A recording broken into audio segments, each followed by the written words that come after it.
That's our friend? This is the guy that's helping us with friends like that? Who needs enemies? What the... Like, how much of a fucking hell Satan spawned demon piece of shit? How demonic do you have to be like, yeah, this is how Comey tried to rig it for the Democrats. Bro, I know that Mr. shirt hanging on for dear life, like he's one of the last people on the Titanic. I know this guy is not about to call her fat. No shot. No shot. When this guy looks more trans than Michelle Obama does, I know this guy's not about to attack her for... Wait, I spoke too early. I know that he's not about to be the one that does. I know he's not about to be the one that does. I know he's not going to do it. She is. By the way, they're not just... How well can she be eating? She needs to drop a few. We're careful to ensure the investigation not become public, as they fear that if Trump lost, it would... However, after the election... Making America... Right, well, Trump is... Making America buff again, yes. Donald Trump is what? You know, buff doesn't just mean fat, right? Trying to make America fit again. They're bringing back the presidential fitness test for schools, requiring students to do things like run a mile and pull-ups. I thought that this was already, I wanted to say it's called Pacer, but that's not. That's the login system. Is it Pete something? What am I thinking of? Did they stop doing this? The presidential fitness test, was that it? I don't think this is actually a bad thing. Oh, is it called Pacer? Oh, okay. The Fitness Gram Pacer test. The order that I'll sign today in a few moments directs the council to develop strategies to improve America's physical fitness and renew the American spirit, excellence, competitiveness, and sportsmanship. Health, fitness, sports, nutrition. What is this motherfucker do? Wow, Zero. Thank you, Zero. Nutrition, all of it. I think learning that at a young age sets you up for... Oh, no, wait, never mind. I thought this was Hochul or whatever. I always fuck this guy's name up. I don't know. Did I get it right? Nope, not that one. Wait, what's the name of the... it's not Lutnick. It's the... is it the ice guy? This guy. Tom Homan. It's not Homan, though. Success in life, and without it, you're at a lesser place for it. Help our youth be healthy and thrive. And the importance of living a healthy, active lifestyle cannot be any more important than nowadays. And as it goes with most Trump directives, the left is not into the health push. According to New York Times op-ed, thinness is a right-wing obsession. The writers doubled down on a podcast, going as far as to imply that it's racist to be health conscious.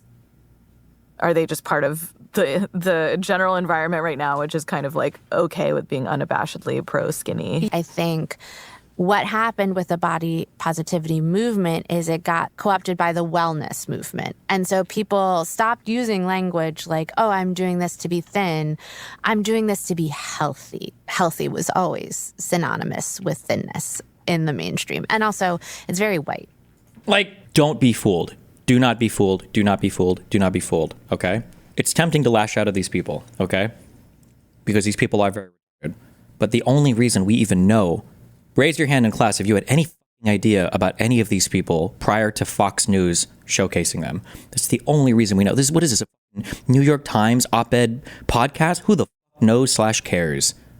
Who gives a Okay, and liberals are still losing it over the Sydney Sweeney American Eagle ad campaign. Pop star Lizzo responded with the caption, "My jeans are black." And we also should say that American Eagle has released a statement saying Sydney Sweeney has great jeans, and it's always been about the jeans. They appreciate everybody who's wearing their jeans. I've always loved American Eagle jeans.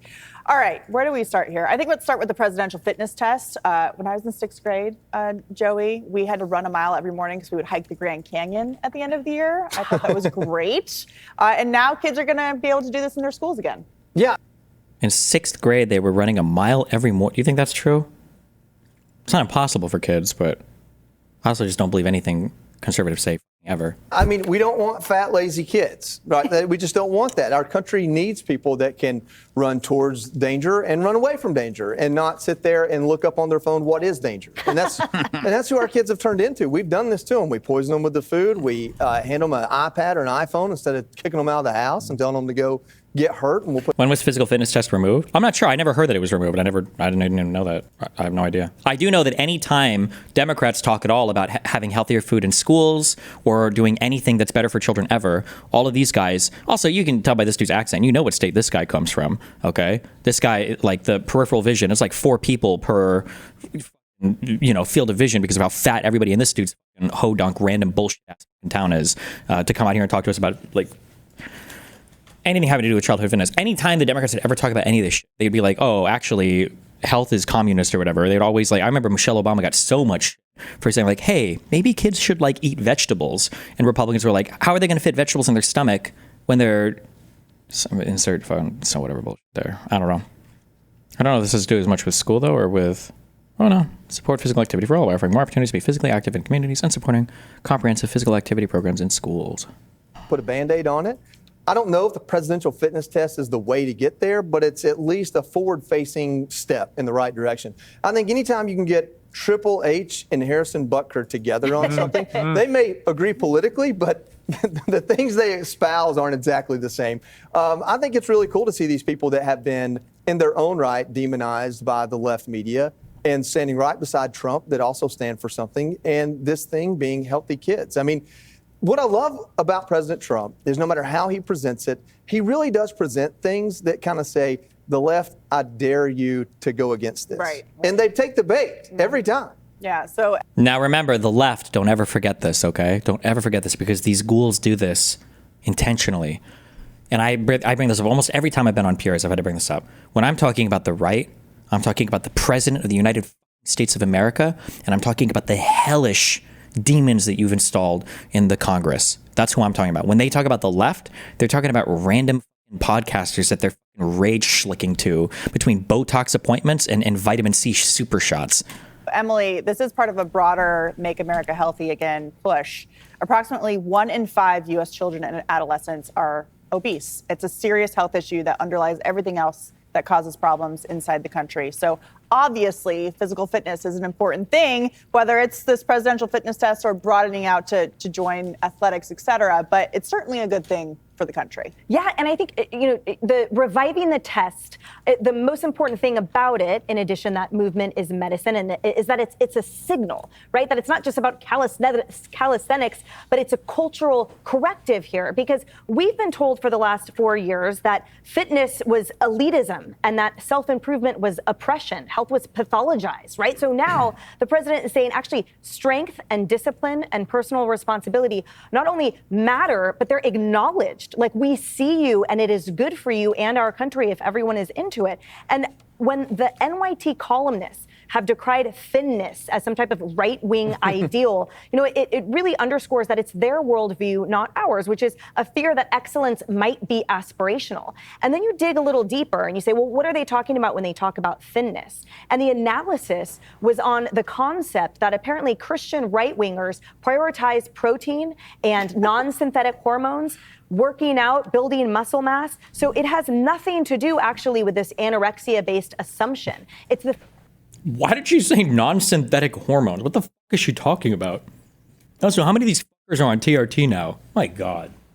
fact that everyone actually wanted to optimize their health. What is wrong with that? Mm-hmm. Well, again, see the left. They will always see it as racist, and from their lazy worldviews, they just want everyone else to be fat and lazy so they have an excuse to do so. But President Trump says, not on my watch. All right, Piers, do you want to talk about shuttle runs and pull-ups or Lizzo versus Sydney Sweeney? Well, I think speaking as the elite athlete.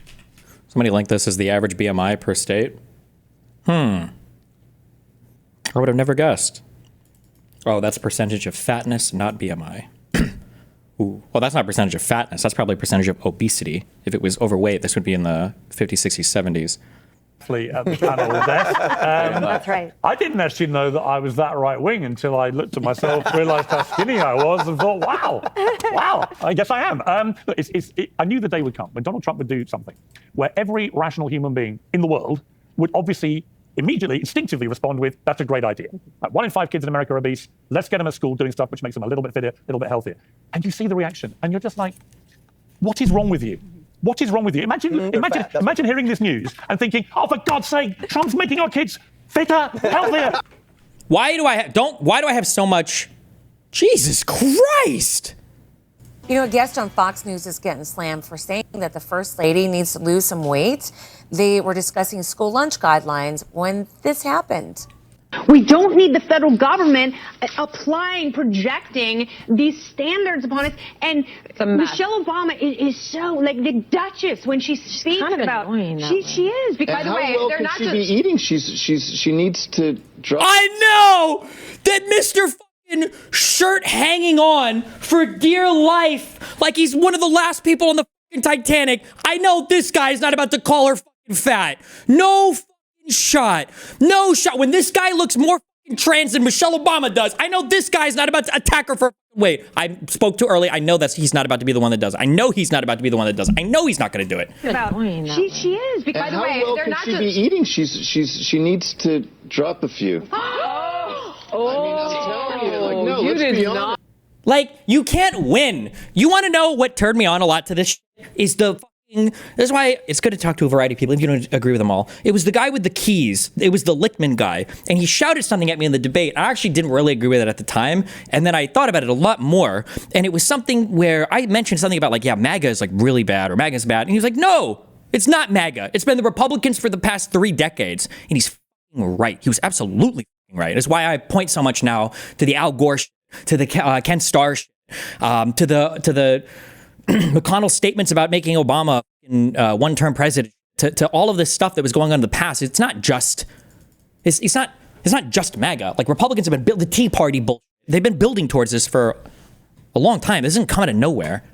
No, listen. We're taking nutrition advice from we on a 7-second delay? Like, look at the bad footage that we have of Michelle. What a stupid. Look at her outside with kids planting stuff while she's talking about making kids healthier with the diet. What an absolute fucking degenerate. Unbelievable. This stupid. What is she doing out here? Gross. My God. 7-second delay. Nutrition advice from. I want nutrition advice from. Michelle Obama. She needs to lose the Well, no, let's be honest. Like, I mean, there's no French fries happening. That's all kale and carrots. I don't buy it. Now, these are the same people who are telling us that we need to take diet advice from a guy who lost half his brain to worms and lost no IQ, and who drinks blue food dye on planes. Where's the thing of him drinking the, what is it? I don't even know what it was stupid called. Oh, what was this? What was it called? This methylene? Was this real or was this AI? I don't even know because he's so stupid. Dude, what is this, 2 years ago? I'm just saying, for these guys to come out and they're like, yeah, let's make kids healthy. That's such a great idea. They're so partisan. They're so partisan. It's unreal. They're so partisan that it's unbelievable. Politics is nothing more than a giant cash grab. And over the last few years, no one's been better at that than the Obamas. They've been killing it since leaving office. Just take a look at how their net worth jumped. Ready? When Barry was running for president back in 2008, the Obamas were only worth a few mil. Not chump change, but they weren't living large. Fast forward to today, with estimates saying the Obamas could now be worth over 200 million. So how? Imagine this analysis for Trump. Oh, and we had already had 4 years of Trump. We'd already, because this is 2023. This isn't even like a 10-year-old thing. Whoa! does that happen? Well, let's follow the money. Back in 2017, the Obamas took in $65 million to write their memoirs, or as Gutfeld would say, memoirs. A year later, they signed a deal with Netflix worth up to $50 million to produce boring documentaries. And then Michelle and Barry weren't about to leave some podcast money on the table, $25 million to listen and talk a little bit more. Now, we used to think the money-grubbing Clintons uncouthly cashed in after leaving the White House, but the Obamas have left them in the dust. The Obamas are on pace to be billionaires. So that's why we weren't surprised when we heard about the Obamas' latest venture, teaming up with Big Juice. Michelle, the business tycoon, has just announced. As opposed to Trump, who's been teaming up with Big Jews. He's launching a fruit juice brand aimed at kids called Plezzy. I learned the hard way that a lot of those products that were being marketed as healthy weren't actually healthy. And that made me furious. Look, all I wanted were good products, good information, good Nobody remembers this who didn't just because you guys are all 14 years old now, okay, apparently. Nobody remembers this, but back when I was growing up, okay, adults legitimately thought that if it was like fruit juice, in quotes, that it was like healthy for you. Like, mom and dad would say something like, are you drinking Pepsi? That's not healthy. Go get a Sunny D, okay? Go get some fruit juice. Like, that was the level of retardation that the average middle-class parent was on back then when they were talking to their kids about health. See my kids as profit generators for their bottom lines. He can make products that are tasty and healthy and good for the bottom line. And how can Capri Sun be bad for you? They're included in the fruit Lunchable or in the pizza Lunchables or whatever. I'm putting some skin in the game. Obviously, it's part of Michelle's power play. We looked at the Obama body language. Come on, we know Michelle wears the pants. She's always been smarter than Barry, and now it's her time to shine, as she told Oprah. So Michelle's sold out to Big Juice, and she's slinging unhealthy drinks for kids. Whatever happened to Let's Move? She's pushing fruit juice down their throats after she took the meat out of their school lunches? I do bring lunch every day. You do? Why? Because I hate the school lunches.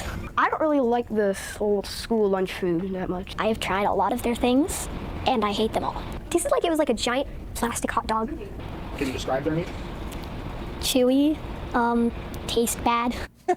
But Michelle needed to make bank. Move over, crooked. There's a new boss in town.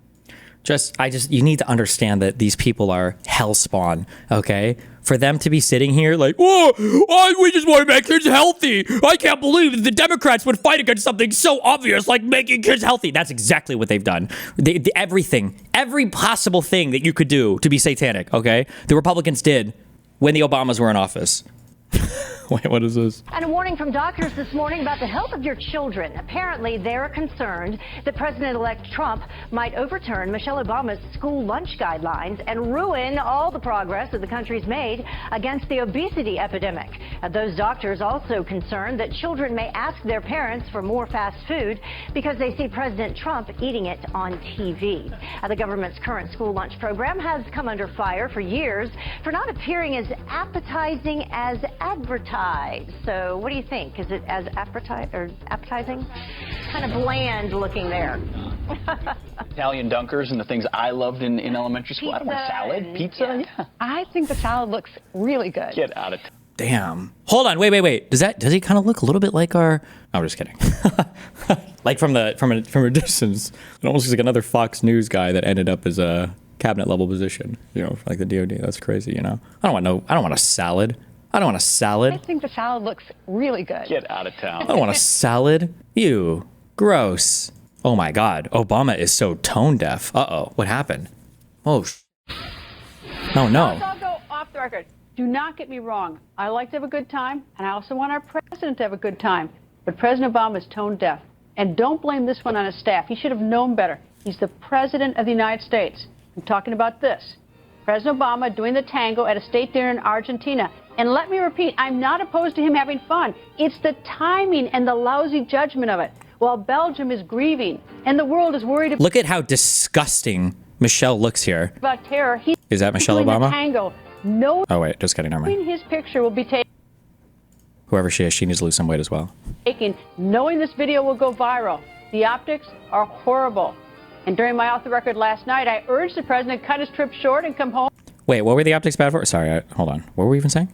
Doing the tango at a state dinner in Argentina. And let me repeat, I'm not opposed to him having fun. It's the timing and the lousy judgment of it. While Belgium... God, Barack Obama is like a cringy, like, woke movie. You understand that, right? Like, if you were trying to write a cringy woke movie that was trying too hard to make, like, black people seem better than white people, like, Barack is the guy that you would write to trigger people. He has so much more class. He has so much more class than the current president. It's not even remotely, they're on different universes. It's unbelievable how... is grieving, and the world is worried about terror. He's doing the Argentina. And let me repeat, I'm not opposed to him having fun. It's the timing and the lousy judgment of it. While Belgium is grieving, and the world is worried about terror, he's doing the tango, knowing his picture will be taken. Was there like a terror attack? 2016. What was going on? I'm not even sure. Did something happen? Knowing this video will go viral. The optics are horrible. And during my off the record last night, I urged the president to cut his trip short and come home because cutting his trip short would have sent a strong message to our allies that we grieve with them, we stand with them. And now our message is, we don't give a fuck. Cover your own shit and suck all the dicks. Last night, I even played this incredible moment of symbolism that meant so much to Americans when Queen Elizabeth, just days after 9/11, played our national anthem at Buckingham Palace. So, the president is not coming home early to send that message, but did he have to send this one tone It was the deaf? 2016 Brussels bombings. And regrettably, it's not his first time. His grin on the golf course immediately after speaking about the beheading of our American journalist James Foley is seared in all our memories. At the very least, who is advising the president? And that's my off-the-record comment tonight. I can't do this. This is the rage bait. Genevieve, I have a question for you. This program, the school lunch program, serves 30 million kids, most of whom are from needy families. Most of whom are. This is the biggest meal of the day.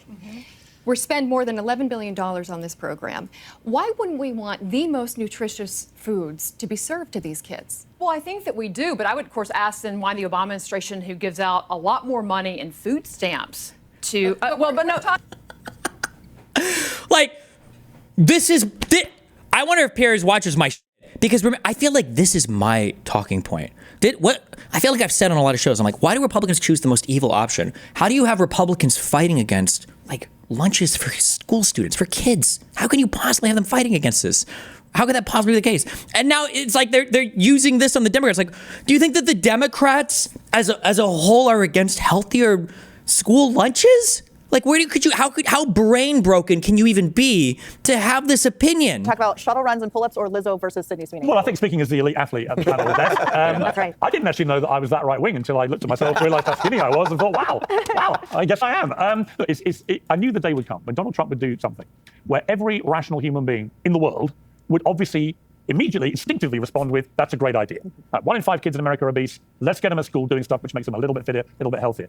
And you see the reaction, and you're just like, what is wrong with you? What is wrong with you? Imagine hearing this news and thinking, oh, for God's sake, Trump's making our kids fitter, healthier. This is disgusting.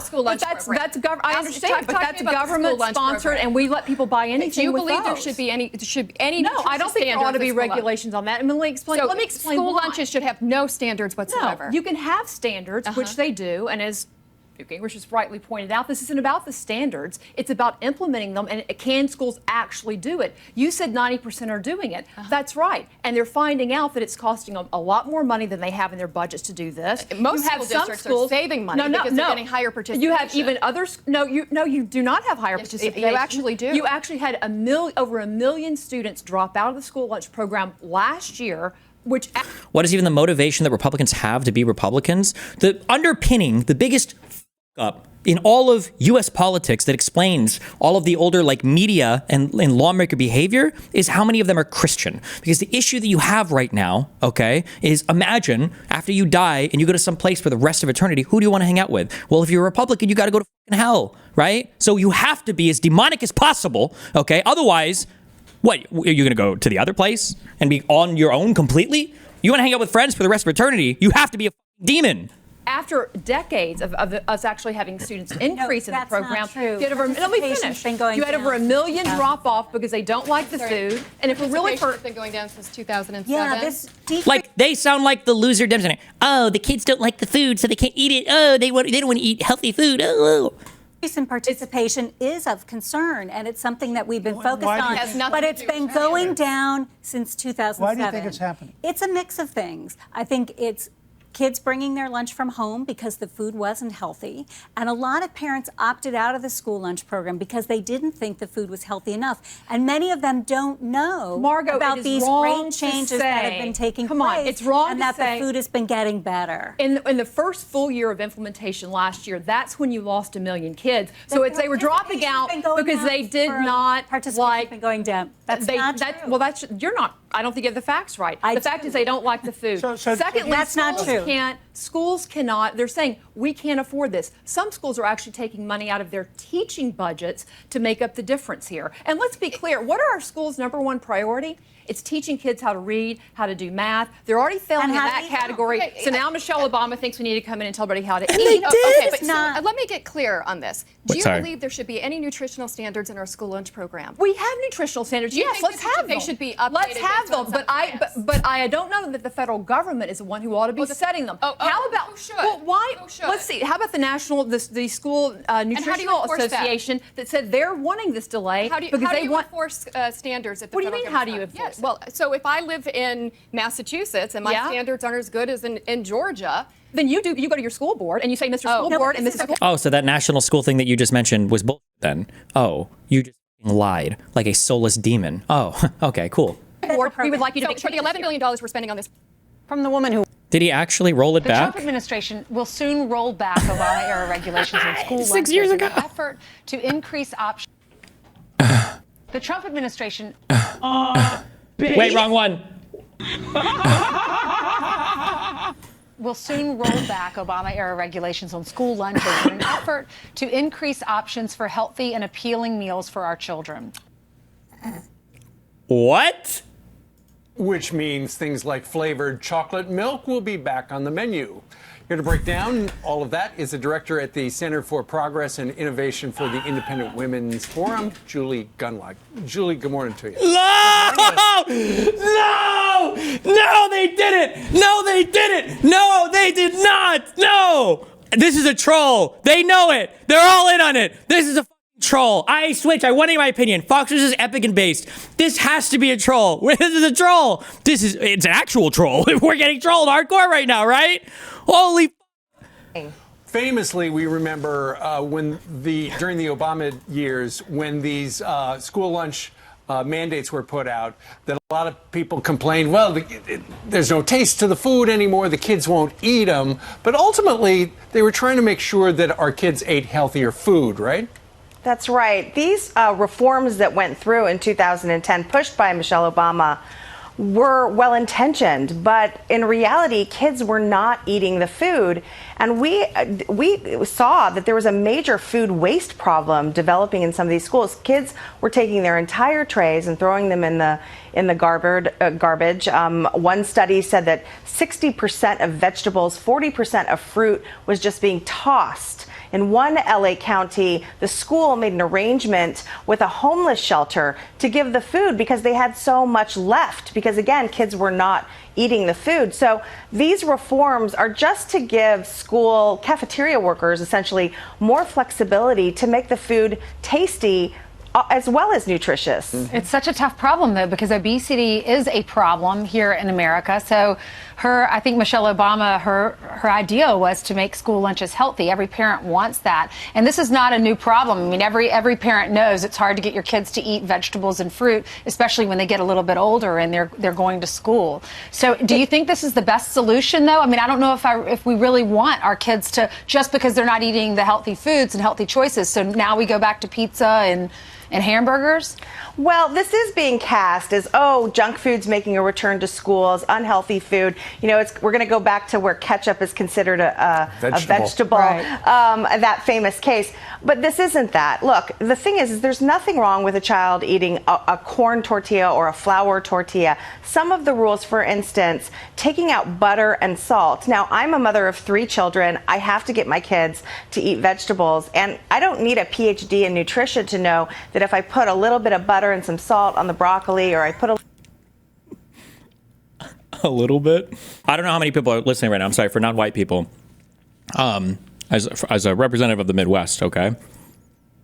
It's technically a lie when the other colored people make fun of white people for saying we don't season our food. We do. We just use butter, and then if you're from the Midwest, salt and pepper on everything. Okay? So if you have a plate full of food, at least in Nebraska, the salt comes out on everything, and then the pepper comes out on everything. And then you're probably buttering the out of everything. That's our seasoning. A little bit of cheese, it's going to entice them. Oh my God! Bro, at that point, don't bother with the vegetables! Like, I don't think, with all due respect, you need any more enticement, okay? Like, I finally decided to eat some healthy vegetables today. What do you got? Well, I got some broccoli here, smothered with butter and a queso dip. Like, okay, queen. Put a little bit of butter and some salt on the broccoli, or I put a little bit of cheese. It's going to entice them. They're going to enjoy it more. Mm-hmm. All of those tools were taken away from the school cafeteria workers, making it much harder to make the food appealable to children. Julie, do you really think a little butter is going to make a kid eat broccoli? Come on.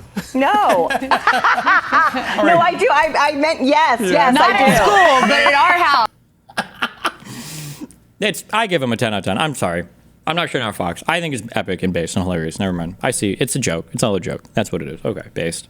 When the parents watching them. Okay, so these are some of the things that they apparently are going to do under these requirements.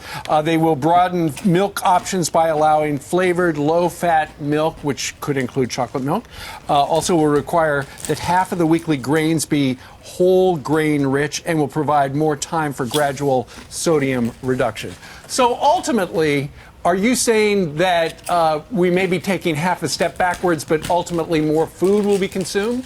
Well, again, yes, I understand that obesity is a problem, but kids not eating at school at all is also a problem. And I think we also need to remember we need to give more control to the local folks, people on the ground trying every day to make appealable food for these children. And if they're not eating the food, that's a real problem. I also think it's important that we not forget parents should be more involved. Instead of relying on the school lunch program, more parents should be packing their kids a lunch. If you don't approve of what's on the menu, you should be packing your kids a lunch. We know parent involvement is one of the things that helps childhood obesity the most. I know some people rely on the school lunch program, but we know from the data an awful lot of people from very wealthy families, in fact, buy the school lunch program. I encourage people to get more involved in their children's nutrition. Hear, hear. All right. Julie Gunlock, thank you very much for The Trump administration will. What's her name? Julie Gunlock? I'm just curious if she died in COVID. Hold on. Is it Julie Gunlock? It's the director of IWF's Culture of Alarmism project. Wait, is this her? Did she lose all of her? Oh. Ozempic. I don't even know if this is her Twitter, though. Wait, no, yeah, IWF. Not that there's anything wrong with Ozempic, by the way. I just think that if you're anti-pharma, you should be disallowed from taking it. But she might not be. I don't know why I'm trying to cut this person so much slack. Got tweets attacking AOC. Are we sucking off Israel here with this one? Okay, I don't know why we even got on this. Who wants to be first lady to the woman who already has the job. Michelle Obama has supported a plan that would reduce calories in school lunches. Well, now there's some kids that are criticizing that government program on new school lunch regulations. And as Cheryl Atkinson reports, a popular protest video is now burning up the internet. Remember, these are the same people that would excoriate you for citing Greta Thunberg or whatever for anything because she's just a stupid kid and you shouldn't listen to anything. By the way, they're right. Since when the do we listen to kids on anything? They're kids, definitionally. We don't listen to them. If we were to take orders from kids on what to eat for lunch, Dairy Queen would be the most profitable company in the United States. My friends are at the corner store getting junk so they don't waste away. They borrowed the hit song We're Young, but wrote their own lyrics to voice their complaints. The YouTube video was produced by high school students and teachers in Kansas. It shows volleyball players collapsing and students stuffing their lockers with junk food. Their message, they're hungry. Well, this is a great product of some small-town students and their teachers. Tim Huelskamp is their congressman. He's also concerned about new school lunch guidelines that limit calories in school meals. For kindergarten through 5th grade, it's 650 calories. 6th to 8th grade, 700. And 9th to 12th, 850 calories. Grade? Wait, what?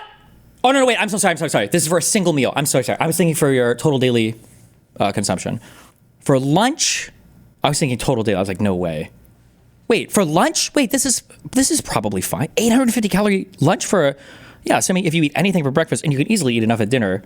Decisions about the lunchroom should be made in school meals. For kindergarten through 5th grade, it's 650 calories. 6th to 8th grade, 700. And 9th to 12th, 850 calories. The decisions about the lunchroom should be made there, should be made with the parents in the school district, not some bureaucrat in Washington, D.C. The new rules are the first major overhaul of school meals in 15 years, pushed by First Lady Michelle Obama. We're going to dramatically improve the quality of the food we offer in schools. Schools also have to serve more fruits and vegetables, less processed food, and terrible. Could you imagine, imagine how crazy you would be for pushing back on something that just makes you healthier. Good idea. 1 in 5 kids in America are obese, and you see the reaction, and you're just like, what is wrong with you?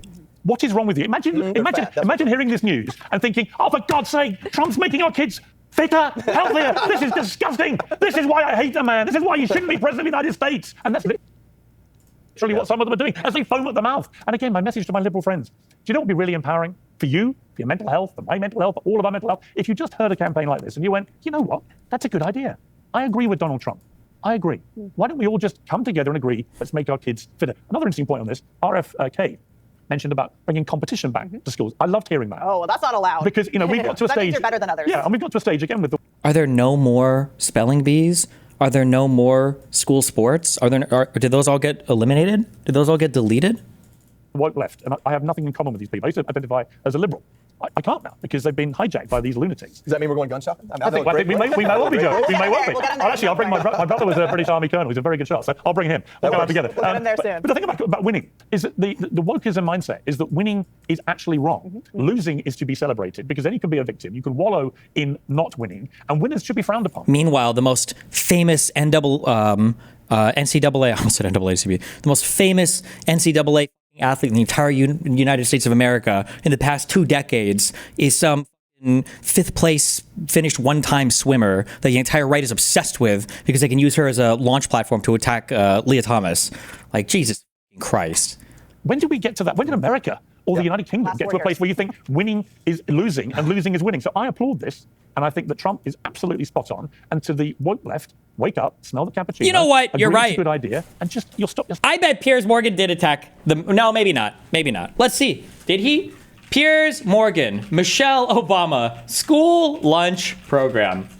Piers Morgan has been a vocal critic of certain aspects of Michelle Obama's Healthy, Hunger-Free Kids Act. What did he say? Show me. Oh, Politico. So this should have been nice things, right? Cells hyperventilate. Wait. Less fat. I don't think this can be a one-size-fits-all. Dietitian Lisa Glody says there are a lot of good things about the guidelines, but the calorie caps may leave some students on empty, especially athletes. And they may be going to their after-school sports activities hungry, and that's a big problem. Protests aren't just coming from Kansas. In Wisconsin, students boycotted their school lunches, and Pennsylvania students used Twitter to encourage friends to brown bag it. The government argues there's no limit on second helpings of healthy fruits and vegetables, and hungry students can often buy another meal or a la carte items. But the Kansas kids say they're fed up with the smaller servings. Let them starve. Just so you know, by the way, parents, okay, because I know that a lot of you have kids, you like forget everything about being a kid. When the kids at school are complaining that the lunches are too low in calories, what they're actually saying is there's not enough of the thing that they like, okay? For 95% of these kids, when they say these calorie counts are way too low, they have 1 out of 4 of the things on the tray that they've eaten, and they haven't touched the rest of it, okay? Just in case you're wondering, okay? 95% of the time, that's what's going on here. Bring you home tonight.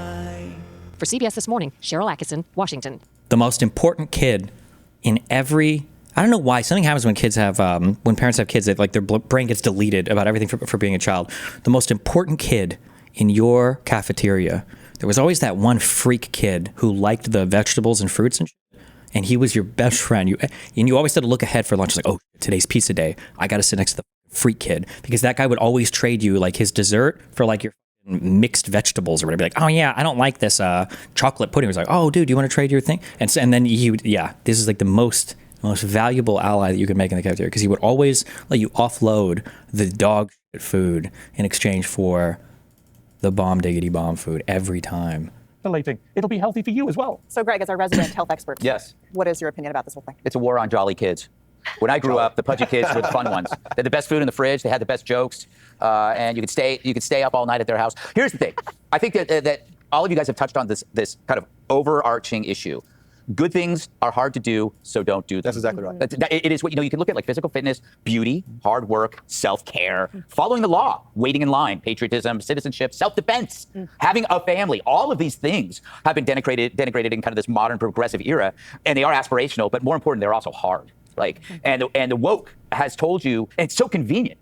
How convenient is it that the things that they hate also happen to be really hard? Yeah. So it's like, not only do you not have to do those things, by not doing them, you're actually doing good. So you tell the body positivity movement that the morbidly obese person, it's actually a good thing. This is actually your identity to be 400 pounds. It's actually really good. Discipline is actually oppressive. So the bottom line is everything good in life requires hard work, especially up front for the long-term benefit. That's whether it's exercise or music lessons or whatever. So underneath this criticism is a fear of effort. And you see it when you look at their mugshots, Antifa. These are unruly. Their mugshots? Like Trump's mugshot? These slobs. And it's actually kind of sad, because there's somebody missing in their life that needs to grab them and go, dude, you're just wasting your life. You're wasting your life. You could be this, you could be that, you could be this, but you put your identity before meaning. And that is what's destroyed, I think, a lot of these ugly, fat people. Unruly slobs. All right. Yeah. Coming up, voters tell Democrats that they are a-holes. Click here to subscribe to the Fox News. I feel like I'm watching The Onion. Tell me this doesn't feel like The Onion. Unruly slobs. All right. Yeah. Coming up, voters tell Democrats that they are a-holes. Click here to Bump, bump, bump, bump, bump, bump, whatever The Onion thing is. Oh, Kyle, what's up? Fox and Friends had this embarrassing exchange about Obamacare. Of course, you have Steve Doocy, Brian Kilmeade, and now Elizabeth Hasselbeck. All of them together have a total number of brain cells. I believe it's 11 total brain cells between all of them. Doocy said, quote, "Remember during the original argument about whether or not we should go ahead and pass the Affordable Care Act, also now known as Obamacare, very famously Karl Rove said on this program, he said, 85% of the country has healthcare and likes it. So why blow up the entire system for 15%? Well, there's a new poll out this morning that says that. Take a guess how many people in this country, what percentage have insurance now for the very first time because of the Affordable Care Act? How many? What percent? Kyle doesn't attack the ACA now, right? I don't think he does, right? He's not one of those. He's not like one of the deranged, they don't have the public option, so it's all bullshit people, right? I don't think he is. Elizabeth Hasselbeck says, I guess 20%, let's go 20%. Doocy responds, 1%. Hasselbeck says, oh, great. Doocy says, 1% of the country now has insurance because of the Affordable Care Act. That's it. We were told we're helping out 15%, but so far, just 1%. Now, this is what was it? Was it 13 million more people were insured as a result of the ACA? Conversation where people who watch Fox News, who get their news so-called from Fox News, they hear that and they go, oh, that's it, checkmate, game, set, match, it's over, Obamacare's a failure, Obama's a failure, this was a horrible experiment, we need to defund, repeal, get rid of it, let's do it. There's only one tiny problem here. What? Obamacare hasn't been implemented yet. Oh yeah, that's The enrollment in exchanges starts October 1st. The coverage itself kicks in on January 1st. Only certain provisions, certainly not the bulk of the bill, have gone into place. And they're criticizing the law as if it's been law and it's been established since 2009. What did this just happen with? Oh, when Donald Trump said that the feds that he had deployed to the military or whatever that he deployed to California had cleaned up all the violence and they hadn't even made it there yet. They hadn't even been out yet. This is related. Obviously, it's public health, but the EPA is going to rescind or moving to rescind this endangerment finding on carbon dioxide and greenhouse gases. That basically saying that trace CO2 is not a danger to public health. I mean, you had to connect quite a few dots with some questionable science to get to the point where, I mean, it doesn't cause smog, it's odorless, it's colorless, it's trace, we exhale 10 times the amount. They're going to do this. Is that a danger to public health if the EPA and leaves out? I mean, shit comes out of our bodies. That doesn't mean we're supposed to eat it. I don't understand what the point of that statement was. Are able to do this, in your view? To be honest, I don't know enough about that issue. You're in charge of our public health. Can you look into it for us? So it's really an EPA issue. But look, there's a lot of things where we may just need better research. We have never talked about environmental exposures that may, say, cause cancer. We only talk about the chemo to treat it. I'm not saying it's CO2. No, there are horrible. We have never talked about environmental exposures that may, say, cause cancer. We only talk about the chemo to treat it. Have you ever been to California once in your life? There's this thing causes cancer sign on literally every object that exists in that goddamn state. What do you mean we don't? What this? I don't even know what that's. I don't even know what that statement. This is our FDA guy. We've never done any research into what causes cancer. But look, there's a lot of things where we may just need better research. We have never talked about environmental exposures that may, say, cause cancer. We only talk about the chemo to treat it. I'm not saying it's CO2. No, there are horrible pollutants in the air, believe me. I'm not saying that there aren't. I'm just saying that not all pollutants are created equal. Yeah, because we exhale it. It's absurd. Why does he keep saying? Because we exhale it. Why does he keep saying that? Not only is it on its face stupid, it's more on its face stupid than you even realize. Because it's not like, well, we exhale it, but if we inhale it again, like then it could be, we exhale it because it's bad for us. That's why we exhale it. We get rid of it because we can't use it. It's bad for us. That's why we exhale it. What is this fucking argument? This is not even a real argument. Why would you even, like, what? Dr. McCary, I want to thank you very much. Doctor! No! Of what? Of doctor of what? Doctor of what? No! What? No! Who is our FDA commissioner? No! No! Doctor, it's not MD. It's PhD in Russian history. No! What? What? this MPH means he's got an even bigger specialty in some shit. He was a surgical oncologist. This guy was a surgical oncologist. We don't study anything about what causes cancer. I don't even know what I'm tweeting. I don't even know what I can say to this. This is like the equivalent of like talking about COVID stuff. And they're like, do you think like when you're at the house, do you think do you ever hear mom and dad say something where they go to give you a drink and you're like, oh, mom and dad, I can't drink that. And they're like, oh, no, it's okay. We're family. So we have all the same germs. Do you ever hear, has anybody's mom and dad ever said that shit before because they don't want to get you like your own drink or whatever? I feel like he's like the equivalent of that. What is he? Better research. We don't. We have never talked about environmental exposures that may, say, cause cancer. There's no way we're watching all of this, though. I First, can't breaking handle it. tonight, a previously classified document is shedding more light on the origins of the Trump-Russia probe. Republicans assert the newly released annex to Special Counsel John Durham's report shows that the Clinton campaign sought to discredit then-candidate Trump in 2016 by tying him to Russia. The Senate Judiciary Committee making these documents public for the first time just hours ago, with Chairman Chuck Grassley decrying what he calls, quote, one of the biggest political scandals and cover-ups in American history. Correspondent David Spont has details tonight. Good evening, David. Brett, good evening. John Durham's investigation into the origins of the Trump-Russia narrative began in 2019 and ended in 2023 with a 300-page report. But for the first time, we're now seeing what is a declassified annex nearly 30 pages. The overall theme? Well, more examples of the Clinton campaign's alleged efforts to discredit then-candidate Trump in the run-up to the 2016 election. We're looking for the first time at emails believed to be from a man named Leonard with the Open Society Foundation, tied to liberal philanthropist George Soros. We're told that Durham received the emails originally hacked by Russian intelligence.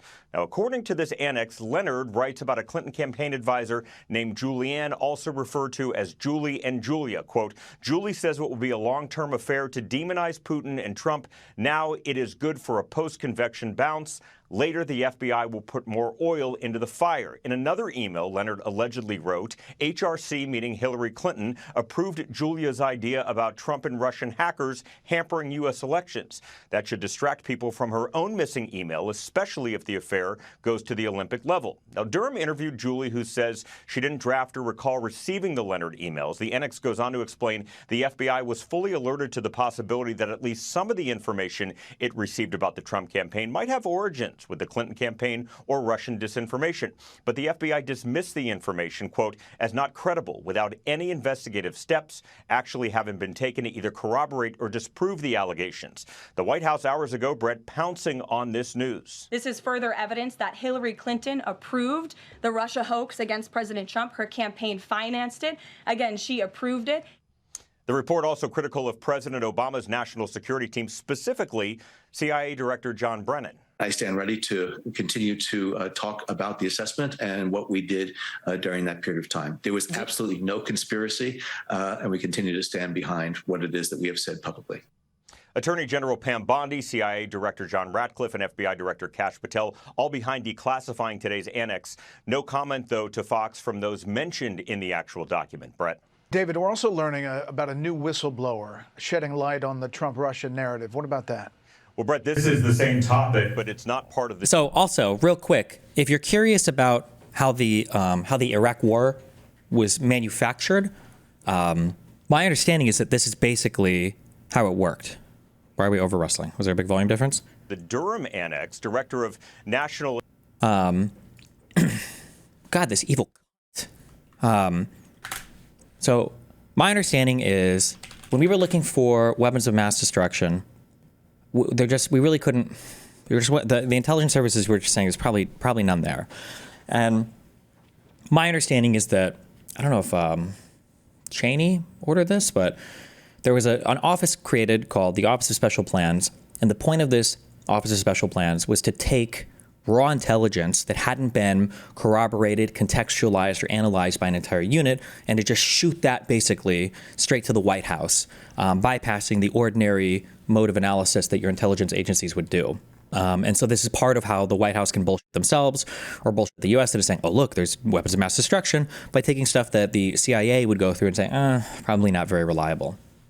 all of these people should be jailed, and whatever the treason punishment is should 100%, because what these people are doing, it's funny because in a roundabout way, I'm sorry, retarded, I don't know why I just said that, in a direct way, what this actually shows is it actually provides even more evidence for the people that said that the Hunter Biden laptop story looked like a Russian hoax. It actually gives even more credence to their statements. Now, whether or not it ultimately was or wasn't, I think at this point it seems like it wasn't, but it makes more sense now even why they would think that. If people were actually faking emails from the email hacks and putting them together in such a way to try to make them look real in order to besmirch or attack the Hillary campaign, by making it look like Hillary was going to go after Trump for Russia, right? Imagine how much mileage this Russian propaganda is getting by having Fox News dipshits recycle the same propaganda that our FBI already determined was bullshit, that Durham went through, again, did more interviews and determined it was bullshit. And now they're still taking this Russian propaganda and then they're playing it on Fox News. Like, that's crazy. That is insane to me. That's just wild. That's just insane to me. Yeah, I mean, what are you going to say? I don't know. Well, Intelligence Tulsi Gabbard says her team recently heard from a whistleblower in the intel community who claims they tried to sound the alarm on, quote, manipulated intelligence tying candidate Trump to Russia, but the whistleblower's bosses just would not listen. Attorney General Pam Bondi has a strike force looking at all kinds of information relating to the Trump-Russia narrative. Brett? All right, David, thank you. We're going to talk about it with the panel in just a minute. It was all effort of total distraction and to make it look like An actual disgusting piece of shit. God, I hope these guys all get the worst cancer. Russia was playing a very major role in helping Trump to be elected. I have testified repeatedly over the years consistently about what we did to expose Russian interference in the 2016 election. Senator Grassley releasing that Durham Annex, putting out this statement. The Durham Annex describes that in July 2016, the FBI received additional intelligence regarding a possible Clinton campaign plan, including documents with purported emails allegedly sent by Leonard Bernardo, senior vice president of Soros. Like, they're selectively quoting this, but Durham gave a fairly scathing, excoriation of the FBI. He said that he felt like the FBI could have benefited from using red teams, that they needed to have more oppositional stuff over hotly politically charged issues, and that the agency was getting a little bit ahead of itself. Now, I think there was only one guy who f***ed up in putting something in an email that he shouldn't have, although people dramatically overestimate. It was stupid what he did. Like, he wrote a summary for an email at the bottom of an email and passed it off as those emails, and he shouldn't have done that.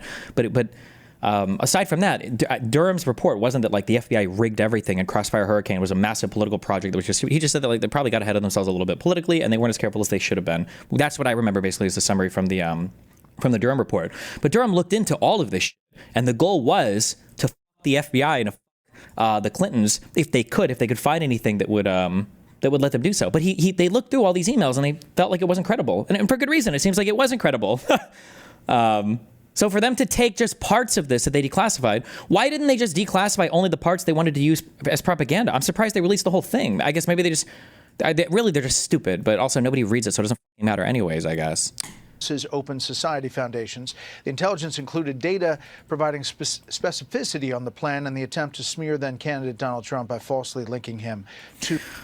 Hold Destiny, ESL here. Can you simplify that thought once? I don't get how this news fits in past stories. Because what they're doing is they've taken small bits and pieces of I would say of unvetted intelligence, but this is vetted, but they're just taking a small piece of it and they're doing their own presentation of it and say, oh, I think this is real, right? Whereas when you look at this in the holistic framework that the FBI and Durham and Mueller, right, all investigated this in, they're like, oh, this is bullshit, right? We know this is fake for good reason. But they're just taking a small bit of it and they're going, oh, look, actually, I think that's real. It's like, well, who the fuck are you? Well, I guess actually, who are they? They're the DNI and I guess the head of the FBI right now.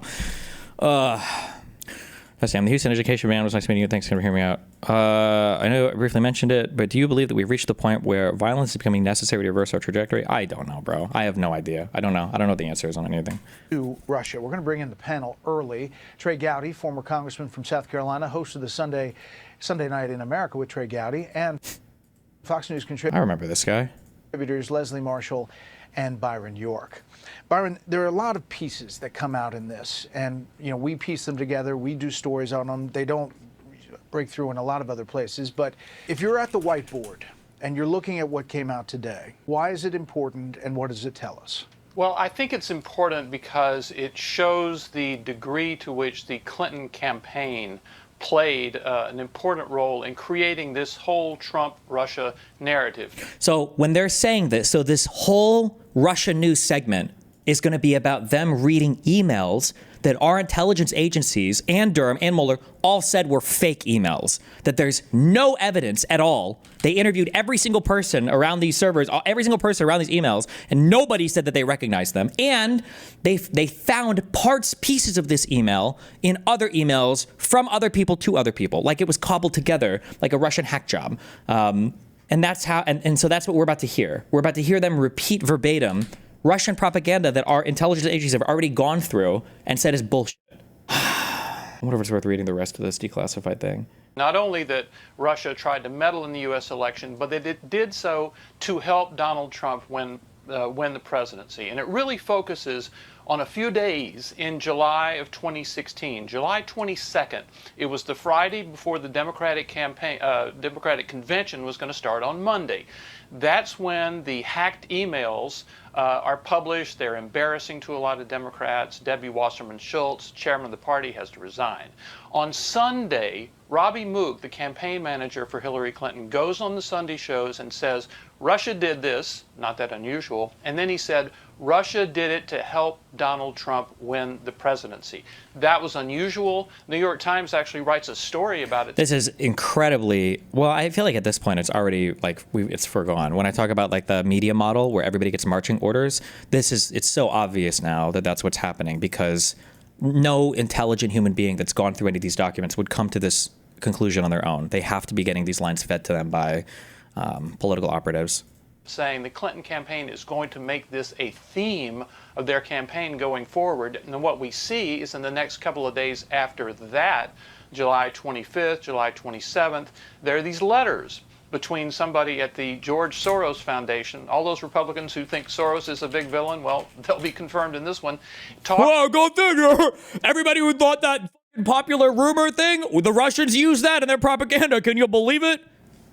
What an absolute... I hope they get cancer and Alzheimer's. So every single day they wake up suffering, then I remember why they're suffering. It's actually so crazy, dude. Talking to members of the Hillary Clinton campaign about whether this is going to be a big deal going forward. Yeah. Leslie, pieces of this come out, and I know Democrats say, it's all to take the focus away from the Epstein documents, all of that. But if you look at, to Byron's point, to July 27, 2016, from Leonard Bernardo in the Durham Annex, it says, HRC approved Julia's idea about Trump and Russian hackers hampering U.S. elections. That should distract people from her own missing email. I mean, some of these things just hit you in the face.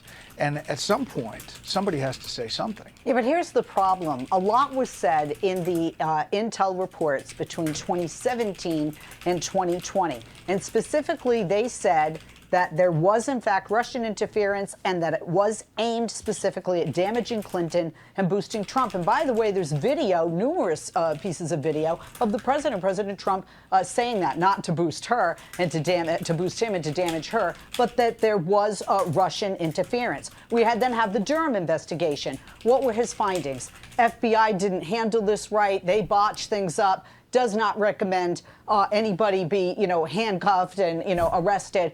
And if that's the case where we're at, if we're taking what Tulsi Gabbard and other people on the right are I messaged, I DM Matt Taibbi. We'll see if he wants to come on. I seriously doubt it, though. saying, the inference they're making, the allegations that they're making, specifically about Hillary Clinton and Barack Obama, I don't see the handcuffs here. We have don't have a definitive amount of evidence. We have a lot of things that are redacted, and then we have testimony, and then we have people with first names and no last names, and we have no judicial proceedings on this. Let's bring it to the court if this is the case. But this is classified stuff, Trey. So they are declassifying it, including this annex that came out, and they are revealing it from a classified place that no one would have ever seen it. Yeah, some of us. Yeah, that's what classified means. Good job. Yeah. who wrote that 2017 report certainly would have liked to have had that. In fact, Brett, we would have liked it so much, we actually asked the FBI for it. Devin Nunes sent a subpoena to the FBI. The one name that has not come up tonight so far is Chris Wray. We did not go from Jim Comey to Kash Patel. We had an FBI director named Chris Wray, and Congress repeatedly asked him for all the information you have on the Hillary Clinton. Show the subpoena. Are subpoenas considered like classified by nature if they're asking for classified info? Or what? Can you show the subpoena? What do they ask for in particular? I bet they got this information. How did they find it if, like, I hate that stuff is always treated as like selectively hidden. Like, we subpoenaed, we asked them for all this info and they hid it from us. They hid it from us. They hid it from us. Well, then how the f did you retards find it now? The reality is they probably got the information, and staffers, because these guys don't have time. To be fair, they don't have time, but I understand that. But their staffers or somebody probably went through and they're like, oh, okay, well, there's nothing credible here. And now they're ass pained because they realize there's something they could have fabricated, or they're just carrying the party line. I don't know. I'm trying to go through this rationally. These guys are f***ing ghouls. Email investigation and the Russia investigation. And what Durham put in his annex and what Kash Patel found in those burn bags, Chris Wray. Burn bags? Like, eat trash, dude. Like, come on. Is this the where they said that they found a bunch of bags full of documents that the Biden admin or that Obama or that Hillary or whatever wanted burned, and they got them all in the bags, but they just didn't get a chance to burn them all? Like, oh my God. Never bothered to turn over to Congress. So yes, those reports may be missing something because the FBI aided and abetted the DNC. The fact that oh my God, dude. Jim Comey wanted Hillary Clinton to win the White House. I'm telling you, Brett, he has done wanted her to win the White House. Comey raped Hillary's campaign probably more than any other individual. What, 2 times? The back-to-back Clinton torpedo machine. Not only did he come out, and when no formal charges were recommended, not only did he come out and make an exceptional, okay, I think in opposition of what the Attorney General wanted, I forget her name at the time, it was a woman, right? Wait, was it 3 times? Hold on, I'm trying to think of how many, was it, I think this might just be hold on. The C-SPAN networks bring you long... So, generally, you don't know if there's an investigation because I'm not going to tell you if there's an investigation, which is fair, okay? And if an investigation concludes and they don't have enough to take to a grand jury to get an indictment, you might never know anything about an investigation, with some exceptions. Some lawyer retard is studying, actually, Destiny, there's certain victims involved and they have a right to information, blah, blah, blah. That's not what we're talking about, okay? So Comey does the exceptional measure saying, well, I don't know if the American people are going to trust us if we don't come out and make an announcement about every thing we found, even though we didn't find any crimes. And so he comes out here and he makes a statement. And it's like, okay, fine. That's fine. All right. Go ahead. You made the statement. You wrecked our shit, but we can come back from this, right? But not only does Comey come out and do this, okay? Not only does Comey come out and do this, Comey comes out a second time, okay? When Anthony Weiner, all right, the Mossad agent trying to take out the Democrats, okay? When Anthony Weiner's gets, because of the 15-year-old he was sexy or whatever, right? When that laptop gets found, somebody at the FBI is like, oh, shit, there's some Hillary emails on here. And Comey, I guess, stumbles out of the FBI building in front of a camera and he's like, oh, just so you guys know, we're reopening the investigation into Hillary Clinton. Why? And nothing was found. Nothing was even found. Why did you even announce that? Why did you even announce that publicly? There was no point. It was like 11 days before the election, I think. That's what this was about, right? This wasn't the first time they announced it. This was the second time when they announced it, right? Because necessary. Why would you do this? And you know why? The answer is, okay? And this is why Ryan, I'm just kidding. I love you, Ryan. Thank you for coming on. I appreciate it. But when Ryan is like, the Dems need to do better. The Dems need to try harder. I hope the Dems do everything they can to try to like be proper people. Truly, really, as much as I think he was misguided, that's what Comey was trying to do, because Comey was worried that if it comes out that they were investigating Hillary Clinton and they have to file charges after she's elected, nobody's going to have any faith in the FBI. They're going to think, wow, you guys were investigating a presidential candidate. You let us, the American people, vote for that candidate, and now they've won the election, and now we can't do anything about it. And you didn't announce this ahead of time that you were looking into that. Don't you think we should have known that? The American public had a right to that information. That's why he announced, that's why he announced the reopening the investigation, and that's why he announced the findings of their investigation, even though they didn't recommend any charges to the Attorney General. And that's our friend. This is the guy that's helping us with friends like that. Who needs enemies? What the These are our strongest fighters? These are the strongest fighters that we have? What the Kill me. Jesus Christ. Like how much of a hell Satan spawned demon piece of shit? How demonic do you have to be like, yeah, this is how Comey tried to rig it for the Democrats? Bro!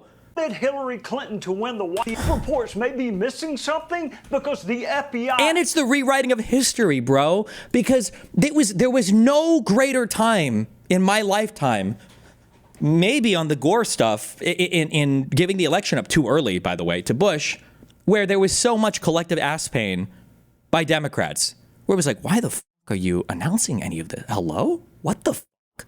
Wait, hold on. Did we know at the time? We must have. I know we did. I just don't remember because I'm ass pain about this right now. Did we know at the time that Trump and his people were being investigated? Certainly we knew that, right? Crossfire Hurricane or whatever, right? We knew that that investigation was ongoing, right? Somebody just say yes. Please tell me we did. Stop saying no in chat. Certainly. When was Crossfire Hurricane announced? Hold on. No. It was open on July 31st, 2016. No, but we knew it must have been announced publicly, right? It was definitely announced publicly before the election. Certainly this was announced before. Somebody link me when it was announced publicly. During the investigation, the FBI used national security letters to obtain phone records and other documents. FBI agents believing Trump would lose the election and cognizant of Trump's claims that the election was rigged against him were careful to ensure the investigation did not become public as they feared that if Trump lost, it would. However, after the election... I should have known this off the top of my head. 10 emails. This was wild. The C-SPAN networks bring you long-form public affairs programming from the nation's capital and are a public service of your television provider. C-SPAN. Create. Want to do today? Her time. My cable. Was Loretta Lynch? Why is that name coming to mind? Who was the Attorney General in 2016? Who was Attorney General 2016? It was. Okay. I think she was severely ass pain that the FBI came out and said this, right? Why were they even allowed to? Because the FBI is part of the DOJ. I think she was opposed to this statement, right? What's the steel man for Comey doing this? This is the steel man. Nobody thought that Donald Trump was going to win the election, so everybody was You ever play a game? I'm going to share a traumatic experience as a pro gamer, okay? You ever play a game with a girlfriend and you're trying to go easy on them? Exceptional time. I don't remember. I don't know why. Because usually I'm just competitive and everything, okay? You ever go easy on somebody to try to be like, oh, it's going to be cute. It's going to be fun. And then they're actually a lot better than you thought.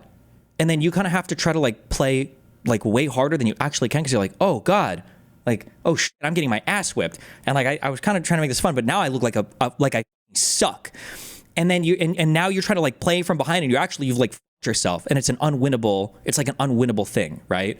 Like you're playing Mario Kart and you're like, oh, this will be fun. Haha. Oh, they're doing okay. In the first lap. And then they nail the huge jump or whatever at the beginning of the second lap. And you're like, oh, I'm actually going to lose this race. And then you have to spend the next part and you're like, okay, well, listen. And they're making fun of you and they don't want to play again because anytime somebody beats you, you're like, oh, no, I don't want to play anymore. It's like, okay, well, me. And now you look that's what everybody thought. And you sound like you're coping like crazy, right? That's what everybody thought was going to happen with the Trump-Clinton race. People are like, there's no way that Donald Trump wins the election, right? Americans can't possibly be that retarded, right? There's no way Americans are that retarded. They were that retarded. And they continue to be that retarded. And so as a result of that, they're like, okay, well, the FBI, we got to make sure that we're coming down as hard as we can on Hillary and her people. And we got to be as gentle as we can on Trump and his people. So they're making all these improper public announcements about their investigations into Hillary shit. Meanwhile, she's getting investigated out the ass, okay, being deposed, giving under oath testimony and shit. When were those Benghazi hearings? How long after? I don't think it was in 2012, was it? But the whole email shit was just so up in America's face, public, because people are like, well, we don't want them to think that we're trying to help Hillary win the election. But then meanwhile, while Trump is being investigated, in an investigation that would eventually turn out tons of amazing indictments, tons of amazing information, tons of credible links to the Russian government, okay, through Manafort and Stone, right? That was kept under wraps. That was top secret. In fact, the only reason why we might have heard about it as soon as we did was because Donald Trump himself tried to kill the investigation when he fired Comey after Flynn got arrested. And Comey wouldn't kill the investigation. And then we started shitting on Sessions because Sessions wouldn't recuse himself. And then when he started appointing new, what am I don't know what I'm looking for. But that's the steel man. I say steel man. I genuinely, earnestly believe that Comey is a good man, and that's what he was trying to do. But holy fuck. Oh my God. Good morning. I'm here to give you an update on the FBI's investigation of Secretary Clinton's use of a personal email system during her time as Secretary of State.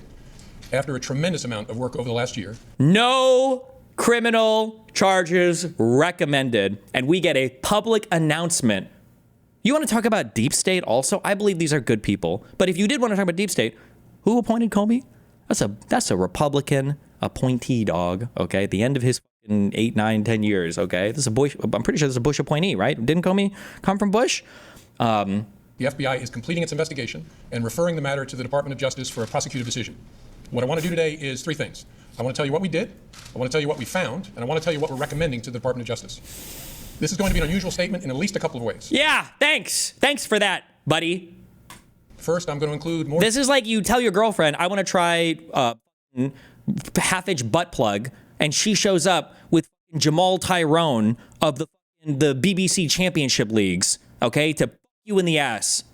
And this guy just came 15 times, so it's going to be a 2-hour wear-out session. That's what we're about to get from Comey right now, okay? More detail about our process than I ordinarily would, because I think the American people deserve those details in a case of intense public interest. Thank you. Meanwhile, we don't know anything about Crossfire Hurricane at this point. We're not going to find anything about it until after the election. Donald Trump and all of his people are being ardently investigated. And second, somebody said Comey is an Obama appointee in 2013. F you. Then Obama's part of the deep state conspiracy. I have not coordinated this statement or reviewed it in any way with the Department of Justice. He did it. Oh, I bet Loretta was screaming. I bet she was screaming. Now, to be fair, I think that the FBI is completely and totally independent from the Department of Justice. It's not like it's literally a subsidiary, an underbranch or whatever, an inferior office or whatever, part of the Justice Department. I'm sure it's its own completely independent thing. Or any other part of the government. They do not know what I'm about to say. But I want to start by thanking the FBI employees who... I can't believe he made this statement. He f***ed us. He f***ed the world. The man who set the world on fire. Why would you do this? Comey, why would you do this? He was a Republican, yes. I know he was a Republican, but he was an Obama appointee. You did remarkable work in this case. Once you have a better sense of how much we have done, you will understand why I am so grateful and so proud of their work. So first, what we have done. This investigation began as a referral from the Intelligence Community Inspector General in connection with Secretary Clinton's use of a personal email server during her time as Secretary of State. That was discovered as a result of a Russian hack that was coordinated, the release of information between the Russian hacker and Roger Stone. And was also mentioned by other people in Trump's inner circle, like Flynn, who lied about communicating with Russians, and by Manafort, who was intimately connected with Russian interests in Ukraine, of which tens of millions of dollars of stuff were seized from him as a result of lying about and hiding that from the U.S. State Department. But the referral focused on whether classified information was transmitted on that personal system. Our investigation looked at whether there is evidence that classified information was improperly stored or transmitted on that personal system in violation of a federal statute that makes it a felony to mishandle classified information, either intentionally or in a grossly negligent way, or a second statute making it a misdemeanor to knowingly remove classified information from appropriate systems or storage facilities. And consistent with our counterintelligence responsibilities, we have also investigated to determine if there is evidence of computer intrusion by nation states or by hostile actors of any kind. Now, I have so far used the singular term email server in describing the referral that began our investigation. It turns out to have been more complicated than that. Secretary Clinton used several different servers and administrators of those servers during her 4 years at the State Department. And she also used numerous mobile devices to send and to read email on their personal domain. As new servers and equipment were employed, older servers were taken out of service, stored, and decommissioned. Like, if the Republicans were decent humans and not morally scrupulous, evil individuals, at the very least, they should be so kind, okay? And they should be on their hands and knees thanking for the Democrats and thanking Comey for being so open and honest about their process. They should be so grateful. You know what? That took a lot of you, Comey. That took a lot of you guys to come out and make these statements. By the way, well, actually, I guess maybe you could say that maybe Comey was forced to by Trump's best friend. Because who was president here? Would this have been George Bush? Or would it have been another Republican? Or would it have been the 8th year of Barack Obama, who was a Democrat, who hated Trump and didn't want to see Trump win, and somehow his own FBI appointed director is the one that's coming out and nuking Hillary's campaign from orbit for absolutely no reason in a self-admittedly historically unprecedented manner? Like, where is the deep state? Deep State, come save me. Where's the guy? Where's the guy? Deep State. Please, Deep State. Please, somebody. Please, Deep State. Please, somebody come. Please, Deep State, come and save me. George Soros, where are you? Where is my Deep State? In various ways. Piecing all of that back together to gain as full an understanding as possible of the ways in which personal email was used for government work has been a painstaking undertaking, requiring thousands of hours of effort. For example, when one of Secretary Clinton's servers was decommissioned in 2013, the email software was removed. That didn't remove the email content, but it was like removing the frame from a huge unfinished jigsaw puzzle and then dumping all the pieces on the floor. The effect was that millions of email fragments ended up in the server's unused or slack space. We searched through all of it to understand what was there and what parts of the puzzle we could put back together again. The FBI investigators also read all of the approximately 30,000 emails that Secretary Clinton provided to the State Department in 2014, where an email was assessed as possibly containing classified information. Wait, I haven't read the full Mueller report. I don't even know if we'll get to it on stream. I thought the 30,000 emails were never found. I thought we were still looking for those. Didn't Trump say, if you guys find the 30,000 emails? How many emails are even supposedly missing from Hillary Clinton? How many of these do we not even have that they talked about so much? Oh, dude, I don't know why I'm listening to this again. I want to kill myself. This is actually, we're so fucked. The FBI referred that email to any government agency that might be... Like, look at the difference. Look at the difference. We have, under Obama, our president, under Loretta Lynch, our attorney general, and then under that, our FBI's James Comey is making a public announcement where they're not even recommending charges to over Hillary's campaign, compared to Kash Patel, who has written children's books, okay, about how Donald Trump is the king of the United States, who is now trying to pass off false information to the American public to convince them, I don't even know of what, to go back in on Obama and Hillary. Oh, it's to distract from the fact that Kash Patel was maybe writing those books to find future clients for Trump, maybe? I don't know. An owner of that information, so that agency can make a determination as to whether the email contained classified information at the time it was sent or received, or whether there was reason to classify it now, even if the content had not been classified when it was first sent or received. And that's the process sometimes referred to as up-classifying. From the group of 30,000 emails returned to the State Department in 2014, 110 emails in 52 email chains have been determined by the owning agency to contain classified information. Of the 30,000 emails, 102, is that what he said? That was 102, right? Emails. In 50,000 emails returned to the State Department in 2014, 110 emails. 110 of 30,000. In 52 email chains have been determined by the owning agency to contain classified information at the time they were sent or received. 8 of those chains contained information that was top secret at the time they were sent. 36 of those chains contained secret information at the time, and 8 contained confidential information at the time. That's the lowest level of classification. Separate from those, about 2,000 additional emails were up-classified to make them confidential. Those emails had not been classified at the time that they were sent or received. The FBI also discovered several thousand work-related emails that were not among the group of 30,000 emails returned by Secretary Clinton to State in 2000. I don't know if we ever got to see what these looked like, but the statement from Hillary, and I think others have said it, was that sometimes you might get like an email, and like either in the no, it wasn't in the subject line. It was either in like near the top of it or at the bottom of it. You might see like this, which means it's like classified. So not to say that it's good. Obviously, this is not great behavior. People shouldn't be conducting business on private servers like this. If it's, well, they shouldn't be having classified information on these types of servers, obviously. But the signal leaks make me want to kill myself. Like, that was not accident. By accident. The signal was intentional dissemination of the most classified information. I can't think of much more classified information than an incoming or than a soon to come. What am I thinking of? Than a near in the future military strike. There's a word I'm looking for, and we got nothing from that. Impending, yeah. What's the name of the weirdo, Joey? Let's just get that straight. So he's saying it's a close personal friend. Okay. These are lines that the Democrats have to use because they have nothing. But at the end of the day, Trump and the Epstein files, that's a big issue that Pam Bondi is going to have to reckon with, and MAGA is very angry about that. So I wouldn't say anything about Epstein files and cult. That's just craziness.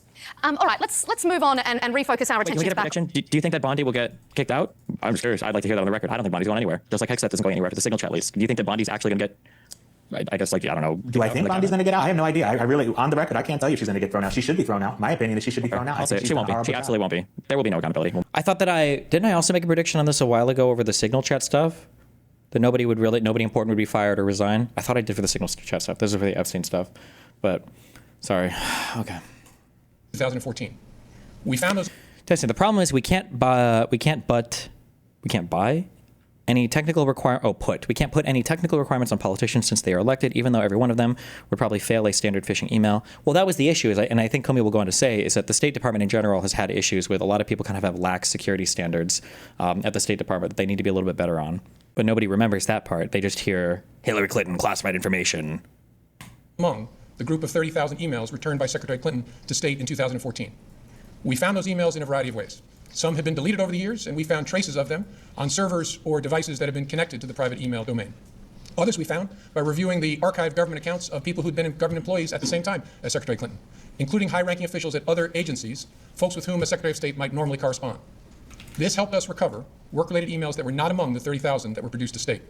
Still others we recovered from that painstaking review of the millions of email fragments dumped into the Slack space of the server that was decommissioned in 2013.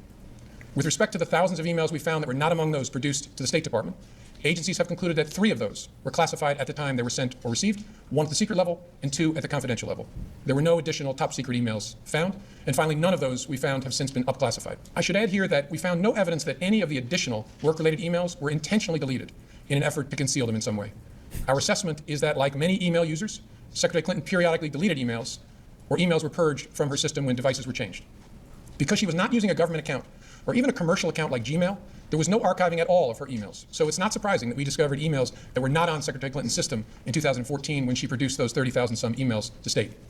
It could also be that some of the additional work-related emails... When it says when she produced, right, that means that she made them available in discovery or on command of subpoena. She provided that information, right? So she could have not, if you're saying that she intentionally was trying to hide all of this, which is what conservatives and Rob Norris and all of the degenerate try to claim, that they try to not cooperate, but that's just not true.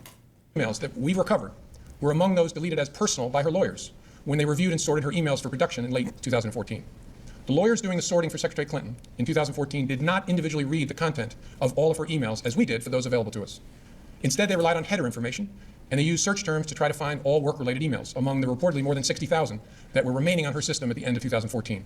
It's highly likely that their search missed some work-related emails and that we later found them, for example, in the mailboxes of other officials or in the Slack space of a server. It's also likely that there are other work-related emails that they did not produce to state and that we did not find elsewhere and that are now gone, because they deleted all emails they did not produce to state, and the lawyers then cleaned their devices in such a way as to preclude complete forensic recovery. We have conducted interviews and done technical examination to attempt to understand exactly how that sorting was done by her attorneys. Although we don't have complete visibility because we're not able to fully reconstruct the electronic record of that sorting, we believe our investigation has been sufficient to give us reasonable confidence there was no intentional misconduct in connection with that sorting effort. And of course, in addition to our technical work, we interviewed many people, from those involved in setting up the personal email system and maintaining the various iterations of Secretary Clinton's server, to staff members with whom she corresponded on email, to those involved in email production to state, and finally Secretary Clinton herself. Last, we have done extensive work to try to understand what indications there might be of compromise by hostile actors in connection with that personal email system. So that's what we've done. Now let me tell you what we found. Although we did not find clear evidence that Secretary Clinton or her colleagues intended to violate laws governing the handling of classified information, there is evidence that they were extremely careless in their handling of very sensitive, highly classified information. For example, 7 email chains concern matters that were classified at the top secret special access program at the time they were sent and received. Those chains involve Secretary Clinton both sending emails about those matters and receiving emails about those same matters. There is evidence to support a conclusion that any reasonable person in Secretary Clinton's position or in the position of those with whom she was corresponding about those matters should have known that an unclassified system was no place for that conversation. In addition to this highly sensitive information, we also found information that was properly classified as secret by the U.S. intelligence community at the time it was discussed on email. That is, excluding any later up-classified emails. None of these emails should have been on any kind of unclassified system, but their presence is especially concerning because all of these emails were housed on unclassified personal servers, not even supported by full-time security staff like those found at agencies and departments of the United States government, or even with a commercial email service like Gmail. I think it's also important to say something about the marking of classified information. Only a very small number of the emails here containing classified information bore markings that indicated the presence of classified information. That's an important one. But even if information is not marked classified in an email, participants who know or should know, small number. What did he say? I think it's also important to say something about the marking of classified information. Only a very small number of the emails here containing classified information bore markings that indicated the presence of classified. I'm so sorry. I'm so sorry. So I lied to you when I said that the marking sometimes wasn't obvious on all of these emails. That was a lie, because I'm retarded, okay? The majority of them weren't even marked as classified. Classified information. But even if information is not marked classified in an email, participants who know or should know that the subject matter is classified are still obligated to protect it. And while not the focus of our investigation, we also developed evidence that the security culture of the State Department, in general, and with respect to the use of unclassified systems in particular, was generally lacking in the kind of care for classified information that's found elsewhere in the U.S. government. With respect to potential computer intrusion by hostile actors, do you ever think about how this release was the nail in Hillary's coffin? How different would the world be if not for this effing press release? No! She could have still won after this. We'll do the nail after. We're not at the nail yet, okay? we did not find direct evidence that Secretary Clinton's personal email domain in its various configurations since 2009 was hacked successfully. But given the nature of the system and of the actors potentially involved, we assess we would be unlikely to see such direct evidence. We do assess that hostile actors gained access to the private commercial email accounts of people with whom Secretary Clinton was in regular contact from her personal account. We also assess that Secretary Clinton's use of a personal email domain was both known by a large number of people and readily apparent. And her email system didn't even get hacked, like the DNC servers did. She also used her personal email extensively while outside the United States, including sending and receiving work-related emails in the territory of sophisticated adversaries. Given that combination of factors, we assess it is possible that hostile actors gained access to Secretary Clinton's personal email account. So that's what we found. Finally, like, why would you even say that? This whole statement is just so insane. With respect to our recommendation to the Department of Justice. In our system, the prosecutors make the decisions about whether charges are appropriate based on evidence that the FBI helps collect. Although we don't normally make public our recommendations to the prosecutors, we frequently make recommendations and engage in productive conversations with prosecutors about what resolution may be appropriate given the evidence. In this case, given the importance of the matter, I think unusual transparency is in order. Although there is evidence of potential violations. I'm coming, yes. Unusual, yes, King. Thank you, King. Thank you. Unusual transparent. Hold on, wait a second. Oh, sorry. I just had to update real quick on a secret investigation that I can't talk to you at all about. Woo! We're going to love to hear the outcome of this in a year, guys. Trust me, you're going to love this one, but I can't talk about it right now, okay? Anyway, back to Hillary. Conversations with prosecutors about what resolution may be appropriate given the evidence. In this case, given the importance of the matter, I think unusual transparency is in order. Although there is evidence of potential violations of the statutes regarding the handling of classified information, our judgment is that no reasonable prosecutor would bring such a case. Prosecutors necessarily weigh a number of factors before deciding whether to bring charges. There are obvious considerations like the strength of the evidence, especially regarding intent. Responsible decisions also consider the context of a person's actions and how similar situations have been handled in the past. In looking back at our investigations into the mishandling or removal of classified information, we cannot find a case that would support bringing criminal charges on these facts. All the cases prosecuted involved some... Just so you know, if Kash Patel were to make a statement like this about Donald Trump, if Trump's FBI head was, he would be assassinated live on TV. Just in case you're wondering, the different standards here, okay? Combination of clearly intentional and willful mishandling of classified information or vast quantities of information exposed in such a way as to support an inference of intentional misconduct or indications of disloyalty to the United States or efforts to obstruct justice. We do not see those things here. Okay, I don't know your age, and I'm not saying that to be dismissive, okay, because just genuinely a lot of people just don't know if you weren't alive at the time, okay? So I'm not trying to be mean. But somebody donated and said, I don't know, to be honest, but do you really think Comey had that much of an effect on Hillary's campaign? I feel like most Americans wouldn't understand or care. Hillary's emails dominated 6 months of news, okay, leading up to the election. This was like one of the only things we talked about. Yeah, absolutely, yes. It was a massive part of the media cycle. It wouldn't surprise me if the Hillary email thing was, that alone was larger than the next 5 issues combined when it came to election coverage leading up to the election. I'm not exaggerating. This got so much coverage. It was unbelievable. And which is also one of the reasons why, if you're old enough to remember, it's one of the reasons why you should have been so upset that signal chat thing was a nothing burger, that the head editor of the Atlantic, Goldblum or whatever, ended up in that call was unbelievable. And then none of the Republicans cared because they don't give a fuck about anything because they are selfish hellspawn. They don't care about anything besides themselves and their own political careers. To be clear, this is not to suggest that in similar circumstances, a person who engaged in this activity would face no consequences. To the contrary, those individuals are often subject to security or administrative sanctions, but that's not what we're deciding now. As a result, although the Department of Justice makes final decisions on matters like this, September 19th, 2016. Email dominates what Americans have heard about Clinton. Princeton, New Jersey. Americans' reports of what they have heard, seen, read, seen, or heard about Hillary Clinton over the past 2 months are dominated by references to her handling of emails while she was Secretary of State. By contrast, Americans' reports of what they have read, seen, or heard about Donald Trump over this same period have been more varied and related to his campaign activities and statements. The Americans' frequent mention of email in response to the question about Hillary Clinton are followed by lie, health, speech, scandal, and foundation. The latter referencing recent concerns about conflicts of interest with the Clinton Foundation. Conflicts of interest? Actually unbelievable. Unbelievable. The top substantive words Americans use when reporting on Trump include speech, president, immigration, Mexico, convention, campaign, and Obama. Though Clinton has attacked Trump on several issues related to his character, no specific words representing negative traits have stuck to Trump the way the word email has to Clinton. We are expressing to justice our view that no charges are appropriate in this case. I know there will be intense public debate in the wake of this recommendation, as there was throughout the investigation. What I can assure the American people is that this investigation was done honestly, competently, and independently. No outside influence of any kind was brought to bear. I know there were many opinions expressed by people who are not part of the investigation, including people in government, but none of that mattered to us. Opinions are irrelevant, and they were all uninformed by insight into our investigation because we did our investigation the right way. Only facts matter, and the FBI found them here in an entirely apolitical and professional way. I couldn't be prouder to be part of this organization. Thank you very much. That's not the nail in Hillary's You said earlier in this campaign, by the way. That wasn't it. So he came and he made this big old announcement. This nothing burger got announced. And that was it. And then 11 days before the election, 11 days before the election, 11 days before the election, when Anthony Weiner got arrested, some Hillary emails were apparently found on his laptop. And Comey decides to publicly state that they are reopening the investigation. They didn't find anything also in that either, by the way. The new development in the saga over, listen to the difference, by the way, also on how these handle things, by the way. Listen to the difference in how they handle things, okay? The new development in the saga over Mrs. Clinton's handling of classified information comes months after the FBI closed the investigation without charging Mrs. Clinton.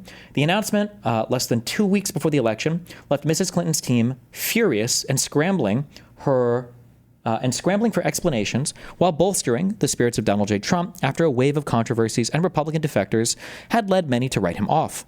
Quote, "We are calling on the FBI to release all the information that it has," end quote, Mrs. Clinton said adamantly in an evening news conference that took issue with Mr. Comey for making the disclosure so close to the election. Quote, "Let's get it out," end quote.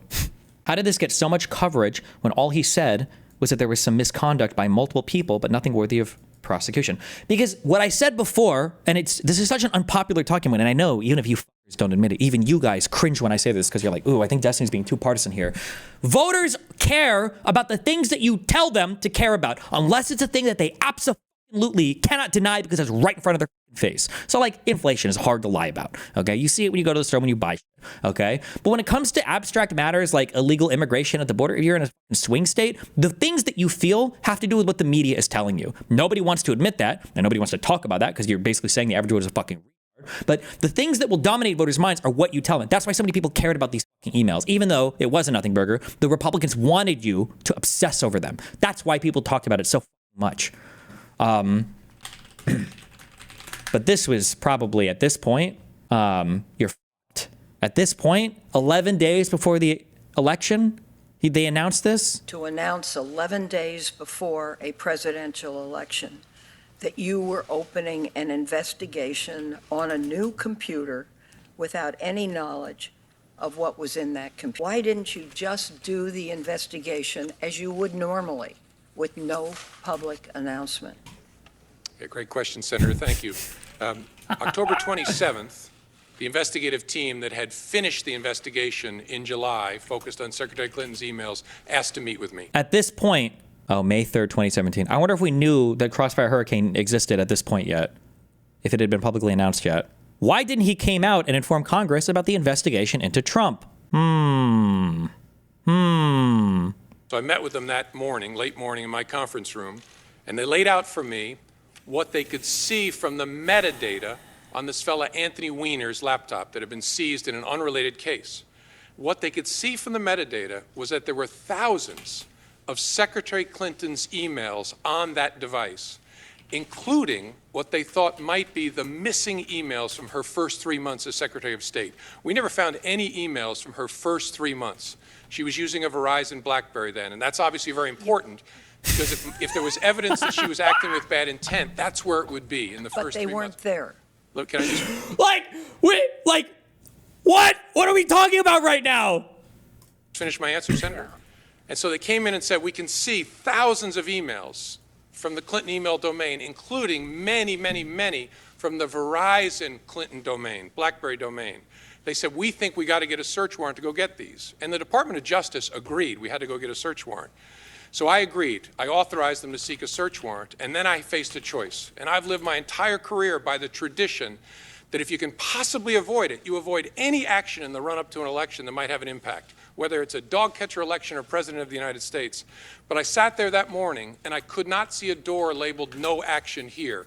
I could see two doors, and they were both actions. One was labeled speak, the other was labeled conceal. Because here's how I thought about it. I'm not trying to talk you into this, but I want you to know my thinking.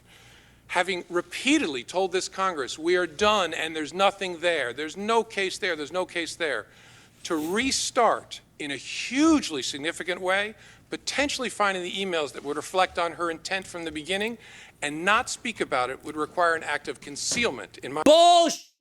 You found new evidence, so you investigate the new evidence. That doesn't mean you lied before, and now they all think you're a liar anyway. This is why I say, I'm sorry for Ryan, who's like, oh, I hope when Democrats come into office the next time, I hope that they try to be better. We need to expect more from the Democrats. Why? We don't get anything for it. This guy's even a Democrat. He's not even a Democrat. And every Republican, ironically enough, when Trump fired him because he wouldn't kill the investigation into him and everybody around him, the public, do you know why Trump stated that he fired Comey? Do you remember the public reason that Trump gave? It was the meme. He says that he fired him over the handling of the inquiry into Hillary Clinton's emails. That's what he said he fired him for. That was the public statement. He fired him because he was trying to obstruct the investigation into his inner circle. That was the reason. But this was the publicly stated reason for why he fired him. My view. And so I stared at speak and conceal. Speak would be really bad. There's an election in 11 days. Lordy, that would be really bad.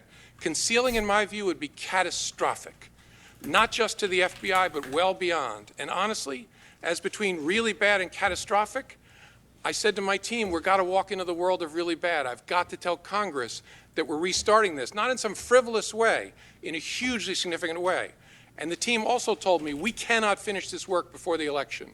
And then they worked night after night after night, and they found thousands of new emails. They found classified information on Anthony Weiner.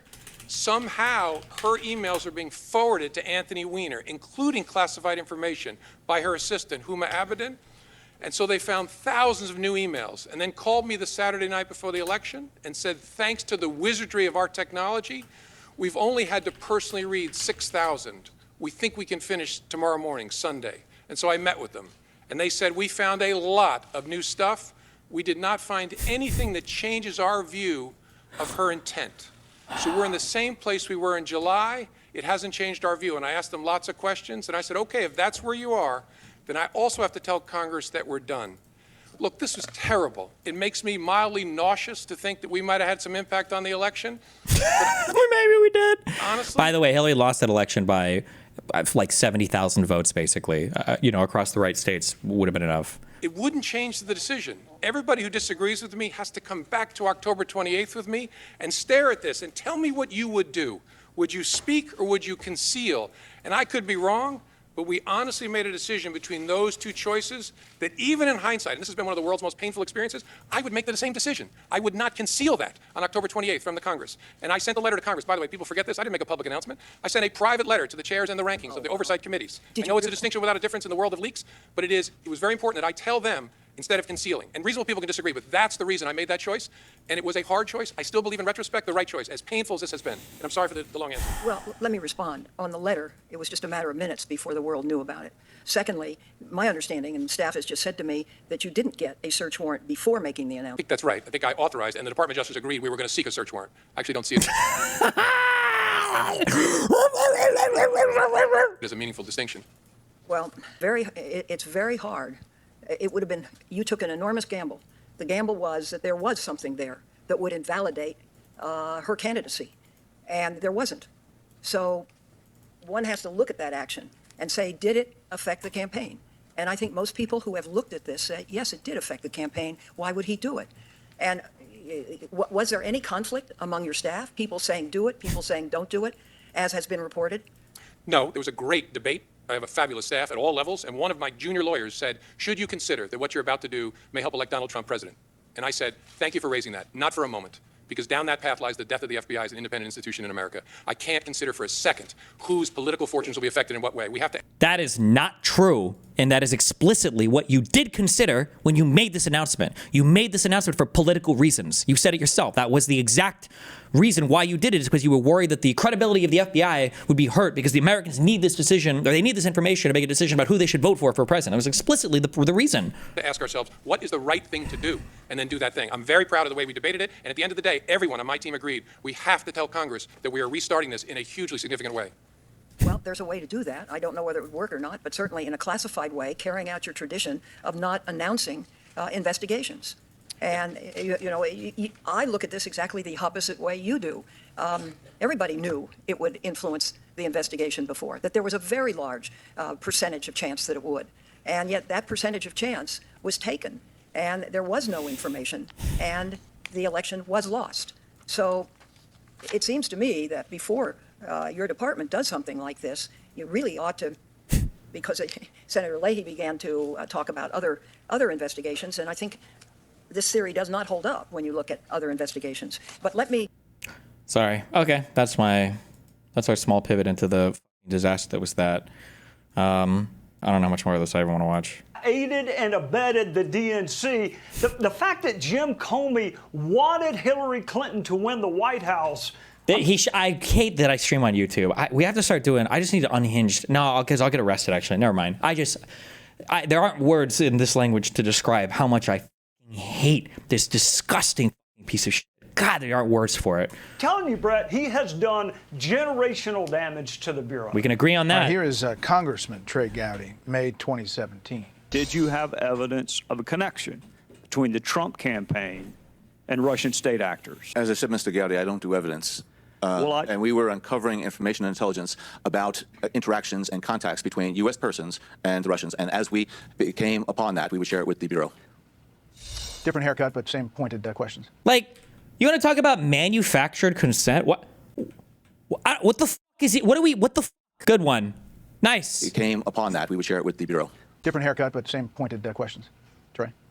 Yeah, and unfortunately for Brennan, the same allergy to the truth that he has now. He is allergic to the truth. He lied in that part of his testimony, and he lied about whether or not the dossier was used in court filings. The statute's wrong, but to Leslie's point, handcuffs are not the only way we mete out accountability in this culture. There's shame, there's history. It's not just prison. There are other ways we mete out accountability, and the fact that somebody's not wearing handcuffs does. Now, nobody cares because people are too busy screaming at me for joking about dead kids and are too busy hand-wringing the Democrats for every stupid thing that they say or for anything that anybody says. But what an unbelievable time to say that there are other forms of accountability besides jail time when you have insane MAGA people assassinating state legislators. How crazy to make a statement like that. How insane that we've already forgotten that on his way to a third house in Minnesota to go and murder more Democratic politicians. What an insane statement to say.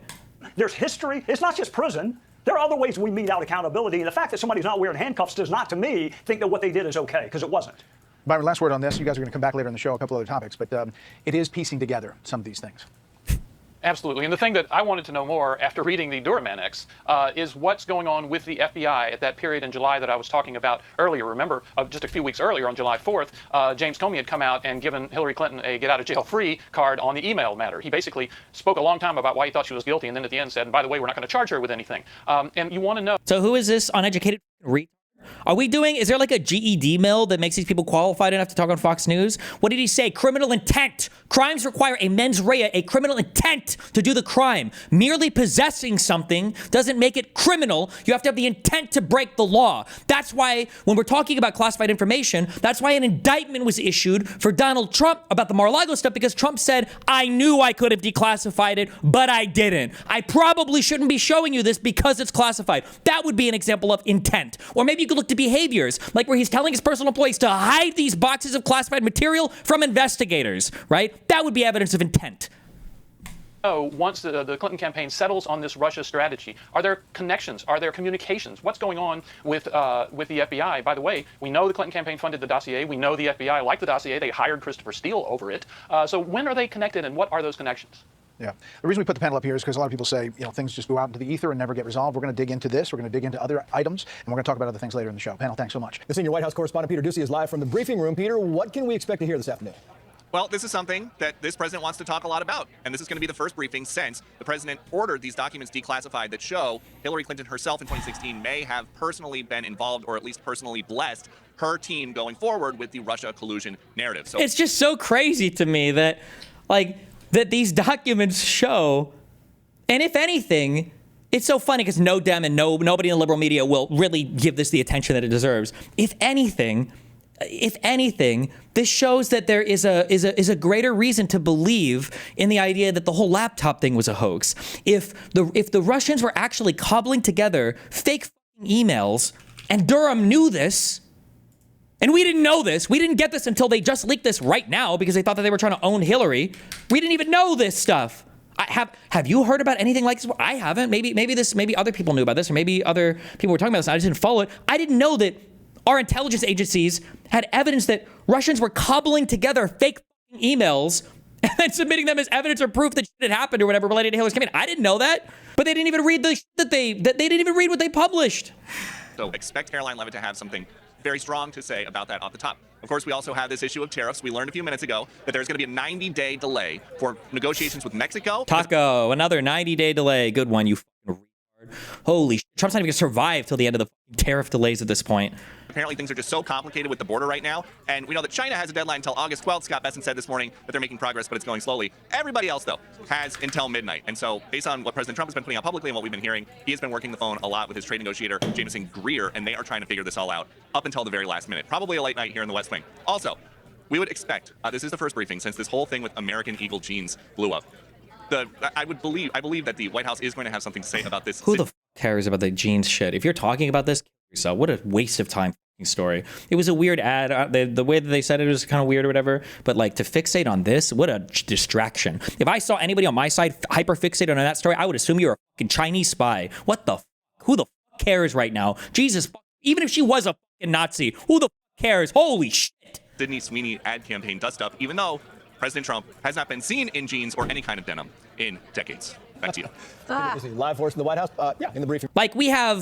Texas is about to issue arrest warrants, if they haven't already, for senators, for state congressmen that were leaving the state because they tried to call a special session to delete 5 Democratic districts. Okay? Jesus. He already issued the arrest warrants? Nice. Yeah. U.S. customer is the greatest buyer in the world. God, I shouldn't have read that. I just shouldn't have read the PDF. I just got triggered on 10 years of bullshit. It's actually so insane.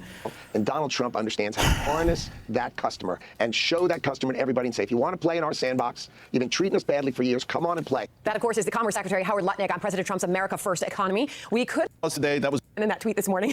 Living paycheck to paycheck. It's interesting. Middle-class people who are struggling. And again, if the Fed wants us to be restrictive, they want to keep the vice grip on this economy. Those who are paying the price for... Frankenstein-looking motherfucker. Holy shit. How many different pieces was this guy cobbled together from? Christ. Already paying the price. Charles. At the moment, newly declassified... So no, what? That's... But what they're leaving out is that they argued time and again that Trump was in collusion with this foreign... Before Trump comes in my mouth, after Trump comes in my mouth. entity.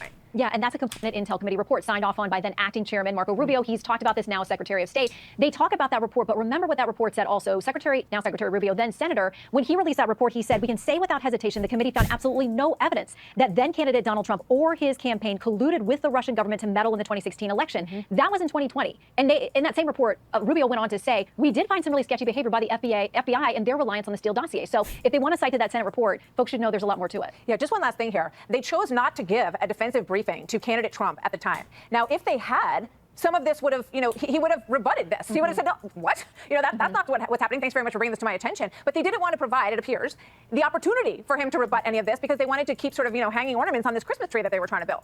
Yeah, and that investigation, the assessment was building, it was going on. And we've also found out while they were doing that, they were not only not telling him about certain things, they were leaving out information that had come to them, including a close confidant of Putin who had come to them and said that he has made clear he has no preference in this election. And so information was left out, information didn't get to people, and it left an opportunity lost. They didn't tell the president every single piece of intelligence that came to them. They had to use markers to get this guy to give a fuck about any of the intelligence. How do you present intelligence to a guy that has none? Are you serious right now? For people to maybe rebut this guy's watching Fox and Friends. You could literally, there was a point, somebody made a graph of this, I remember, where they would track the things that Trump would tweet about and talk about, and it was literally shit that had shown up on like Fox and Friends like the day before. Like over the course of like 5 years, somebody did this. Yeah, well, we will see what comes out. More to come. Thank you so much, Shannon. Great to see you. Shannon Bream. All right, so I want to get to some breaking news right now in this Russia matter that started 10 years ago in Washington, D.C. At the moment. This is the most manufactured nothing burger. Please, God, if all of us right now were to commit to law school, what are the chances that at least one of us could become a prosecutor somewhere? Can't start going after this. Guys, we need to infiltrate. Newly declassified documents have been made public. These are from the Durham report. How much additional light will be learned about the origins of the Trump-Russia investigation is something we are trying to find out. Republican Senator Chuck Grassley is here. He chairs the Senate Judiciary Committee. And Senator, thank you for your time today. I want to know what you learned. I just want our audience to know that apparently, based on my reading of it, these documents were stored in an annex. I don't know where that is or who oversees it. And they were being kept in burn bags, which I assume is material that's set to be incinerated. What's the truth? What's happening? What did you see in the documents? Well, you see, they got him all the way to right in front of the furnace, and they just couldn't toss him in, huh? Attention to the burn bag to me for the first time, and I'll leave that up to the FBI to describe, but I think it's evidence of the great depth that the deep state will go to cover up weaponization that was going on in the FBI and the executive branch of government. 4 years to set these motherfuckers on fire, and they just couldn't get around to it, I guess. Generally under the Obama administration, and I want to thank Kash Patel of the FBI and Pam Bondi, our Attorney General, for releasing these documents, because after 8 years, and it took us 3 years to get this information, but after 8 years, I think we need maximum transparency on all the schemes that were going on 10 years ago to either stop Trump from being elected or after he was elected to ruin his presidency. And that's what this Durham report is all about. And it gives information that Comey FBI had 10 years ago that they never followed up on. And it actually brings attention to the fact that there was either a Clinton conspiracy to make this happen or a Russian disinformation. But either way, it was an attempt to stop Trump. And it also proves that the FBI had a hand in it. And now after these 8 years, 3 years of my trying to get the document, we know that there was the Steele dossier paid for. 3 years of trying to get the documents that you just found out existed? What the f does that even mean, you old decrepit you senile piece of shit? Do you even know what the f you're saying? Does he even know where the sentence started here? By the Democrats and the Clinton campaign, that it was all effort of total distraction and to make it look like Russia was playing a very major role in helping Trump. The Clinton campaign that controlled the FBI? Elected, and now we know none of that was true. And now with this Durham report annex out, it finally proves that the FBI was covering up. Wow. Okay, here is what we... As Comey makes announcements over and over again. I want to make an announcement today. I saw Hillary Clinton. Now, I know you guys remember the interview where she said she carries around hot sauce with her. We followed her to a Chick-fil-A and to a KFC and to 6 other chicken restaurants. We want to report that we found that she used no hot sauce on any of her chicken, and we thought that the American people should know, have a right to know. We've got from a source with Fox Digital. Let me go ahead and read this statement. It just came in. Ultimately, the release of the classified annex will lend more credibility to the assertion that there was a coordinated plan inside the U.S. government to help the Clinton campaign stir up controversy connecting Trump to Russia. You essentially just said that, Senator. That's what I heard from your answer. Sir, is there a smoking gun in this? Well, I think the smoking gun kind of dovetails in with... However old you think this guy is, he's older. I will bet you $100. Well, I don't know, probably 6,000 years old? Isn't that what young Earth creationists think? And this guy is obviously the fucking snake in the Garden of Eden, right? Except instead of offering you the fruit of intelligence, he's offering you the fruit of fucking Trump cum. The things that Tulsi Gabbard has put out in the recent 2 weeks, and things that we had with the Crossfire Hurricane Index that I released a couple weeks ago, kind of all dovetails into the same thing, but it gets back to the fact that whether you have a Republican or Democrat administration, that there's cover-up, and we shouldn't have it. Transparency, or the public's business ought to be public, and what the FBI does ought to be public as long as their investigations are done, or if they aren't investigating, if they aren't doing their job, then it should be exposed, and this Durham Annex exposes that. Okay, So John Brennan and James Clapper tried to get ahead of this story because they've got an op-ed already today in the New York Times. Oh boy, what's their? Wait, is that the one that we read already, or did they read a different one about how Barack Obama's misbehavior during his tenure ruined our chances of winning the election? Hillary Clinton and Comey, the evil. Wait, was that the one? Was that the New York Times? Wait, it's right here. Oh no, this was Charlie Savage and Adam Goldman. John Brennan and James Clapper tried to get ahead of this story because they've got an op-ed already today in the New York Times. The headline reads, "Let's set the record straight on Russia in 2016." And underneath this, it was finally deeply regrettable the administration continues to perpetuate the fictitious narrative that Russia did not interfere in the 2016 election. Oh. They say the focus should instead be on the fact that Russia routinely meddles in our national elections. What would you say to those two men today? I think that they have been in the news so often recently, and along with Comey, of trying to information out that they've been in the center of all this conspiracy, that they're trying to cover their hind end. That's all I can say about that. One last question. There's a headline now at foxnews.com that George Soros has a connection in these documents. Do you know of that? Is that true? No, I don't, but I can find that out for you, and I'll be glad to get back to you with an answer on that. Okay. Can we get the Uranium One conspiracy as well? Can we bring up Seth Rich again? Maybe they really did kill him. Maybe there is a Hillary kill list. Senator, thank you. We will see very soon what you have found. Thank you. Chuck Grassley, thank you for your time. Fox News correspondent David Spunt is in Washington with the latest. David. Well, hey, Will, Special Counsel John Durham's investigation into the origin. Oh, wait. This is the guy that Wait, is this the guy whose show I did? Is he like a regular, big host now? Is that this guy? David Spunt is in Washington with the latest. David. Well, hey, Will, Special Counsel John Durham's investigation into... Did he get promoted? Jesus. The origins of the Trump-Russia narrative began in 2019 and ended in 2023 with a 300-page document. Today, we're getting a look at the newly declassified annex to the report. It's just 29 pages, and it was released... Wasn't he always? I thought he had a much smaller sideshow. For the first time hours ago. It discusses more allegations about the Clinton campaign's efforts to discredit Trump. The Clinton campaign's alleged efforts, I should say. Now, we're looking for the first time at an email from a man named Leonard with the Open Society Foundation. Will, that's a society tied to George Soros. Oh, my God. An email from a guy who no one's ever even heard of before with ties to George Soros. What does that even mean? George Soros is a billionaire investor guy. What do you mean ties? What, To the annex, Leonard writes about a Clinton campaign advisor and says that HRC, meaning Hillary Clinton, approved Julia's ideas about... This is stuff that we believe is not real. It says it in the thing that this is not real. This is stuff that we think was cobbled together by the Russians. This is not a real email. They couldn't verify or validate this anywhere. Nobody that they interviewed knew that this email was real. Nobody had any knowledge of it. The parts of this email were literally clipped from other emails to make it look more like it was being spoken by an English person. Nobody in the intelligence agencies, nobody when Durham's team went over it thought this was real. That was their assessment. And they're just quoting it. Bro, some Russian, there's some guy who was about to kill himself. He's like, God, I tried so hard to do this amazing email plant and nobody took the bait and nobody bought it. And this guy's about to hang himself and his wife has been so sorry for him. And then she's watching the US media and he's like, look, you made it. Husband, no, look, your propaganda made it to US front and center media. It's Fox News. They're playing your propaganda email. Trump and Russian hackers hampering U.S. elections. That should distract people from her own missing email, especially if the affair goes to the Olympic level, end quote. Now, a source close to the annex says that Durham obtained these Leonard emails via the intelligence community who intercepted them from Russian intelligence. The annex goes on to explain the FBI was fully alerted to the possibility that at least some of the information it received about the Trump campaign in 2016 might have origins with the Clinton campaign or Russian disinformation, but dismissed the information, quote, as not credible, without any investigative steps actually having been taken to either corroborate or disprove the information, quote, as in 2016, might have origins with the Clinton campaign or Russian disinformation, but dismiss the information, quote, as not credible, without any investigative steps actually having been taken to either corroborate or disprove the allegations, end quote. The report also critical of President Obama's intelligence affair goes to the Olympic level, end quote. Now, a source close to the annex says that Durham obtained these Leonard emails via the intelligence community who intercepted them from Russian intelligence. The annex goes on to explain the FBI was fully alerted to the possibility that at least some of the information it received about the Trump campaign in 2016 might have origins with the Clinton campaign or Russian disinformation, but dismiss the information, quote, as not credible, without any investigative steps actually simply having been taken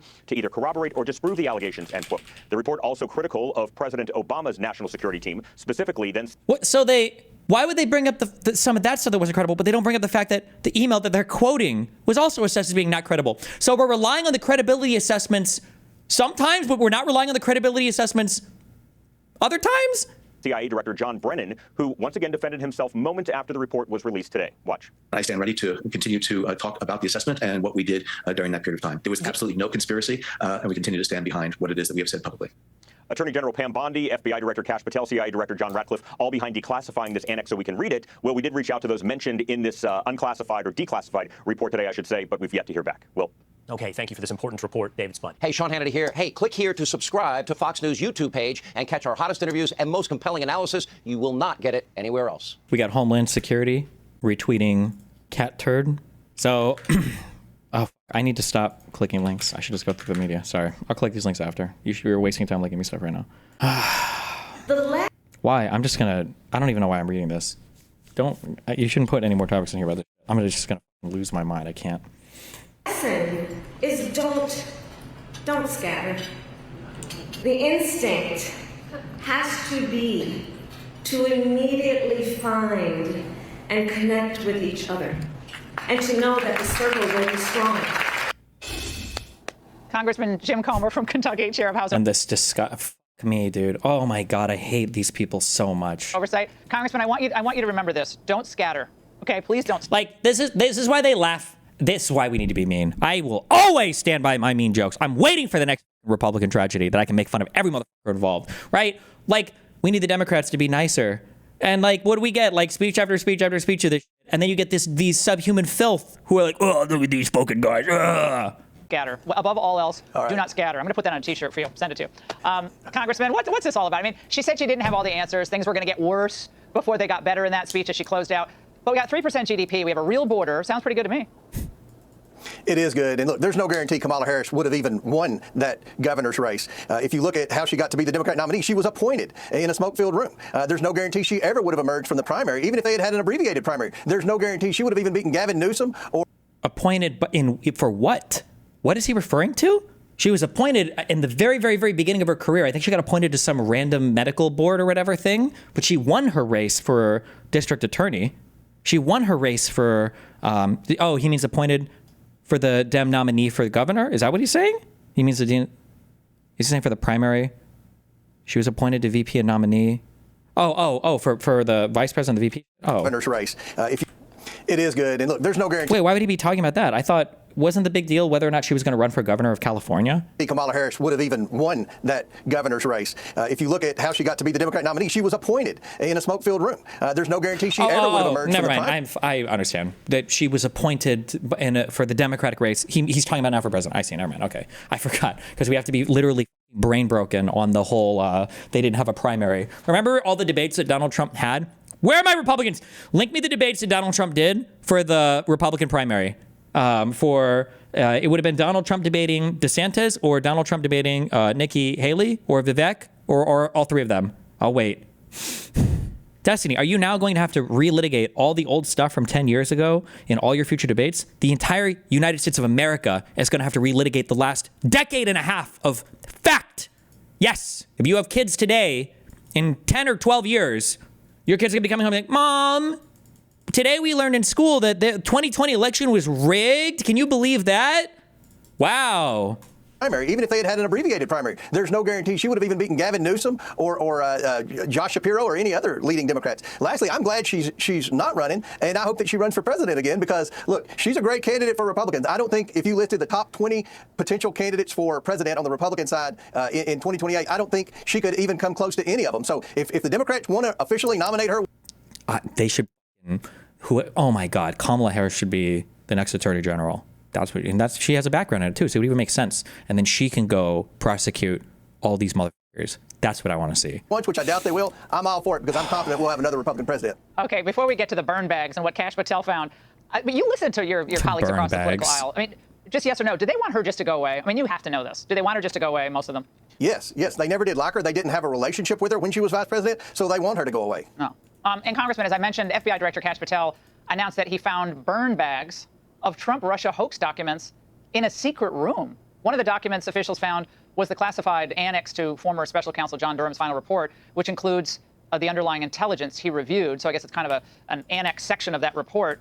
Now, Congressman, maybe it was just duplicated and you do burn things. I mean, that is not, I don't want to make it like you don't ever have burn bags. You do have burn bags in the government. But what do you make of this? Look, I knew all along that the Democrats would try to destroy any evidence that would make them liable in this Russia hoax. Listen to this Kentucky Fried motherfucking retarded piece of talk like, oh, I know that they packed them all up in the burn bags and they were sitting right in front of the furnace and they just couldn't lift them in and they couldn't throw them away. Like, what? It's actually so fucking ridiculous. It's the stupidest motherfucking thing I've ever heard in my entire life. This conspiracy. This is the dumbest thing I've ever heard in my entire fucking life. You knew it was a Russia hoax. Fox knew it was a Russia hoax. You did a great job, Laura, reporting the facts about this Russia hoax. Now Kash Patel, who, by the way, is the right guy for the job, he's in there. We've got John Radcliffe in there, Tulsi Gabbard's in there. They're all trying to get the truth to the American people and hold people accountable. It's not just about the fact that we've proven they lied all along to try to hurt Donald Trump and destroy his presidential campaign. It's about the fact that they've lost confidence. We've lost confidence in the intelligence community. We have competent people in there now. We want them to pay a price. We want the Comeys and the Brennans and those guys to pay a price for what they did. It's illegal. How is it so easy for them to make up these catchy lies? Burn bags, smoke-filled rooms, and acid-wash servers? What are you talking about? The answer is fucking obvious. How do you make up Santa Claus? Because you're talking to retards. You're talking to 9-year-olds. No, they believe in Santa Claus. They're retarded. It's the Republican Party. They will literally believe anything you fucking tell them. Anything. Legal, it's wrong, and they need to be held accountable. And I think Kash Patel is on the right track, and God bless Kash Patel and John Radcliffe. Well, words about accountability are great. We actually have to see accountability. But Congressman, the Biden gatekeeper, Steve Ricchetti, testified in front of your committee today, and we're told he still thinks Biden could have won in 2024, and he was capable of being president right now. So what else can you tell us? Well, he didn't tell us a whole lot of what This might be, actually, ironically, this might be the most informed Americans have ever been about cabinet level positions in the United States of America in U.S. history, because half the fucking cabinet is filled out by Fox News hosts now. Jesus Christ. You wouldn't expect.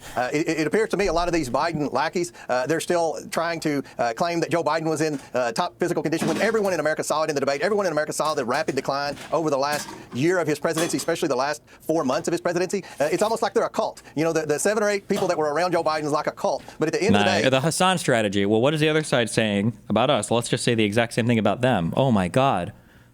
His testimony wasn't consistent with others who have actually testified. About half the Biden people have pled the fifth. The other half have testified. And all their testimony is inconsistent. So we're going to put the pieces together, and we're going to release all the transcripts, and we're going to issue a report, and hopefully we'll be able to determine whether or not Joe Biden had any idea who was using the auto pen and what they were using it for. The auto pen. That's it. Remember, that auto pen, that came from nothing. That was a total conspiracy that came out of thin air. They haven't found anything about it at all. Like Donald Trump is the one who has executive orders presented to him. You know what? If Donald Trump had to sit in front of a computer and he got a 20-question ChatGPT generated quiz for answering questions about his executive orders, he would get a 10 out of 20 guaranteed. He would fail it. Did know. Congressman, are you going to subpoena someone like a Kamala Harris? I think that's another great thing about Kamala Harris not running for governor. She's going to have more time to come before the House Oversight Committee and testify about Joe Biden's cognitive decline. So I think the odds of Kamala Harris getting a subpoena are very high. Well, that will be something. Quite something. Get ready for the laugh. You have to wear earplugs. Congressman, thank you. Hey, Sean Hannity here. Hey, click here to subscribe to Fox News YouTube page and catch our hottest interviews and most compelling analysis. I don't know who's in the hallway. I'm screaming. Joining us now with more, Senator Lindsey Graham. Senator, I want to get your reaction not only to the Durham annex. Radiant, do you have any CNN coverage on that? I'm curious, what is the liberal side saying? The liberal side that was so destroyed uncovering anything about Russia because they don't want to be accused of doing Russiagate. Have they? Give me Radiant. No, there is no coverage. I don't believe you. They must be saying something about this. United Airlines flight makes emergency landing at Dulles. Bureau of Labor Statistics jobs report. Human skeleton buried alive. TikTok pulls video of beauty mogul. Out of his mind, Jeffries responded to Governor Abbott's threats. Harrowing moments inside New York City building as mass shooting unfolded. See desperate effort to save Ukrainian soldier. Hear top Texas Democrats' response to Governor Abbott's threat. Immigrants advocate detainees on hunger strike on alligator Alcatraz. This is what you see in nothing. No response. We have no strong responses to this right now. What about New York Times? What was that? This liberal hypocrisy is fueling American inequality. Here's how. Johnny Harris, is that the guy? Watch Joaquin Phoenix videos latest. Wait, why is this all the New York Times? Do they not post videos that you can see? Am I retarded? 2 weeks ago, 3 weeks ago? Hello? Maybe that's just not, they just don't, oh, it's the New York Times, it's a fucking newspaper. I'm losing my mind. I'm sorry. Here's the bottom. The Texas stuff is important. I mean, I'm glad they're talking about that. They are brain broken. They can't, liberals cannot talk about Russia. Nobody's read any of the reports. Nobody knows any of the facts that are being claimed by the Republican side. Nobody followed anything relating to any factual analysis of literally anything having to do with this, and so they can't bring it up because it was Russiagate. Oh yeah, we can ask our ground news. Oh, there we go. Okay, cool. That looks about right. Seems about right. But also Tulsi's declassification, and as you put Lindsey Graham is gay, by the way. This guy pays for male prostitutes. This guy's like 70 years old, no wife. It's because he likes to f little men. Together, you were the one person. It was you. You got everybody that used that phony Hillary Clinton bought and paid for Russian disinformation dossier as the basis for not one but 4 FISA applications. You got every one of those people, including James Comey. What did he sign? 3 of the 4, 2 of the yes. or 2 of the 4? 3 of the 4. To say 3 of the 4. Okay, 3 of the 4. To say, knowing what we know now, we never would have signed it. They knew the information was false, though, way back when, and they used it anyway. Does that mean they lied to a court? Put it all together for us. Well, so number one, the warrant against Carter Page that was sought by the FBI, 3 of the 4 applications to the FISA court were signed by Comey. The FBI had information. Unironically, that part of the conservative strata flooding the zone is choosing to interview on conservative news only, so libs start out on the back foot and have no primary sources to debunk it. Sure, but I mean, you could also, Matt Taibbi going over this, I DM'd him. If you're in this space and you can type, tell him to talk to Destiny. I would love to talk to this guy. I don't know how many viewers he gets on Twitter. Mine are more real than whatever dog website that is. We'll do it here. Tell him, hey, check your DMs for the Omni-Liberal. He would love to chat about this. He might actually have a greater command of the facts than me too. So I hope I lose, and then I can actually. Steele dossier was politically motivated. It was the exclusive basis for the warrant against. Do you see that dude you debated on Jubilee might get appointed to the Fed? And you mean in that empty Fed governor chair? You're lying to me, you motherfucker. There's no shot. I know you're lying to me. I know you're lying because you're a kick chatter and you're lying. There's no shot that he's being considered for that. Where are you getting that from? You really lied. He really did lie. Stop. Against Carter Page. The subsource, this Danchenko guy who gave information to Steele, told FBI agents his hearsay is bar talk. It was never meant to be used. Justin, Doge architect and harsh Jerome Powell critic James Fishback. Doge architect and harsh Jerome Powell critic James Fishback is being floated for President Trump to appoint as a Federal Reserve governor. He's suing Jerome Powell for violating transparency law. No shot. This is just people saying that they wanted to be considered. We don't know if this is actually, I don't think this is. That's the guy who I did the high school debate thing for. I don't know if it was, we got a video of that, right? In a legal proceeding. That, in spite of all that, they got. Kagan. Wait, did I see you at that event? What the fuck? I was a kid who met Fishback at his Incubate debate. How the fuck did he rise so quickly? Were you at that event? That was the Incubate debate thing is what he, like, sponsors or hosts for high schools, and I know I did it years back. Oh, nice. Well. Warrant after warrant after warrant. So what did Page tell Strzok in August after Crossfire Hurricane opened up on July the 31st? Page, he's never going to become president, right? Strzok, no, he won't. We'll stop him. These are the 2 people leading Crossfire Hurricane. But what's important tonight is that for the first time we know that in January of 2016, Debbie Wasserman Schultz apparently meets with the Soros Foundation to talk about a plan to distract from the Clinton email scandal. To talk of Wasserman Schultz, distract from the Clinton email scandal. And there's a statement where Obama said, I'm not going to have my president tarnished by the Clinton email scandal, suggesting to Comey and everybody else, you need to let this go. And at the same time, we now know from an email that Hillary Clinton, to distract from her own email scandal problems, set up the narrative that became Crossfire Hurricane, blaming Trump of being a... Man, she sure did get Trump there. In order to counteract the 27 public statements made by Comey to torpedo the fuck out of Hillary's campaign. They got him back by privately and with no public statements having the FBI do a covert investigation into Donald Trump's campaign that wouldn't be made public until after he was already elected in office, and then did everything he could to obstruct every single part of that investigation. Good one, Hillary Clinton. Real smart there. Maybe some of the people that she assigned to tracking Seth Rich should have been on her investigative team for how to rig the election here. Russian agent, and they planned this, coordinating between the campaign and this organization to create this storyline. That's what's new.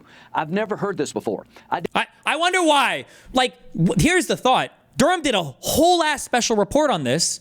Why didn't Durham mention any of this? Why is nobody talking about Durham? Why isn't he being out here with arrest warrants, whatever, right? And the whole team that worked with him, I guess, right? Because apparently all the guys that worked at the FBI on this, because apparently all of these people were also hiding it all, right? Did not know that the Russians had hacked into the Soros Foundation, and they had conversations between Democrats and the Soros group to set up a plot to say that Trump was a Russian agent, and it was known before Crossfire Hurricane the FBI was going to provide oil to it. So this was a conspiracy to blame Trump for being a Russian agent to distract from the Clinton email scandal to affect the outcome of the 2016 election. It was, and then after they lost the election, then the real intelligence that was put together by senior rank and file intel officials, it said there was no Trump-Russia collusion. Didn't happen. And then they decided, I guess, according to Tulsi's release, my understanding is she believes Barack Obama led the way, but using the deep state, meaning Brennan and others, they decided to... Oh, the deep state are your cabinet appointees? What the f does that even mean? Up with another intelligence assessment. Now there's a bigger question. There's an investigation into a grand conspiracy by the FBI Director Kash Patel that this has been a pattern that has played out now for 3 presidential elections. The second one would be in 2020. And remember, they verified the authenticity of Hunter's laptop in March of 2020. The FBI then was meeting weekly with big tech companies, but they knew Rudy Giuliani's then attorney, Bob Costello, had a copy. They knew it was going to be made public. Lo and behold, October, that laptop story breaks in the New York Post. And sure enough, 51 former intel officials that knew nothing about that laptop assured the American people that, in fact, it has all the makings and markings of Russian disinformation. And when those big tech companies asked the FBI, who were Hold on, wait, just on timelines. Did that 50-member statement thing, did that come out before or after the New York Post story? Bunking it all summer long to them, whether it was true or false. They knew it to be true. They wouldn't tell them, and therefore the story got suppressed. Now, suppressed? Who says that? The story got suppressed. The story got suppressed. You could probably find cannibal tribes that roam sub-Saharan African regions. Okay, they don't have contact with any other parts of the world, and you would go talk to them in some indecipherable language, and the only words you'd be able to communicate with each other would be the Hunter Biden laptop scandal. Give me a break, you fat, disgusting piece of shit, you slob. What an unbelievable statement to make. On the scale of an election, to me it is. Well, not only, in October of 2016, Brennan went to brief Harry Reid about Trump's connection to Russia. And that came out right before the election, but it didn't catch on. After Trump got elected, before he took office, they went to brief Harry Reid about Trump's connection to Russia. And that came out right before. The New York Post story was October 14th, 2020. The intelligence letter was October 19th. Okay, gotcha. So 5 days after. For the election, but it didn't catch on.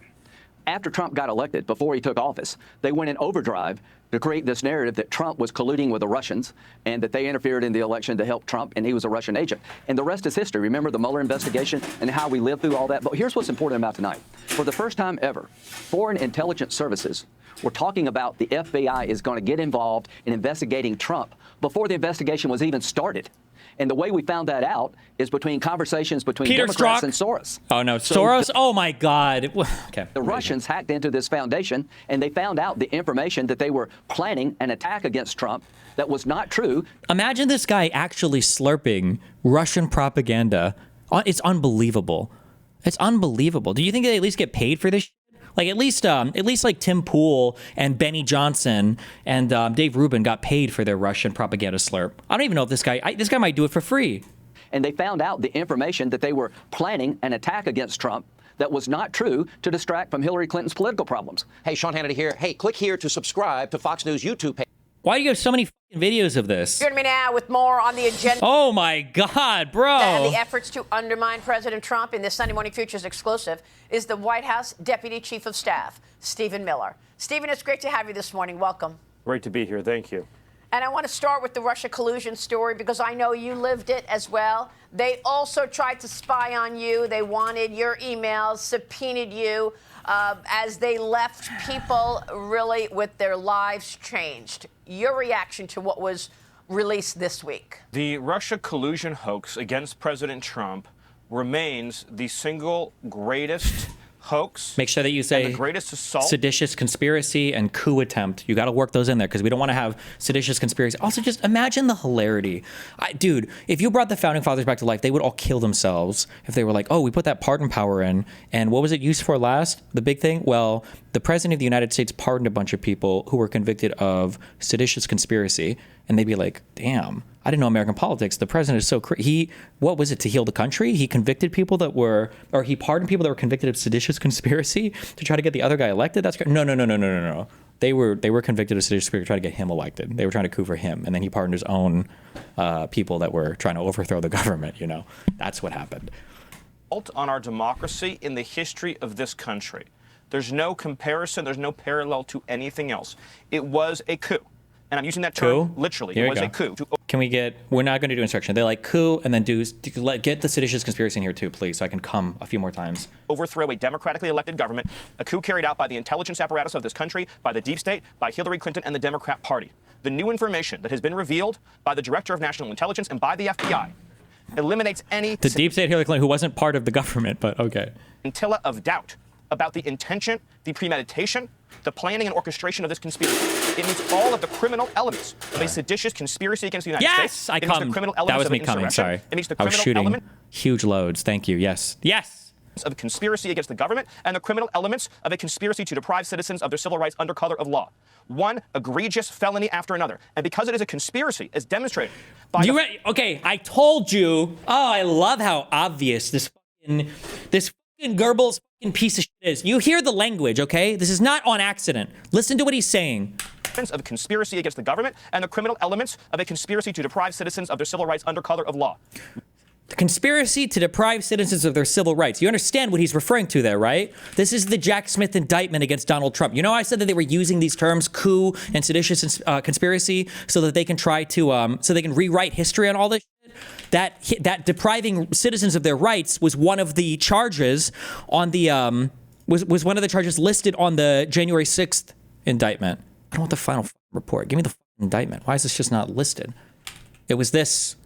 18 U.S.C. Section 241, conspiracy against rights, because that was part of the legal theory for this case. It was an attempt to defraud the American public of their right to have their vote heard, because they tried to rig the election by having false electors show up and have their vote be counted by Pence, which would have obstructed the rights of every American citizen of the states to have their votes counted for president. But they're trying to rewrite it. That's why he's using that language there. Conspiracy against the government and the criminal elements of a conspiracy to deprive citizens of their civil rights under color of law. One egregious felony after another. And because it is a conspiracy, as demonstrated by the forethought of realizing and documenting that they understood that this was fake from the beginning, meeting the mens rea standard in law. Because of that, because it is a conspiracy, every single Not the mens rea standard. individual actor is now part of that conspiracy. So that includes Brennan and Clapper and Comey and Hillary and Schiff and everybody else who knowingly and willfully perpetrated this plot, this coup, this conspiracy, this scheme against President Trump and the government of the United States. And now is the time and the hour and the moment for accountability so that we can reclaim this democracy, Maria. Well, do you believe we will actually get accountability? We've been demanding accountability now for a decade. Our audience is well aware that this is the biggest political scandal we have ever seen and an effort to undermine and take down a duly elected president. But now we want to see the tricksters face the consequences. Will they? I have complete confidence in the Department of Justice to follow these facts, to follow this new, further avalanche of evidence, and to take all the necessary legal steps to ensure that the wrongdoers, the coup plotters, the schemers, and the insurrectionists are held fully accountable under the laws and Constitution of the United States. Yes, Maria, I believe that. Now, last weekend, John Ratcliffe, CIA director who is a former prosecutor, former DNI, told us that the statute of limitations, the 5-year statute, does not apply when it comes to conspiracy. And he says the conspiracy is ongoing because they still won't admit it. The conspiracy is still happening. So what is your take on what Ratcliffe told us last week? Oh, he's completely right. So several of the statutes I mentioned, we have not even come close to eclipsing the statute of limitations. But more than that, It is an ongoing and continuing conspiracy. It continued through the entirety of President Trump's first term. It continued through the entirety of President Biden's term in office, and it continues to this day. There are still deep state coup plotters who are trying to conceal and hide this information on behalf of the people they're protecting. There are still staffers in Democrat offices who know the full truth, who are concealing that truth. So all of this behavior, all of this conduct collectively means the conspiracy hasn't ended, it is ongoing. Comey in particular has throughout the years engaged in conduct and lies, public statements, and testimony in front of Congress. False testimony, whose sole purpose was to perpetuate and continue the conspiracy. So I have every hope and expectation that the Department of Justice, under the leadership of our courageous Attorney General, will follow these facts and follow the evidence and deliver justice. Because if we have a country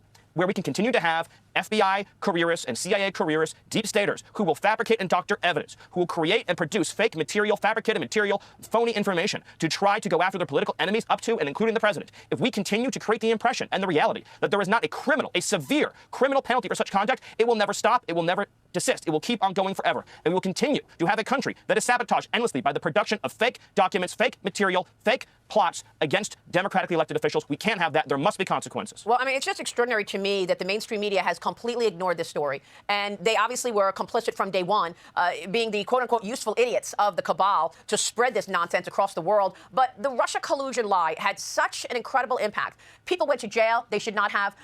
People were raided. They raided Mar-a-Lago. President Trump's. Who went to jail that should not have? Which one? Are we still pulling out the Flynn dick suck defense because this retard lied to the FBI? He absolutely did. Home looking for these documents, according to Devin Nunes. Correct. By the way, that's a great point. The Mar-a-Lago raid was a perpetuation and continuation of the same conspiracy. No, it wasn't. You fucking retard. No. The Mar-a-Lago raid was in connection to the classified documents case. That was a separate case. It went in search and in hopes of trying to recover the documents that would implicate their own criminal conduct. That's right. The entire raid was a perpetuation of the same criminal scheme, as you mentioned. And so many innocent people suffered irreparable harm. Paul Manafort was left to rot in a prison cell because of this ridiculous investigation. Imagine defending Paul Manafort and then in the next breath condemning Hunter Biden. Give me a fucking break, dude. Unbelievable. This guy lying to the State Department, working with the Russians in Ukraine to help influence their elections, and you're defending that guy? Unbelievable. By the way, head of Trump's campaign for 2016, by the way. Pardoned by Donald Trump once he was in office, by the way. Paul Manafort was left to rot in a prison cell because of this ridiculous investigation, this witch hunt that is carried out. How many homes were raided, how many documents were taken, emails were taken against the innocent, against people whose only crime was working for President Trump. Right. And everything that has happened, including, I would argue, all of the interference in 2024 that took place, and in 2020 that took place, all the dirty tricks that kept taking place against President Trump were all part of a desire to keep him from getting back into the Oval Office to uncover and expose and share with the world the full truth of what happened, as we are seeing now, Maria. They also set up General Mike Flynn. Let's not forget about that. There were so many implications of this lie, but even more so. In case you're wondering what Mike Flynn is up to, if you want to know what a truly delusional, brain-broken, insane person is, just go ahead and take a look at this dude's Twitter. Literally any point in time. You know they're smart when they got all the boxes and the circles up. Please join us for a superb weekend with a great group of patriots. Oh my God, we've got disgraced Giuliani. We've got Roger Stone. Who do I know this retard? I feel like I've seen it before. And then Flynn, good one. What are we retweeting here? Byron Township and contractors. Mike Lindell, the My Pillow guy. Of course. The guy who was selling pillows for $14.88 to raise money for the millions of dollars that he was fucking donating to the Trump campaign.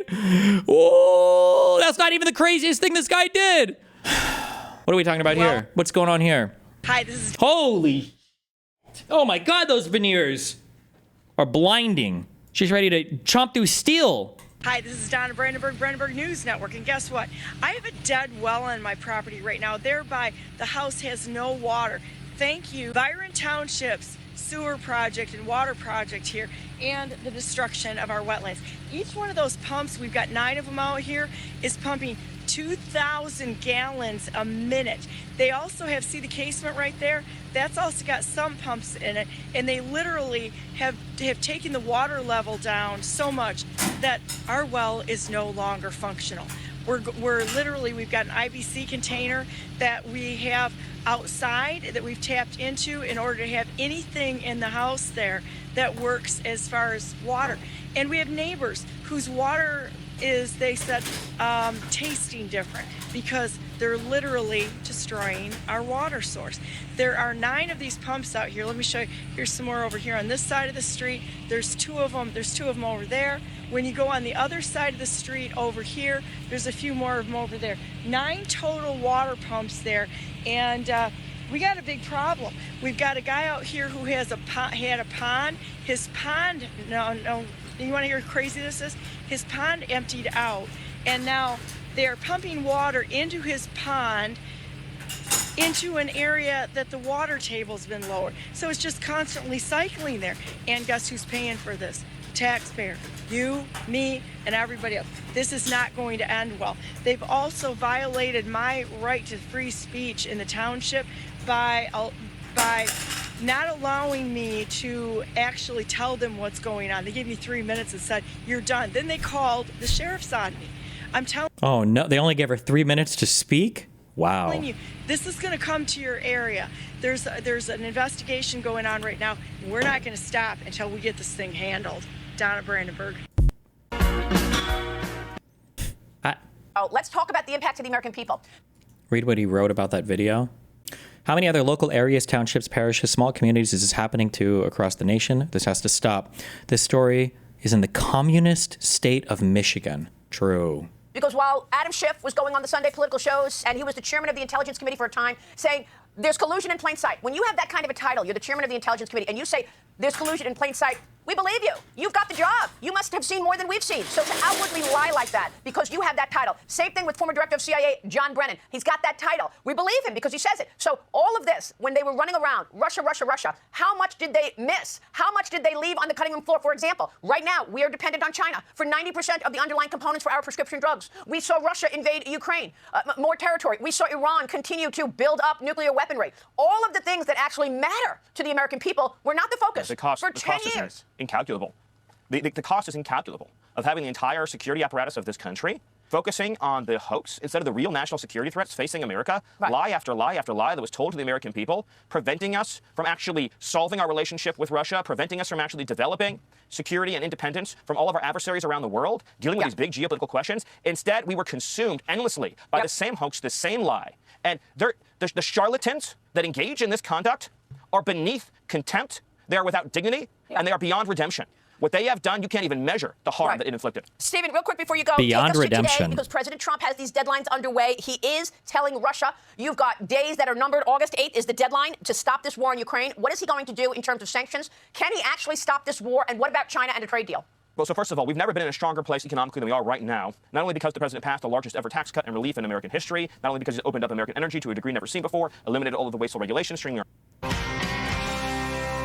President Donald Trump has staunch allies in Congress in his second term. This chick is so fucking twisted, bro. Her eyes are literally perceiving 2 different realities. Like, this cross-eyed bimbo dipshit has had so many fucking Botox injections. Her optic nerve doesn't even work anymore on one half of her vision. His daughter-in-law is covering her. This is just an unbelievable situation right now. This is her, right? This is Lara Trump, or did I just go off on this? I don't care. She's some Fox News bimbo anyway. Like, what the fuck? What the fuck are we even watching right now? Including some lawmakers who used to be his opponents, like Texas Senator Ted Cruz. From celebrating key policy wins in the Big Beautiful Bill to uncovering the truth behind the Russia hoax, the senator is staying busy in Washington, and he's passionate about serving his constituents in the Lone Star State, especially in the aftermath of the heartbreaking and deadly floods last month. I caught up with Senator Cruz this week to see what's next in his jam-packed agenda. Senator Cruz, thank you so much for joining me. I'm so excited to get you on my show. Great to be with you. Thank you. I want to ask you and start out with the FBI. This week we heard that FBI Director Kash Patel found documents in a burn bag in a hidden room at the FBI related to the Trump-Russia probe. First of all, give me your reaction. Now it's in a hidden room? What is it? FBI building? Is this Hogwarts? What are you talking about? Were they not spamming spacebar enough when they were running up and down the walls to open the door? What the reaction to that? What do you expect the public to learn, and what's going to come out of all of this? Look, I think the revelations we've seen in the last few weeks about the Russia hoax have been really disturbing. we saw the Obama administration, the federal government made a decision to go after President Trump. And they did so in a way that has no precedent in American history. They corrupted our system of justice. They concocted this hoax. And I got to say, the damage that was done to the FBI, to the Department of Justice, to the CIA, to the entire infrastructure of our government, it really is horrific. Kash is a good man. He's got a hard job. Turning those institutions around is I think, unbelievably important. Do you think that we see a place where you have the majority of the American public finally trusting, our CIA, our FBI, all of that again?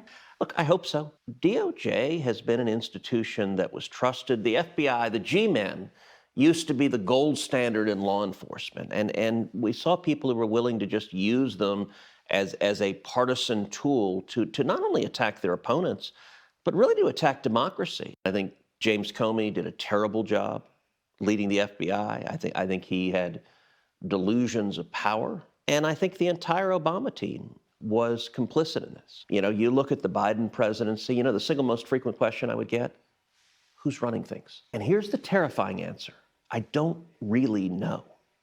I can tell you in 4 years that Joe Biden was president, you know how many times I spoke with him? No, you didn't. 0. You didn't speak to him at all. Not once. Wow. Joe Biden was not running things. That I know. Who actually was making the decisions?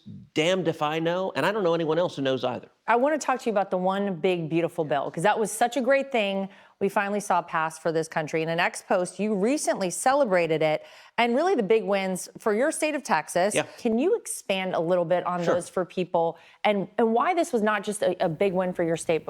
The big win for your state from the big, beautiful bill, in case you're not aware, is the exact thing that Republicans had always been criticizing massive pieces of legislation for. They call it pork spending. They used to call this, it's now been eliminated from their vocabulary, but the idea that individual senators and congressmen would fight for little pet projects in their state as part of these massive bills, Republicans would call that pork barrel spending. When Obama was in office, they talked about it all the time, but I guess now we just don't give a about it anymore. For the country. I do not think there has been 6 months that has been more consequential in any presidency of our lifetime. And this bill, the one big, beautiful bill, has more conservative wins in it than any piece of legislation that has ever been signed. But I'll tell you, of all of the different provisions in this bill, there are two that I care the most about. It's school choice and the Trump accounts. What we did in this bill is we created a tax credit for contributions to scholarship granting organizations. As a result, there's going to be billions of dollars of new scholarships for K through 12 education all across this country. And we're talking literally millions of kids, many of them low income, many African American, many Hispanic, trapped in failing schools, are going to be able to get scholarships to get a great education, to go have a future. And then the Trump accounts, these things are amazing. So starting on the 4th of July next year, the 250th birthday of our country, every child in America is going to have a personal investment account. These are 401ks for kids. There are going to be trillions of dollars invested in these accounts. That's in this bill, and I think those two provisions will have the most long-lasting impact. What a win, like you say, for everyone. Truly, both of those items. Just to move to something that's a little sad, it's been almost a month since the devastating floods down in Texas. We know that there have been 137 deaths. There are some people who are still missing. What can you tell us about the update on recovery efforts there from the local and the federal perspective? The Texas Hill Country, for folks who are not from Texas, the Hill Country is the prettiest part of our state. And Kirk County, where the worst damage is, there are 40 summer camps there. And the impact of this, 137 people have died, 37 children have died. And listen, I've been in the Senate 13 years. One of the consequences of representing a state as big as Texas, you have a lot of natural disasters. This is by far the worst I've ever seen. These are little girls, and the devastation at Camp Mystic, the water rose to 8 feet in the cabins. There is one cabin that little girls, and the devastation at Camp Mystic, the water rose to 8 feet. Did he forget the names of any of the people, or does he not even know? Does he not know the fucking name of anything that happened? Why do I feel like, do you hear this? There are like 2 or 3 different cuts in this one fucking sentence. Do you hear this? You have a lot of natural disasters. This is by far... There was a cut. There was an audio cut there. You can hear it. The worst I've ever seen. These are little girls, and the devastation... I'm pretty sure there was another cut there. These are little girls, and there was a cut there, yes. Devastation at Camp Mystic. There's another cut there. Water rose to 8 feet in the cabins. Does he just not know? I mean, he doesn't give a based, I guess. There is one cabin that was a cabin where the youngest campers were. It's called the Bubble Inn. And every camper in that cabin died. And they were all 8 years old. I will say, in the face of just unspeakable agony, it also is inspirational. You would see Texans coming together. And that's true. At every disaster, you see people just helping each other. And look, Texas will come through this. We are a strong state, and we'll come through this the way we always do, by coming together and supporting each other. You, of course, had critics in the wake of this tragedy that were claiming that there was a delayed response from FEMA. Can you clear up the story with all of that? Because obviously you always have critics, but this in particular is a little much. Yeah, look, unfortunately, there are people who play politics, and they play politics with every disaster. I can tell you, as the flooding started, I was on the phone with Governor Greg Abbott. I was on the phone with Lieutenant Governor Dan Patrick. I was on the phone with Nim Kidd, who's the head of the Texas Department of Emergency Management. And then I called President Trump, and I talked to him in the White House. It was right as the flooding was happening. And I just said at the time, I said, look, we don't know all the details. It's happening right now. But everything we're hearing, it looks like this is really bad, that there's going to be a really significant loss of life.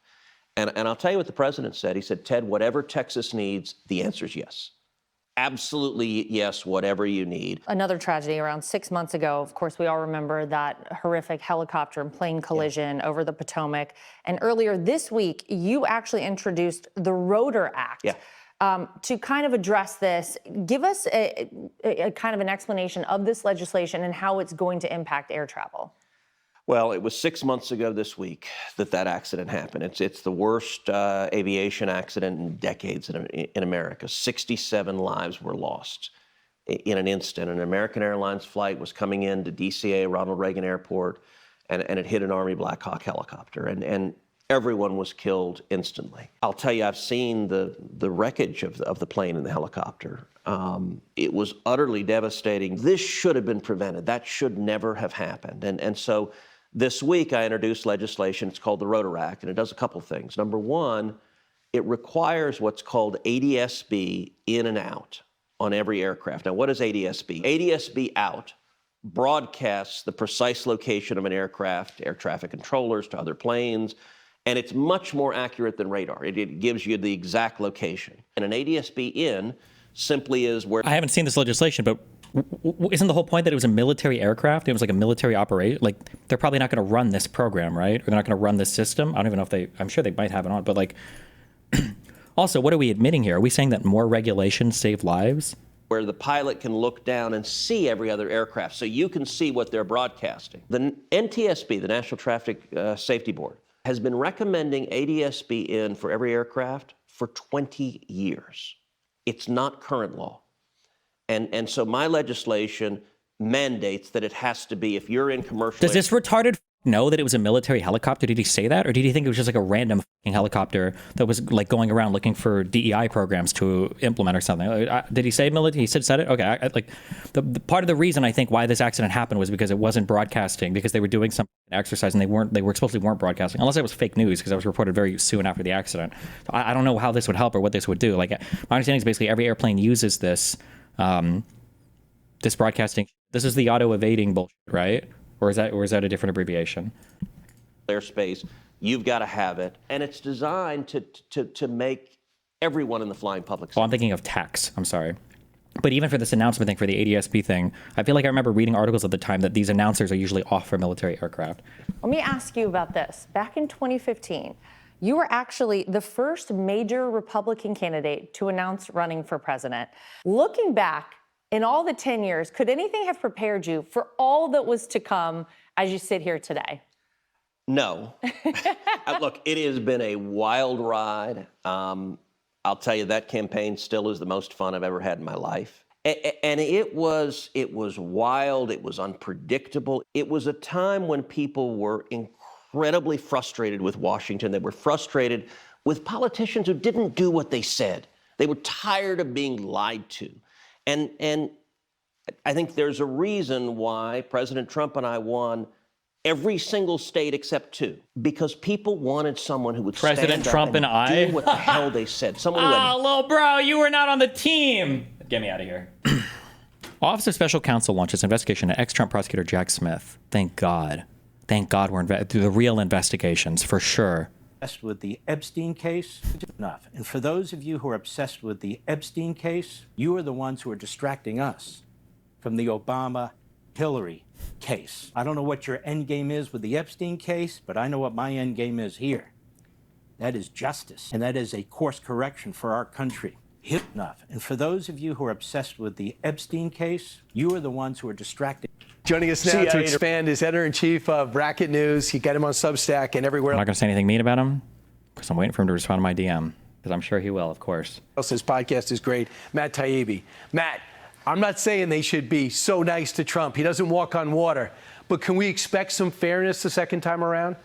No, absolutely not. I mean, one of the problems is that the press has covered Trump in a way that has left them no ability to cover him objectively without admitting massive previous failures and corruption, specifically with all of the stuff that's come out about Russiagate and some other scandals. Yeah, let's talk about Russiagate.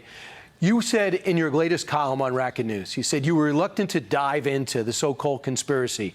What changed for you? Was it something in the Durham annex and the whistleblowers over the last week? Yeah, I mean, I've been covering this story for 8 years, and I started out just saying something seemed wrong with the reporting, like the sourcing was bad. And I thought it was a story about a thin investigation that wasn't supported well enough. And I was very reluctant to go to this place that this was a conspiracy to cover up something that Hillary Clinton had done. But the Durham report really leaves no doubt anymore that the Clinton campaign had a plan in place to blame Trump on with something related to Russia even before the WikiLeaks stuff came out.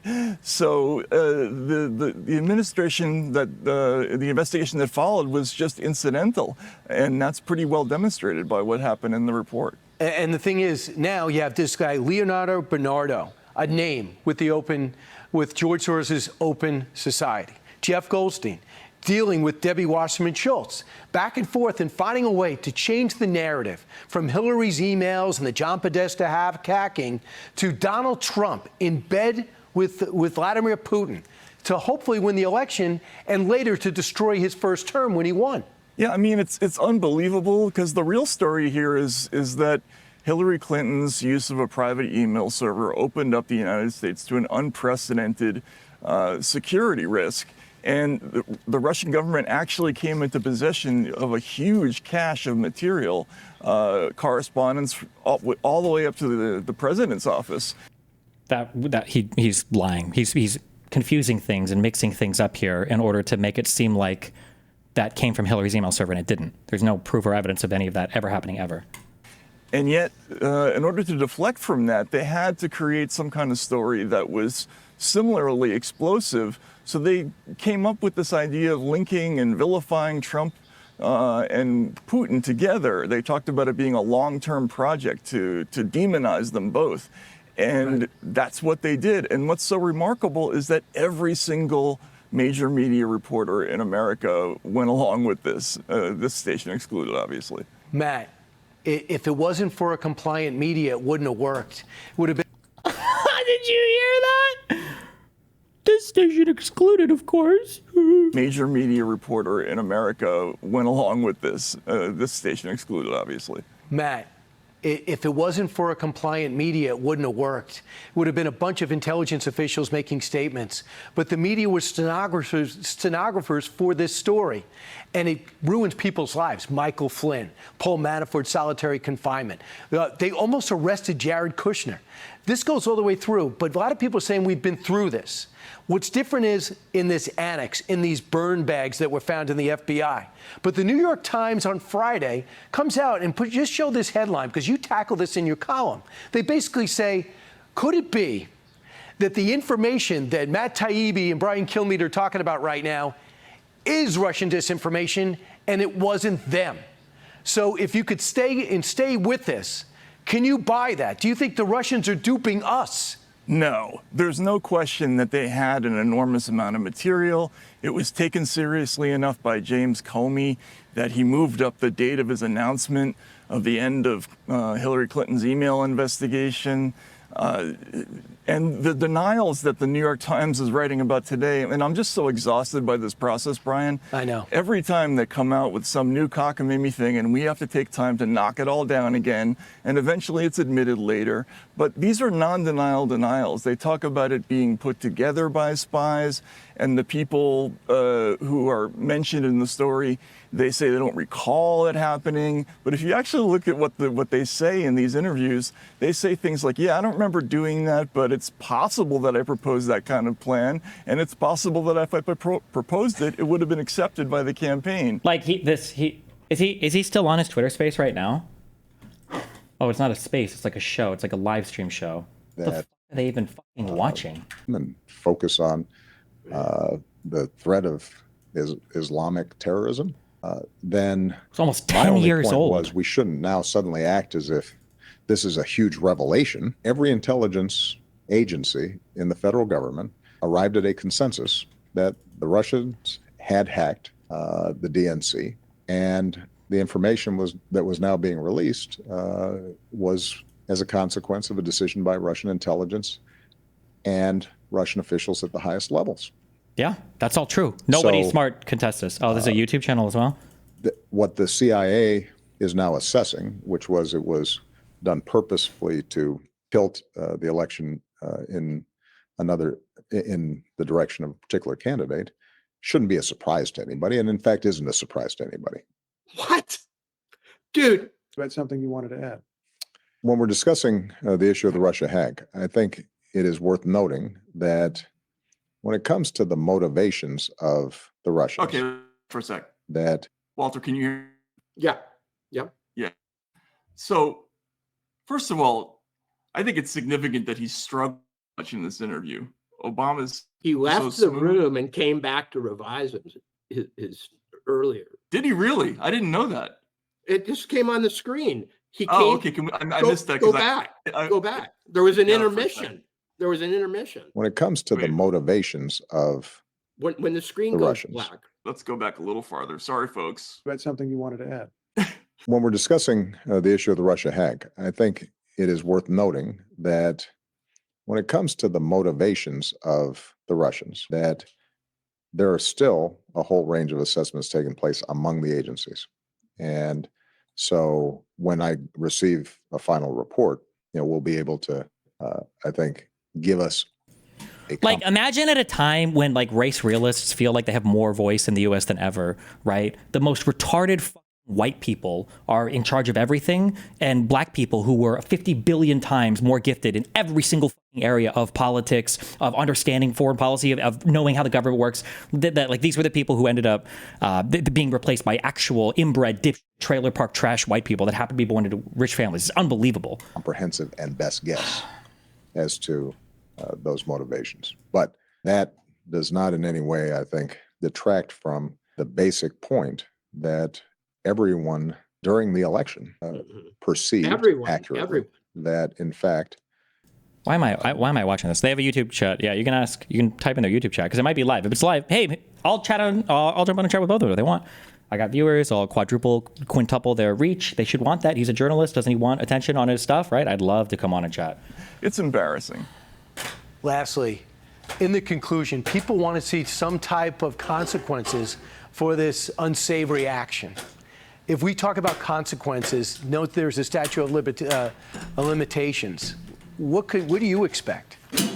Well, I don't know. I think that's the last remaining mystery in all this. I know from talking to people who are close to all these investigations that they're not doing this as part of any kind of hearts and minds campaign. They don't expect that the press is going to suddenly stop on a dime and make their case to the American people. They're doing this for a reason, and they're doing it to make cases that we know that there are criminal referrals that have been made, investigations have been started. By the way, when you see ultra wokies talk about how like that one girl yesterday who I said I would agree against, who I would disagree with her, right? When it came to the argument for DEI policies, and Cenk was saying maybe we're done with DEI, and I was like, yeah, I kind of agree with Cenk here.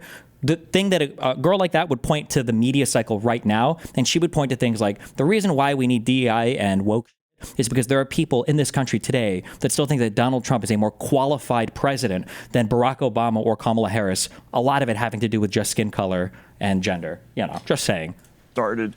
We just don't know exactly what they're going to charge. It's going to be some kind of conspiracy case, but conspiracy to do what exactly isn't clear. But the evidence is abundant, and they've completely exploited the myth of Russiagate at this point.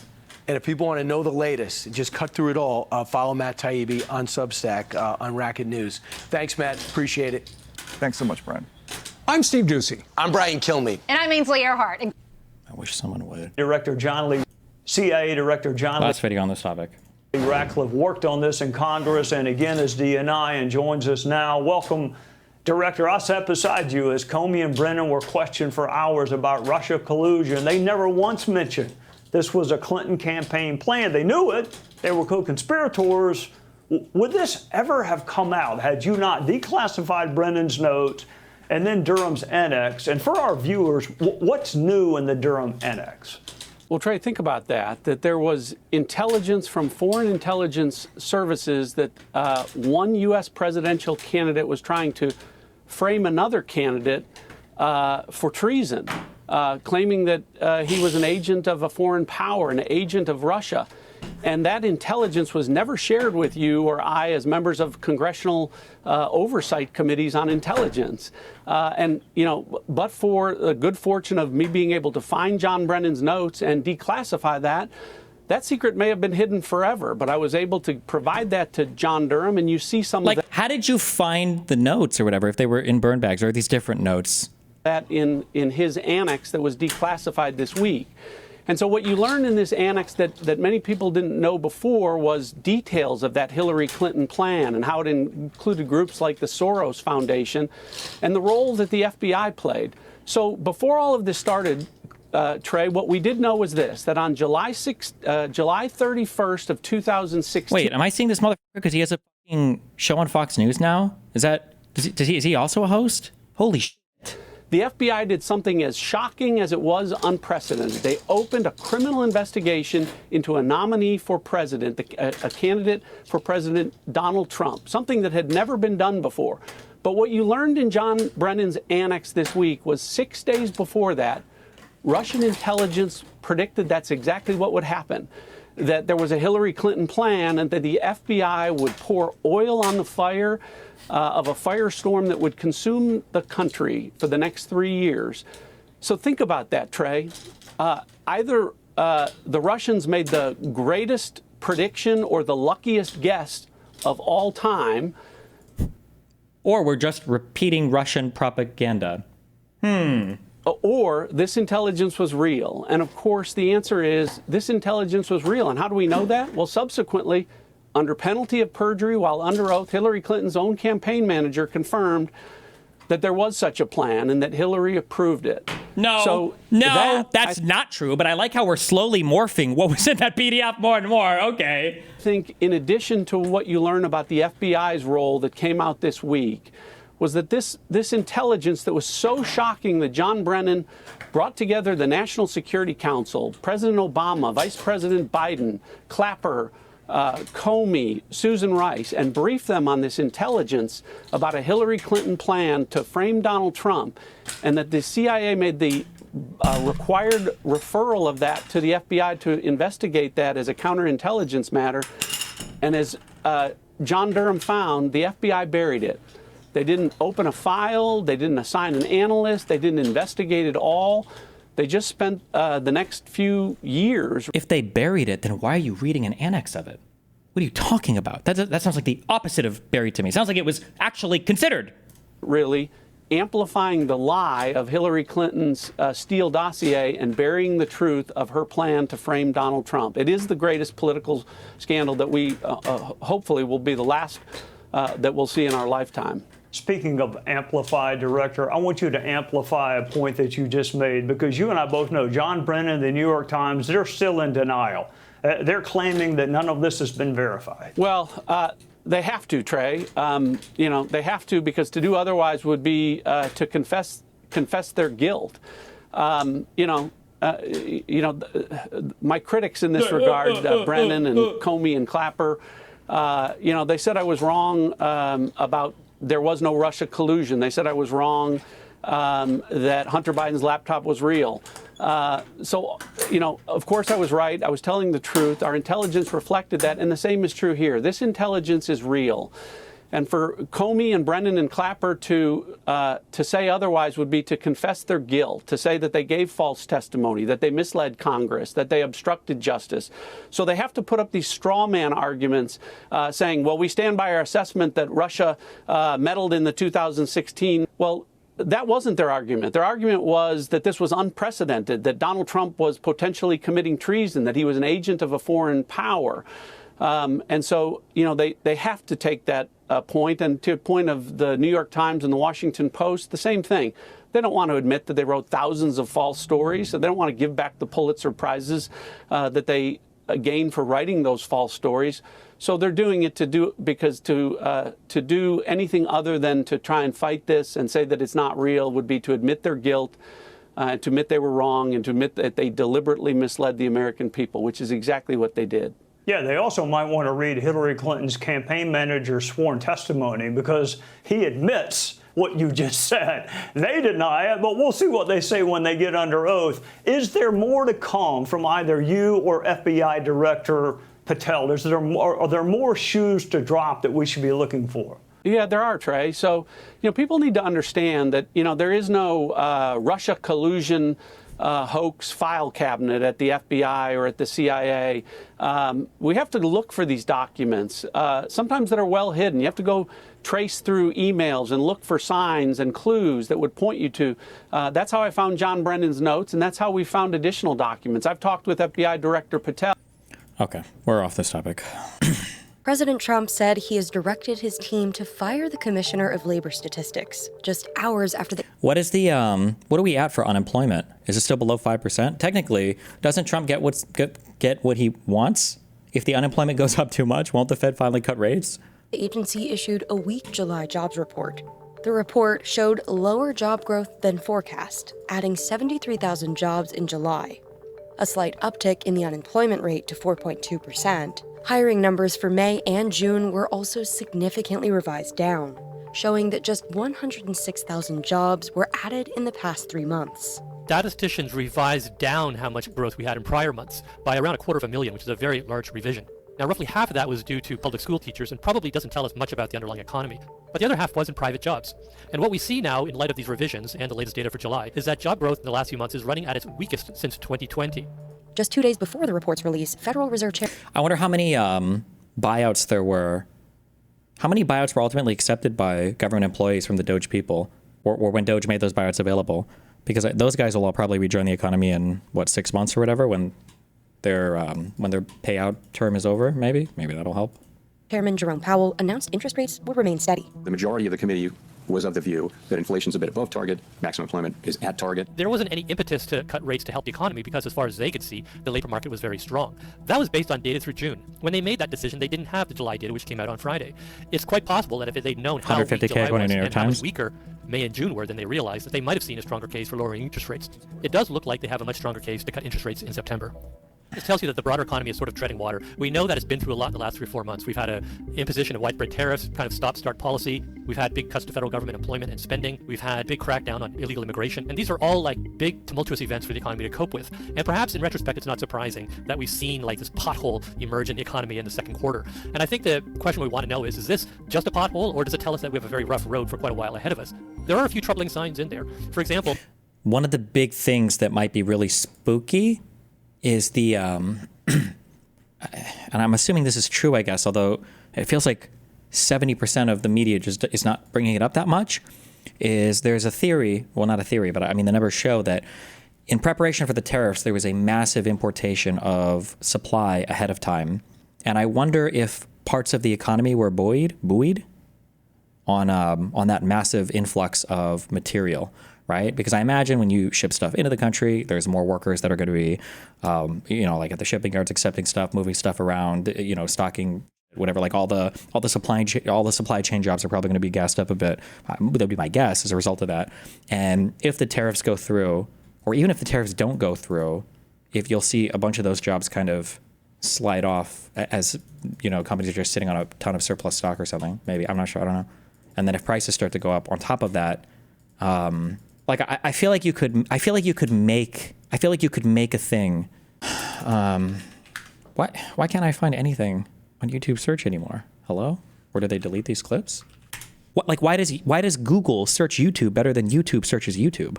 How does that happen? I feel like you could get to a world where you have, we had kind of all these different breaks on the economy. We had a sensible trade policy. We had sensible government policy. We have a sensible Federal Reserve. We have a sensible tax policy. I don't know if that would factor in here. And then you've got strong demand. You've got these things on the other side where slowly we're removing things one at a time. We're tariffing the entire world just with our supply chains. We have massive uncertainty, which hurts capital investment. We are potentially headed towards an inflationary environment if the tariffs go through and costs are going to increase. We could be entering some kind of unemployment period.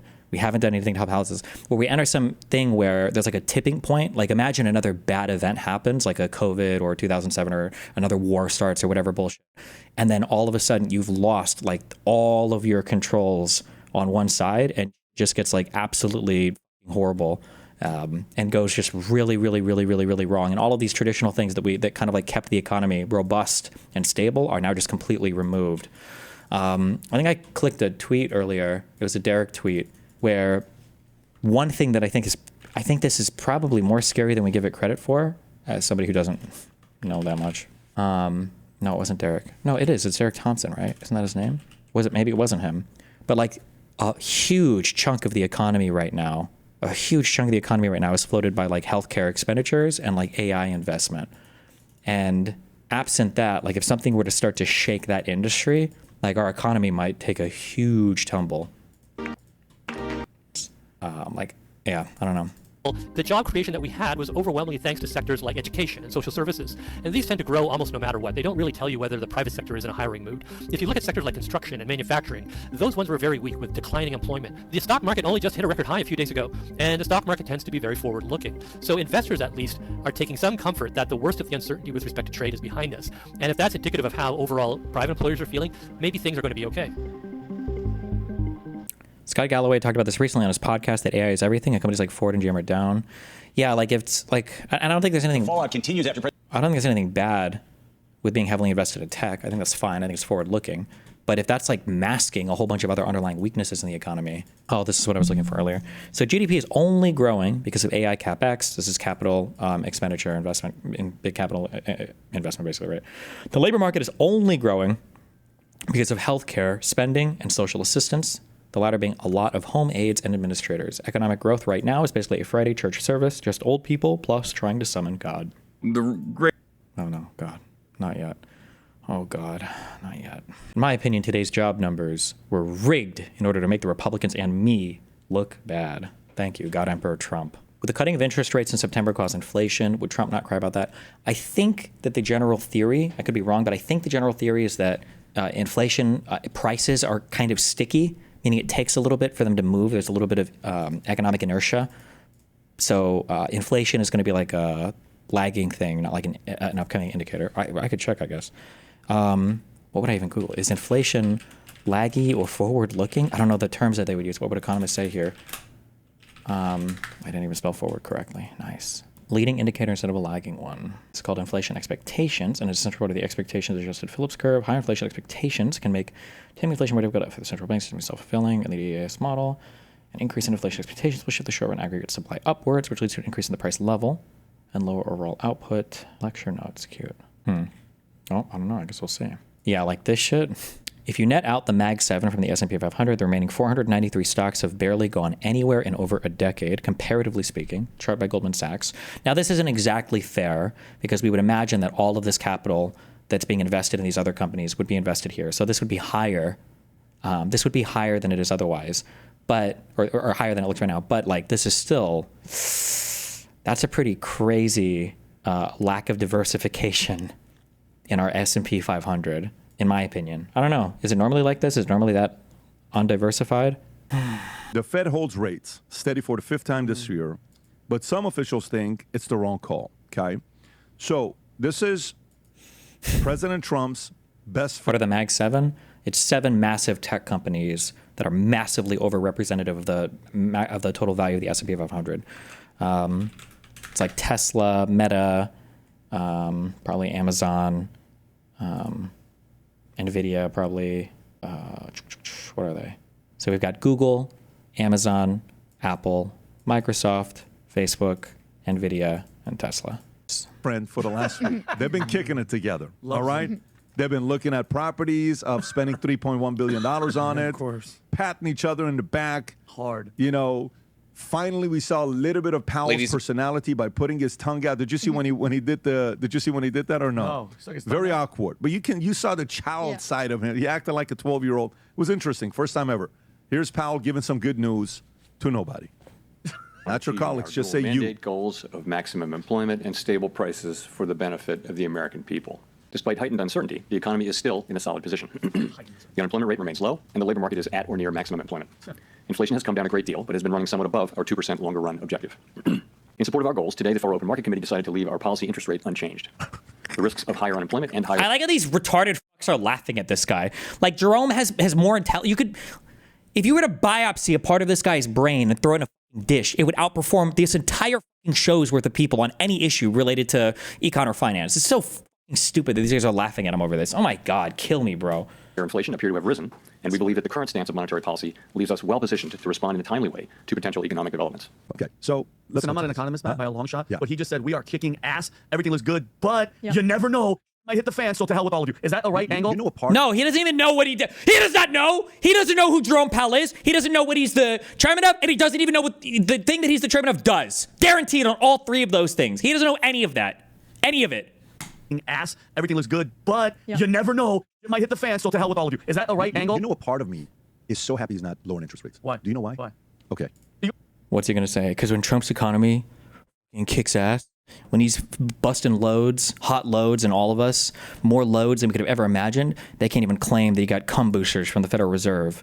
And that's why I'm so happy that even Trump is fighting against everything. He's a warrior, shooting hot loads in all of us. But was I right for my assessment of what he just said? Listen, he could have said this in 5 seconds. We are not lowering Peace rates. out. Done, Slap somebody in the back. Yeah. And maybe he could have added, screw you, Trump. Like something like that. Yeah. Right? Which is really what he wants to do. Man. But you know, part of me hopes he holds out for the rest of the year. Why? Let me tell you why. Because to me, I would love for rates to not be lower till 2026. Why? For midterms? Because I believe 2026 is going to be the greatest year of our lifetime. Really? I'm telling you. Okay. U.S. 250th birthday. Yep. Trump turns 80. Yep. World Cup's coming here. Holy moly. And someone's going to have to keep lowering interest rates. Market's going to go bam. Oh, wow. Money's going to be made in every way. Dow, record. Every day, S&P, record. Dow, record. NASDAQ, record. Bitcoin, record. It's going to be all of that whole... Powell, keep it going, buddy. Keep doing what you're doing. Because by 26, someone's going to lower the rates. And when they do, it's going to be boom, like this. The day the announcement's made when they lower the rates, market's going to skyrocket. I just hope it's not till 2026. And by the way, to my real estate friends, don't come slashing my tires. Don't come protesting outside of our office. I'm telling you right now. And no, I'm not buying a house right now from you. Okay, so don't call me. All I'm telling you is I want this story. And I think the story for 2026 is going to be awesome. Powell, keep it going, buddy. Please. Tom, your thoughts on this, and then Tommy, I'll come to you. Well, what was really funny, I was talking to somebody and watching it live yesterday, and I immediately tweeted out as soon as I heard him say that. And I turned to the person that was in my office, and I said, did you hear that? Did you hear that click? What's that? The minute he said rates stable, I heard a click. You know what it was? Trump hit caps lock. I said, stand by. We're gonna get tweets overnight. But what's interesting... Did he actually tweet about it or no? I have not seen... he truth social this morning. He did? Yeah. Okay. He called him an idiot and a moron. There you go. Was it in all caps? Did she evolve? Do I know who that is? Did she race bend? Yeah, he truth social this morning. Is that Tommy? That's not, is it? Is this blackface? That's not Tommy Lauren, is it? He did. What? Hello? Okay. Yeah, he called him an idiot and a moron. There you go. Was it in all caps? Stand by. Tommy, was it all caps? Do you know? I don't some know. caps in it. Oh, Yeah, okay. it was truth social this morning. Oh, there he is. It's too late. Oh, there we go. So I was prepping for podcast. I didn't see that one first thing in the morning. Too angry, too stupid, and too political. All caps. So I was right. So what's very interesting is there were some people out there that felt there should have been. Remember, when the Republicans act like actual retards, it's like epic and based and hilarious. Remember what I said to Ryan over a few days ago? He was like, I hope the Democrats could do better. Why? People love it. People like it when he acts like an actual retard. They love it. Now, most notably, folks at Schwab. Schwab published a paper yesterday that said, look, the pace of consumer spending has slowed, job openings have slowed, and we are seeing bulk layoffs. Microsoft said that we're reconstitutioning our workforce with AI. 9,000 people were laid off. I believe it's 3 weeks ago with Microsoft. So Schwab was saying, there's data out there that says that perhaps the economy could use it right now. And what was interesting, there were two dissenters, one more prominent than the other. The two dissenters that said they disagreed, that they thought a quarter point now, were on the Fed committee, and it was Christopher Waller and Michelle Bowman. Now, Michelle Bowman is more significant. You know why? Because Christopher Waller is known and has been leaking and speaking to friends, allegedly, and Christopher Bowman, like the really old Tea Party or crazy person? Or is that a different Bowman? No, or is Bowman? No. Bowman was that was a progressive that tried to run Bowman in a state, I think. Never mind, it's been a long time. I'm sorry, I'm not trying to upset you, but your name's been put in the hat by proxies and people around you. But this is not the same, I'm assuming. You'd like to be the next chair of the Fed, and we all know why, because you're serving us very, very well as part of the Fed. You're a smart person, and you're like, hey, I'd like that next job. That's completely normal. So people kind of discounted Waller. Well, Waller's trying to do that to lean with Trump. Jamal Bowman, if that's the case, or Waller just really believes the economy could use a quarter point cut, perhaps. But Michelle Bowman to come out and say, hey, I do think the economy is ready for a quarter point cut. I thought that was very significant. And the CME FedWatch tool, which I watch a lot, and I also keep my eye on what's called the dot plot. And for those of you scoring at home, these are just tools for people who are monitoring the Fed, and I do it and talk about it so you don't have to. The FedWatch tool says we have a 68% chance now of a 25 basis point cut in September, and another 65% chance of a 25% cut in December. And the dot plot is going to be updated right now. I think it's stuck on its May update. That's where it is. And then, yep. And now CME has got a couple different audiences that it tracks, and there's an audience that Rob just put up that thinks there's a 60% chance. So that's what's going on. Now, people talk about mortgages a lot. Affordability in housing is tied to the price of that house because the price you pay dictates the property tax, and property taxes have gone way up for consumers since 2021-22 because the price of the house went up. Then to ensure that, your homeowner's insurance goes up because you're insuring a more valuable property. But people are forgetting, so interest rates can help unthaw the market, but you also have the Trump budget needs these rates to come down for the interest on the debt, which is in the Trump budget. Also, Kelly Loeffler's been doing a very good job at SBA with her team. She needs interest rates to come down because she's got money that she wants to loan out to small business now on more favorable rates with more favorable programs for small business America, and the Trump administration is trying to get that out. So for everybody that says, oh, BizDoc, you go on and on like this, the home values are making it expensive. Home values are part of affordability. Oh, I think I was thinking Michelle Bachmann, maybe. I get it. Property taxes, insurance, I get it. But the interest rates is sort of the entry cost to get in there, and that will help thaw it. But there's other things that are going on there that are very important to the administration that they want the rates to come down. What do you think about the story? Well, I'll tell you this. I understand why President Trump is frustrated, and I think he let it be known. Total loser. Like all these same guys that cry and moan and piss and shit themselves over quantitative easing, and all of the Fed prints money, and it's a fake economy. Now they're like, we need to cut interest rates. We got to loan money. We got to overheat this economy like crazy. We got to pump this like mad. We got Trump borrowing money like crazy. We got the big beautiful bill, $5 trillion. We got Doge supposed to save us $2 trillion. They only saved $9 billion, maybe. Right? Like it's the lack of consistency is fucking insane. Like, dude, when they have the purse, these guys, because they have the purse, not the wallet, because they're bitches, okay? They love spending. They love government spending. They love it. They will spend their ass off. They will spend as much as they can. Then the second a Democrat even looks at the White House, it's time to balance the budget, baby. Oh, you got inflation? Oh, and where did all this inflation come from, dog? And you got to balance the budget. And here's another disaster under a Republican that you can deal with at the same time. And our country is paying the price. President Trump hates to see America in any way lose or what he feels is losing. Everything under his control is America winning right now, economically. They said the tariffs were going to cause some kind of apocalypse. That didn't happen. Real wages up, GDP up. Things are looking good. They said when we started deporting illegal aliens that we weren't going to have a workforce and that everything was going to collapse. No one was going to pick the vegetables. Okay, that has yet to happen. Trump's instincts have been correct. This is the last thing where he's like, I got the big, beautiful bill. I'm giving no tax on tips, overtime, Social Security. Now I need this. This is the final piece of the puzzle. And it frustrates him. And I get it. I love your optimism about 2026, by the way. I think that's great. We can hold on till then, I think. But I understand Trump's frustration. And to your point, the small businesses that are like, things are looking good. We want to... Yeah, what were the interest, bro? Federal funds rate, Fred. Did Biden ever complain about this even once? Trump bitched about these so much. Drop the rates, drop the rates, drop the rates. He was tweeting about it, crying, please drop the rates, it's too high. Biden comes in office. Oh, by the way, COVID, by the way, the whole world lockdown. And also, Putin has decided to do a full-on invasion of Ukraine. And, Israel's decided to fuck off and do its own war. Congratulations. And then also, here comes Powell. Here comes Jerome. 5+ points interest rate. We're going big now. I don't think Biden said a thing about this. Jesus. We want to hire more. We're so excited right now. They're chomping at the bit to get going. And President Trump wants to see that for them. So it's frustrating for him, but I think it's a game of chicken. And Powell doesn't want to be the one who caves to Trump. Right, and costing our country trillions of dollars. That's the interest on the debt. That's part of the Trump budget. Yeah, Adam. Maybe they shouldn't have borrowed the money. You think, maybe? You actual Down syndrome retard? Maybe they shouldn't have borrowed so much money. Like, these retards will scream at 19-year-olds for taking out too much student loan debt. Meanwhile, the Republicans just can't help but spend all the fucking money they can into everything. Also, don't forget, I love you, Tom Bilyeu, so I'm not talking about you in particular, but remember all these other guys who are like, the debt is the most important thing in the world. The debt is the one thing. The debt is the most important thing. It's the most evil thing to saddle our future.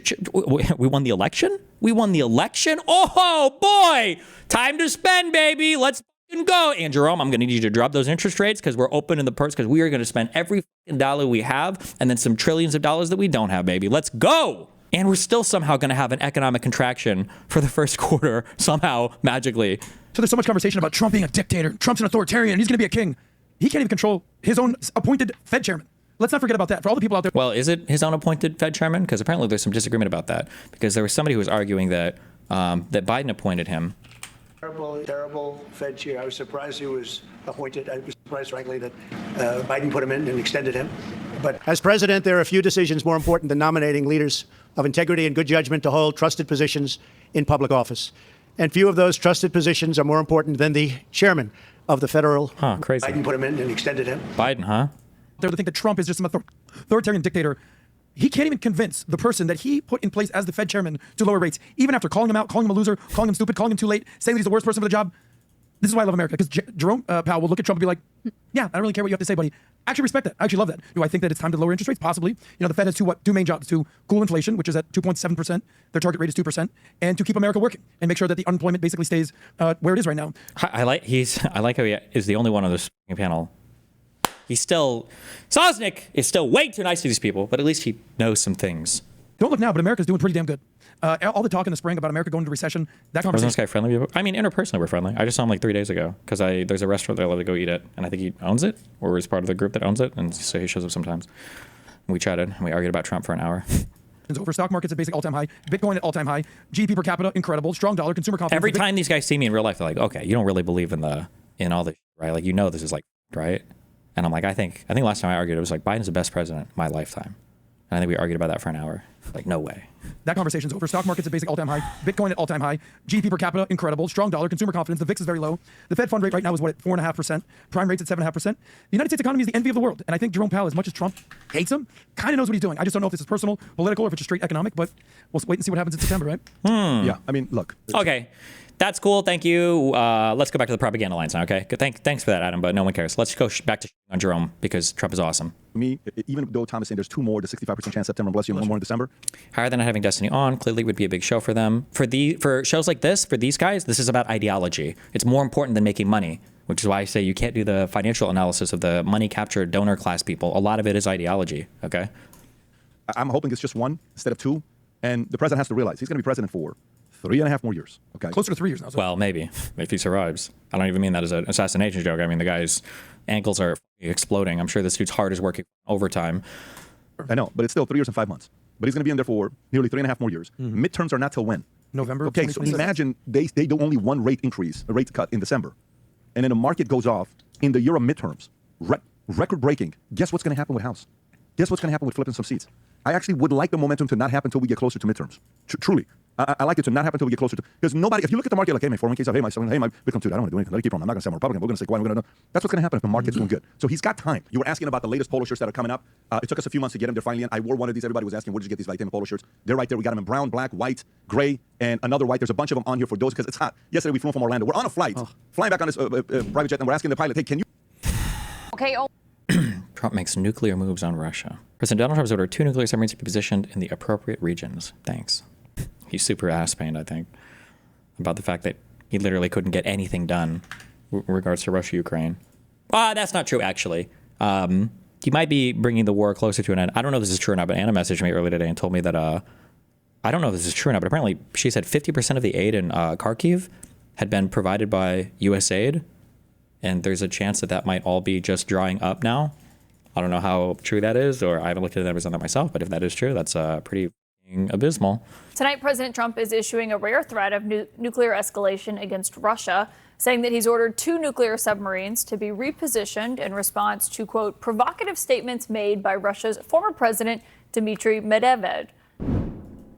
He was talking about nuclear. When you talk about nuclear, we have to be prepared, and we're totally prepared. Trump first made this announcement online, saying this step was just in case Medvedev's foolish and inflammatory statements are more than just that.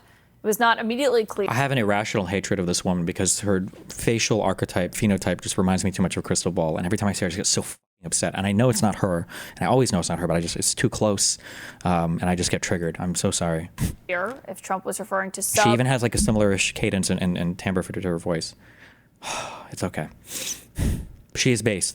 She's base. She asks good questions. She's base. Okay. This is a base reporter / host, anchor, whatever. with nuclear weapon capabilities or merely nuclear-powered subs. Of course, the current deputy chairman of the Russia Security Council and former president had made a reference on Thursday to Russia's Soviet-era system capable of launching retaliatory nuclear strikes after Trump told him to, quote, watch his words. The two have been trading verbal attacks since Monday when Trump slashed his deadline for Vladimir Putin to end the war in Ukraine. There's been no sign that Putin is listening. However, last night you saw Russia launching its deadliest single attack on Ukraine's capital this year, killing at least 31 people after striking an apartment block. My source tonight is John Bolton, Trump's former national security advisor. And Ambassador, it's great to have you here because obviously the former president doesn't actually have the power to launch Russia's nuclear weapons here. I mean, for people who don't know, he's basically the Kremlin's online troll in recent days. But I wonder if you believe that President Trump's actions were warranted here. No, I don't. I think it's very risky business for a lot of reasons. Most significantly, it seems to reveal Trump doesn't really understand how our nuclear navy works and what their plan of operation is. As for Medvedev, it's true he's a former Russian president, a former prime minister, in fact, always subordinate to Vladimir Putin. Right now, the position he holds is equivalent to deputy national security advisor in the United States. And it's just really very ill-advised to have the president responding to somebody like that, whatever they're tweeting on, whatever subject. Even if somebody should respond to him, it shouldn't be the president. But more fundamentally, what Trump may not be understanding here, in which the Kremlin could be misreading, is how the ballistic missile nuclear submarines that we have operate and how they function and serve basically as our second strike capability in the event of a nuclear war. The Ohio-class submarines, the ones that carry the ballistic missiles, don't sit around in port. They're out in a complex, obviously highly classified schedule on what are called extended deterrence patrols. That is to say, a sufficient number of them are in position right now to retaliate against a Russian nuclear attack. That's why they're put out there, so they don't have to go anywhere. They're already there. And now, it would be kind of based if Trump knew all this and just like says, because the whole point of he's right. Like, I don't believe nuclear submarines are supposed to be like a first strike thing. Nuclear submarines are there so that it's like, if you kill us, you're going next, just so you know, because you don't know where these motherfuckers are ever. That's the whole point of them. So it would be kind of funny if Trump just like would randomly tweet it, like, just so you know, there are nuclear subs like floating in the English channel. I don't know how deep it goes, whatever, right? Like, yeah, knowing that, but Trump doesn't know this. It wouldn't be funny, actually, because Trump doesn't know anything. Trump is an actual I can't call him a midwit because it's an insult to midwits. I hate all of these people. Or hopefully undetectable. Not these two, sorry. So that a Russian or later a Chinese first strike can't take them out at the beginning. So to say he's going to move those kinds of submarines anywhere kind of defeats the purpose of having the submarines in the first place. Or indicates he doesn't know how they work right now. Do you think anyone in his national security team is discussing this with him? No, because Trump forgot to install Signal on his phone, so he's not getting any of the briefings from these guys. I have no idea. I certainly know from my own experience that you could find a tweet coming out any hour of the day or night on some national security issue that came directly from Trump. So it's possible that's what happened here. I hope somebody from the Pentagon who understands the disposition of the nuclear force explains this to Trump at some stage. And as I said, while the ballistic missile submarines are core to our second strike capability, they are also perfectly capable of being part of a first strike on Russia. So you could see people in the Kremlin, obviously always nervous about our capabilities, believe that Trump is trying to insinuate that he may be considering a first strike, which is even more dangerous. Yeah, well, and this is coming as his envoy, Steve Witkoff, who was in Gaza today, is going to Russia, I believe, today. The president said that guy's just getting everywhere. Nice. Maybe he can go find Trump some more investment deals for his crypto business that him and his son have a huge stake in. Going right after he left Gaza.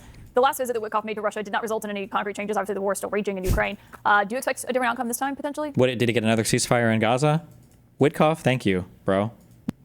No, I don't. I don't think Putin takes the threat seriously that Trump has been making about secondary sanctions, which would involve more sanctions, more tariffs, whatever, on countries like India and China that have been buying Russian oil and gas, contrary to U.S. and EU sanctions because of the war in Ukraine. Putin, for whatever reason, thinks that the Russians are winning in Ukraine despite the horrific human cost. And obviously, after 6 months of trying to get a ceasefire, Trump has failed. No indication that's going to change. Yeah, we'll see if it does. Ambassador John Bolton, great to have you. Thank you for your time tonight. Thank you. I can't do this. I might kill. I don't know if I can watch Aspen Gold right now. You took a day off, which means a new war started. So what happened? No, I can't. Let me ask you, Mr. President, just about pardons. I've got 3 names for you. And the first one, look, the media didn't care about this story when Joe Biden was in office. Suddenly they care about this story again. These guys are what logistical accuses my orbiters of being, okay? A whole bunch of people surrounding a guy just to gas him up and dick suck him and to keep him from taking accountability for anything. These are the real orbiters right here. It's unbelievable. About this story when Joe Biden was in office. Suddenly they care about this story again. Ghislaine Maxwell serving 20 years in prison for sex trafficking.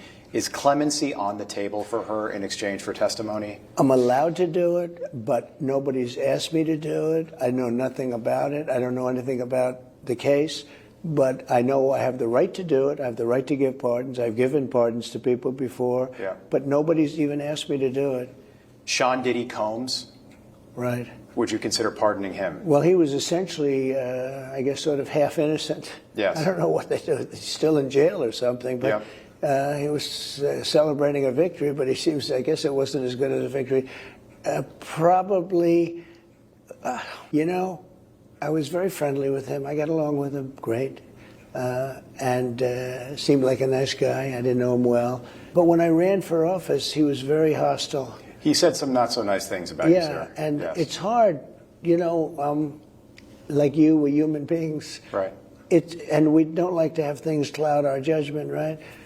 But when you knew someone and you were fine, and then you run for office and he made some terrible statements. So I don't know, it's more difficult. It makes it more, I'm being honest, it makes it more difficult to do. But more likely a no for Combs? I would say so. Okay. And what about George Santos? Boy. He just went away, 7 years. You know, he was, he lied like hell. I mean, I have to tell you. Yeah. And I didn't know him, but he was 100% for Trump.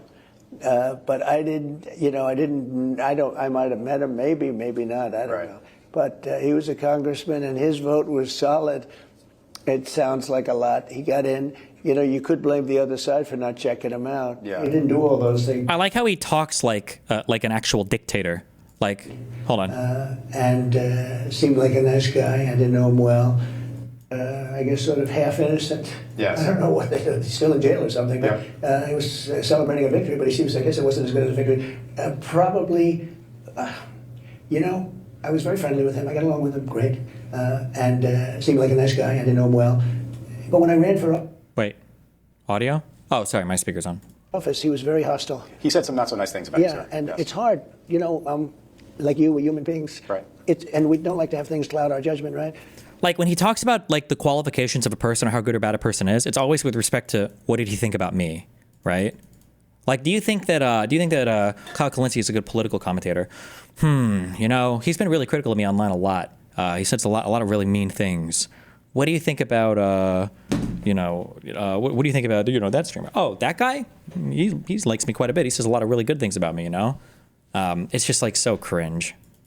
God, fuck. But when you knew someone and you were fine, and then you run for office and he made some terrible statements. So I don't know, it's more difficult. It makes it more, I'm being honest, it makes it more difficult to do. But more likely a no for Combs, I would say like. so. Okay. And what about George Santos? Boy. He just went away, 7 years. You know, he was, he lied like hell. I mean, I have to tell you. And I didn't know him, but he was 100% for Trump.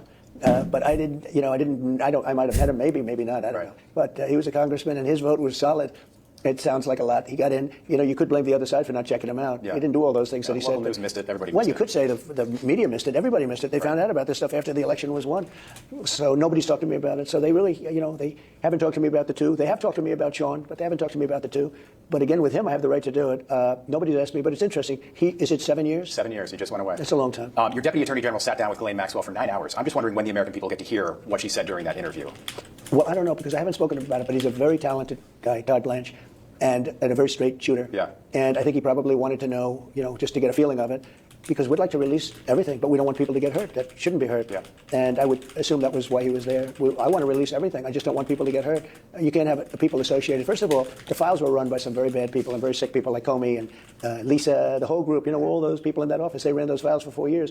And if they were going to use the files, they would have used it before my election. Because unless they're stupid, which to a certain extent they are stupid. You're saying they would have released the information? Well, they had the files. They control the files. Yes. I didn't control the files. They control the files for 4 years. So if they had something, they would have released it before the election. Because they are not geniuses, but they're evil. Right. There are a lot of evil people. He took my line. They're evil. I can't really tell you much other than Todd went in, and I think he just wants to make sure that innocent people aren't hurt. but you'd have to speak to him about it. Okay.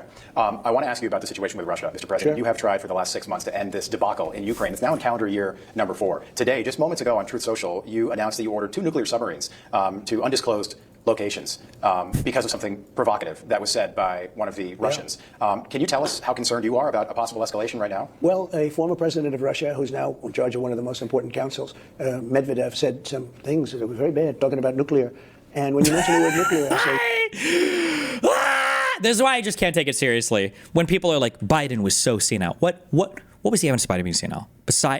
Absent the debate performance, okay? He sucks at speaking in his older age. He's gotten slower, for sure. But like, what about any other evidence of him being senile?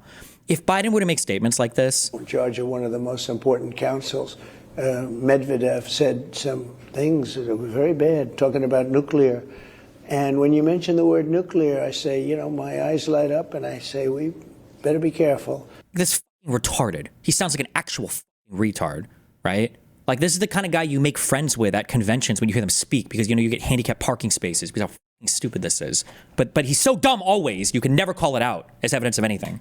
Because it's the ultimate threat. He shouldn't have said it. He's got a fresh mouth. He said things in the past, too.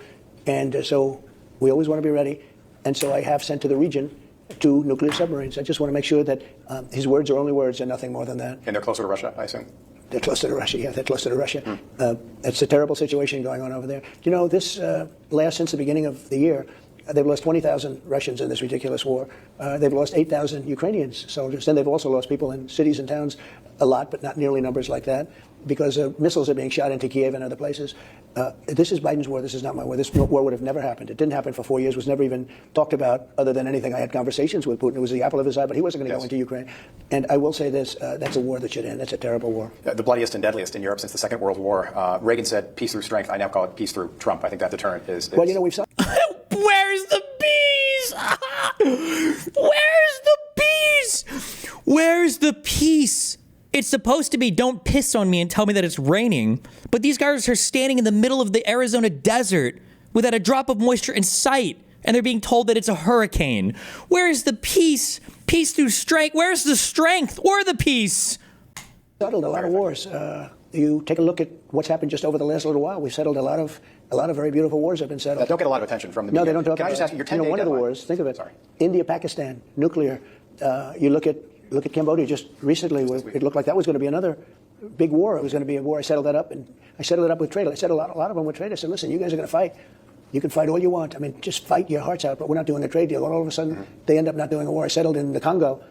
We settled a big one with Rwanda. It's going on for 31 years, 8 million people dead, killed.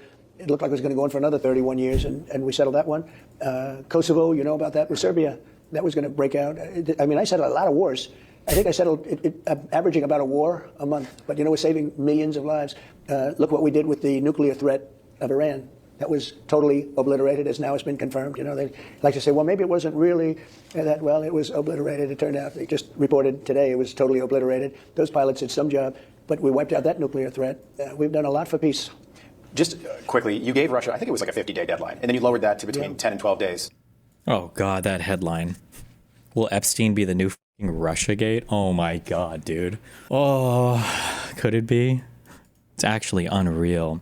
It is, Speaker Johnson. As I told you, your favorite topic, the Epstein files. So this issue is going to be waiting for you when Congress returns. And just this afternoon, Congressman Massey posted, quote, Speaker Johnson has been promoting this non-binding resolution, hoping to give cover to those who don't want a full release of the Epstein files. Embarrassingly, Section 3 of his resolution refers to Section 2, which doesn't exist, unquote. Massey calls your resolution a glorified press release. He says his bill would be binding, has the force of the law, and he says it does protect the victims. I wanted to give you an opportunity to respond. Look, I have no interest in getting a back and forth with Thomas Massey. He's doing what he's doing. Everybody can judge the motivation for themselves. I don't know what he's talking about. I don't have a resolution. There is a resolution that's out there that was passed by the House Republicans on the Rules Committee, and that's, you know, Freedom Caucus members and a cross-section of members who are for maximum transparency as well. Here it is, Speaker Johnson.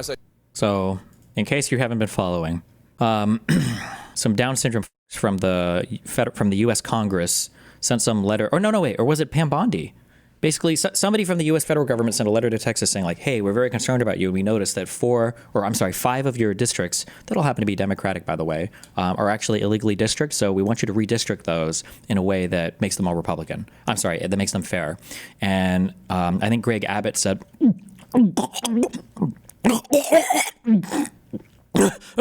he said, yes. Yes, sir. Yes, ma'am, he said. And then... So they tried to hold, and apparently they have the votes to do this for everything because these guys are just instantaneously, these guys are like the human centipedes of politics.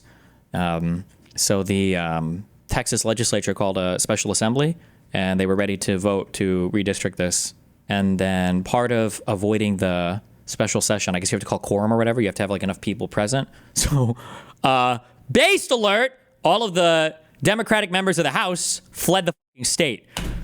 Which is based, okay? It's so based. I'm almost waiting for Senate Dems to censure all of these people, okay? Even though they can't. That's how based it was, okay? So they fled the state. And then we've got Governor Matchbox has decided that he's going to, it was either going to be issue arrest warrants or it was going to be declare them as having abandoned their seats. So he doesn't need them anymore as part of the state legislature. So this is old. This was yesterday.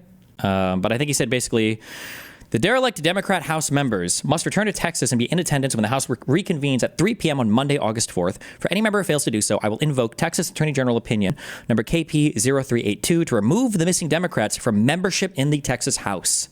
In addition to abandoning their offices, these legislators may also have committed felonies. Many absentee Democrats are soliciting funds to evade the fines they will incur under House rules. Any Democrat who solicits, accepts, or agrees to accept such funds to assist in the violation of legislative duties or for the purpose of skipping a vote may have violated bribery laws. The same could be true for any other person who offers, confers, or agrees to confer such funds to fleeing Democrat House members. I will use my full extradition authority to demand the return to Texas of any potential out-of-state felons. And I'm pretty sure at this point, I think they already have, this is 9 minutes ago. This is the most up-to-date thing. Governor Abbott directs Texas Rangers to investigate delinquent Texas House Democrats. Greg Abbott today ordered the Texas Rangers to investigate delinquent Texas House Democrats on potential violations of Texas law, including bribery. And I think has he already issued arrest warrants? I believe Ken Paxton is the current Attorney General of Texas. It's time to lock them up. Hunt down. Texas AG Ken Paxton, Texas vowed to hunt down Democrats who fled the state to block a redistricting vote. And Governor Greg Abbott, Texas, threatened to remove them from the Texas House if they don't return. I'm a lawyer. A part of my practice is criminal defense work.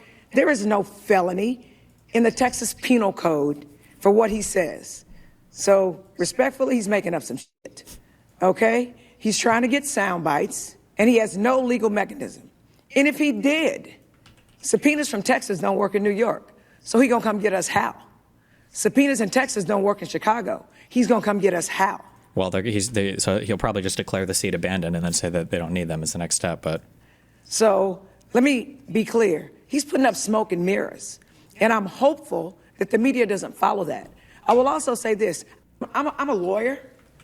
A part of Oh, sorry. And just to finish off that Russian segment from earlier. For the details. David. Well, Will, good to be with you. This is coming out of the Justice Department. Fox News can confirm that Attorney General Pam Bondi today signed an order directing an unnamed U.S. federal prosecutor to take evidence to a grand jury relating to an alleged conspiracy to tie then 2016 candidate Donald Trump to the country of Russia. Now, keep in mind that if that is true, then it is not impossible. I don't know if there's more reporting on this, but my assumption would be that these indictments could possibly have Barack Obama or Hillary Clinton named on the indictments, or people that are very high in their, for Hillary's campaign staff or high in Obama's government, maybe people like Comey or McCabe, maybe.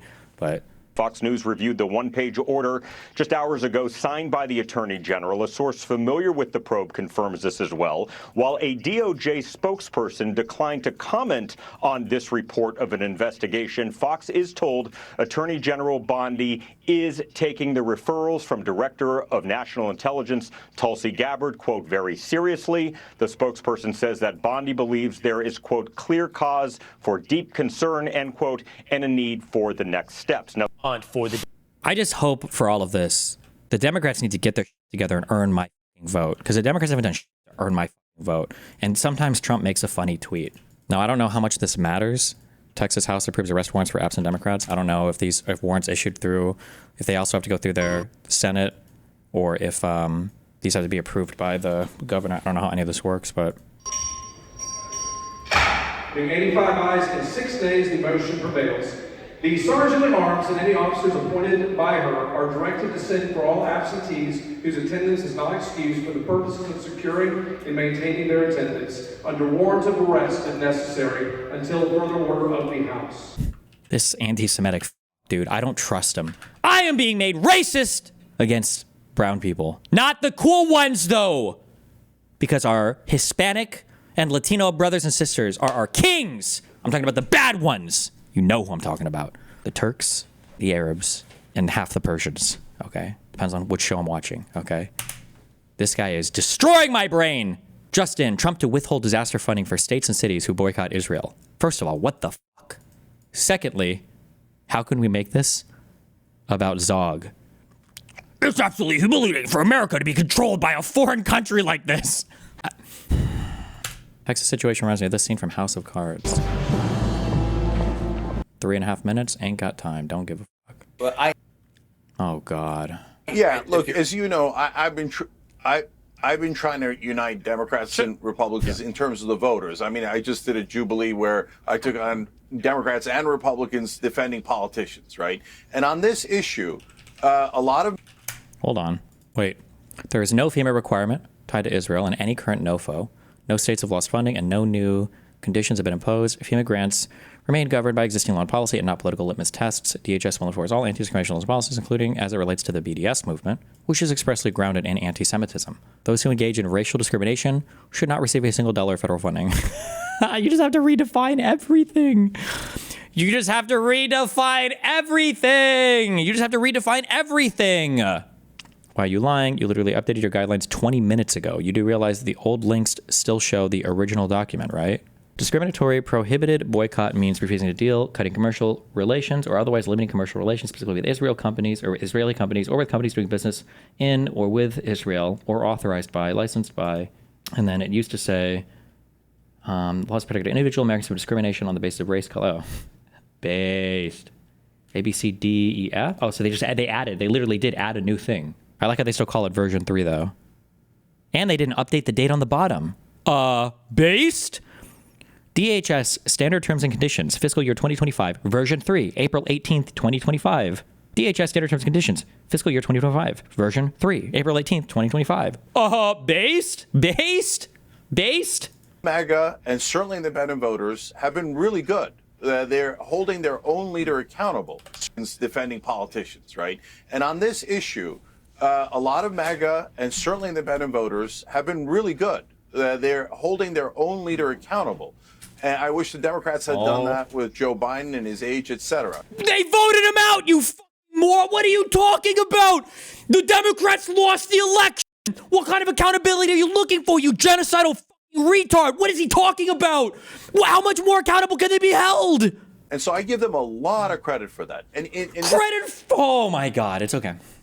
This is a place where you can tell the difference between... Well, I feel like there's a thing that's like bubbling. It's like right on the below the surface of my mind of some like Futurama or Family Guy or Rick and Morty, where there's like some kid is doing something and he's like getting scolded by the teacher, and then the teacher looks over to some other kid who's like retarded and he just like stacked 2 blocks on each other, and the teacher's like, good job. What am I thinking of right now? I know there's I think it's a cartoon. There's some reference that I'm thinking of in my head. What am I thinking of right now? Does anybody have any idea? I know I'm thinking of some cartoon scene or something. Politicians and partisans and actual voters. Because the partisans will try to defend the indefensible, which is what Trump is doing now, right? So when Trump was talking about releasing the Epstein files, I was in favor of that. So now he turns around and goes, not only am I not releasing them, there were no clients at all. We're not going to prosecute a single person. Then on top of that, he layers in Ghislaine Maxwell, the only other person who was prosecuted, is now going to a minimum security prison.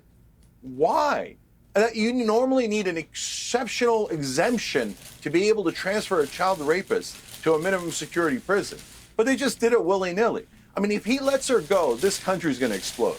So, and it's not, look, I wish the left was more powerful, and I think that people should go popular. Cenk is like, if they let out Ghislaine Maxwell, You better. I'm going to actually, one of the 37 tweets I have scheduled tomorrow to attack Jewish people, Israel, and the Democratic Party, I might make one of those a mildly worded tweet about this administration, just so you guys know. I might even do one the day after. So they better watch themselves. They better watch themselves, okay? This left, right? But when you have the left and the right, then it becomes super powerful. And so if he thinks he's going to just cover this up and he's going to have people like Kerry come on here and make excuses, it's never going to work. It's not even working with his own voters, which I give them a ton of credit for. We need to actually, so don't tell me that the girls were raped, but nobody raped them. That's a preposterous thing to say. And look, is Trump in the files? Look, his name is all over. Hold on, this is really important. His name is all over, but I get it because he was really, really good friends with Jeffrey Epstein. They were nearly best friends for about 15 years, and both have said that. But that doesn't mean that he did the crimes. So and if he's innocent. Oh, these are our allies. These are our allies. These are the people who are on our side. Kick them the f out. These are not your friends. These are not your friends, Democrats. These are not your friends. Start over, okay? This is the best time to do it because Republicans are going to lose their shit when Daddy Trump is gone, okay? Start over. These cannot be the people that call themselves Democrats or liberal or anything related to ours. Call them something different. They cannot be part of your movement. This isn't, you can't win. You can't win on this, right? There was an intentional conspiracy in Joe Biden's presidency when the corrupt influence that he had when he failed on the border and he pardoned his son for no reason. He was senile and the entire administration did it. Like, this can't possibly be. And then when it comes to Trump, he's like frame by frame analyzing and he's like, I don't know if Trump is, I'm looking at this video of him coming inside this 13-year-old, but he's kind of got a half chub. I don't even think he's really into it. Like, did he really want to that kid? Like, I don't know, man. We gave Michael Jackson one. Maybe we should give Trump one. Is it that big of a deal? Where I come from, both have said that. But that doesn't mean that he did the crimes. So and if he's innocent, a great way to show that is to fully release all the files, including the tapes, by the way, because we know there's tapes. And my guess is that that's not going to happen, not because of Trump, but because under both Biden, Trump, Democrat, and Republicans, they cover this up. Why? Very likely because it's an intelligence agency, and they're both getting orders under no circumstances are you to release this. Because think about it. If an intelligence agency did it, how mad would the American people be if they authorized the rape of American children to get blackmail to use and manipulate our politicians? That would be a fury like... It's like, you guys, I hope I've said this enough. I don't know if you guys realize how absurdly fucking retarded that idea is. That American citizens working in the FBI or CIA or whatever the intelligence agency are like, okay, we're going to go along with this. How many little kids are we feeding this dude? Only a few hundred? All right, let's go along with this. The dozens or hundreds of people that would be involved in the management of this agent / CI / whatever the you would call them, would all be cool with this. Nobody's leaked it. Nothing's come out about it. Nobody said anything. 4 years under Biden, nobody leaked. Nobody in Russia or China didn't leak this. It was an embarrassment for the entire United States. Nobody. You've never seen before. That's why neither side is... He means the Mossad? Yeah, but the implication is that our intelligence is working with the Mossad on this, right? That's the point, right? Politicians. That would be a fury like you've never seen before. That's why neither side is ever going to release it. I do think this will come out, though, Cenk. Okay, hang on. I think it will come out whatever there is there. Well, it hasn't so far. A final word. Geraldo, you covered a lot of stories over the years. This Epstein scandal isn't going away, and I think the way the Trump administration's handled it has been very self-harming. What's your take? I believe that Trump has blundered in it, and I also think that you're absolutely right in terms of the friendship between Epstein and the president over the years, and it is embarrassing. There's lots of pictures, lots of videos. Even on tape, you hear Trump extolling the virtue of Epstein's pursuit of very young girls. So I think all of that is very embarrassing. But to me, the real story with Epstein is, how did he become so rich? What did he do to become a billionaire and get this influence over all of these people? You can't, as rich as the markets may be, or as bright as he was. Wasn't he a teacher at Dalton School in New York? And then all of a sudden he's a multi-trillionaire. I want to follow the money. I don't. All right, well, Charlemagne, I'm so honored to have you here. Thanks for coming on My View. Laura, thank you for having me. Yeah. You did Breakfast Club. I had to return the favor. Yeah, we're trying to reciprocate. I appreciate that very much. So look, we're 6 months into President Trump's second term in office. Now, I know you've been critical. You've had your bones to pick with President Trump. If you took his name out of it and looked solely at what has happened, the policies and the things that have changed around the world and in our country over the first 6 months, how do you rate his presidency so far? I wouldn't give it a good rating. Why not? Simply because, the least of us are still being impacted the worst. Like when you look at something like, the big, beautiful bill, that's something that, I'm going to benefit from because of the tax bracket that I'm in. But, there's going to be so many people that's hurt by that bill. And, anything that, takes away Medicaid from people and is going to put people in a worse financial situation than, they were previously in, I'm not for. And, he ran on that. Like, he ran on, the economy. He ran on saying that, grocery prices were going to be down and, he... That has happened. Are there news stories or like TV programs? When was TV popular? Radio programs from Germany, like when Hitler was taking power? Is this how people talked about it? Like after the Enabling Act and stuff? Were they like, well, there's a huge issue and, even though there's been a lot of political instability, it's really not looking too great right now under this, under Hitler and the Nazi Party. Like, they have a lot of troubling things they say, and I feel like they are not doing themselves any favors sometimes with the way that they're running the country. Like, happened. No. Inflation is trending down. And by the way, Medicaid, we want to make sure that people who are not actual recipients or shouldn't be getting Medicaid are off of Medicaid so it can actually benefit more people. There is good stuff in that bill, though. You have the 2017 tax cuts that are made permanent, and that really is for everybody. But that's for everyone. Everyone in this country is impacted. Like, and I'm not going to bash, Charlemagne. Okay, I'm not bashing him. But, like, this is the Democrat warrior that they bring to interview on Fox News. Maybe they reached out to other people and others didn't want to do it. Who knows? Impacted by that. You also have things, by the way, like money going to school choice for parents all across this country. There is a lot of good that I think will come out of the big, beautiful bill. But what about things like... Right now, people are hurting. And, he campaigned on immediate change, day one change. And you don't think you felt any change? People aren't feeling change. No. Do you feel safer knowing that Iran will not have the ability to develop a nuclear weapon? Iran? Yeah. Sure, I feel safe. Like, what the fuck? You think if you're telling me that a country won't have the ability to build a nuclear weapon... Do you feel better knowing our borders closed? Yes. Okay, so don't get me wrong. There's certain things that I absolutely, understood. Like, as far as, border security. But I understood border security for different reasons. Like, people were complaining about the border because they felt like people were coming into, the country and, taking jobs away from people. And a girl is telling Gideon and A start to... I don't care about... It says their name in the... I don't care about Israel, okay? Israel. I hope they lose, all right? I hope Hamas wins. I hope that Hezbollah and Hamas come together and they blow Israel up and we just can deal with our own right now, okay? Because Trump is driving me crazy. And the fact that there's a whole country full of these Jew motherfuckers that were hiding Epstein, okay? And helping Trump hide Epstein, okay? Fuck them. I don't care about him anymore. Fuck Israel, all right? You motherfuckers have nukes and you're not supposed to and you lie about it. You took them from us. And what do we get in return?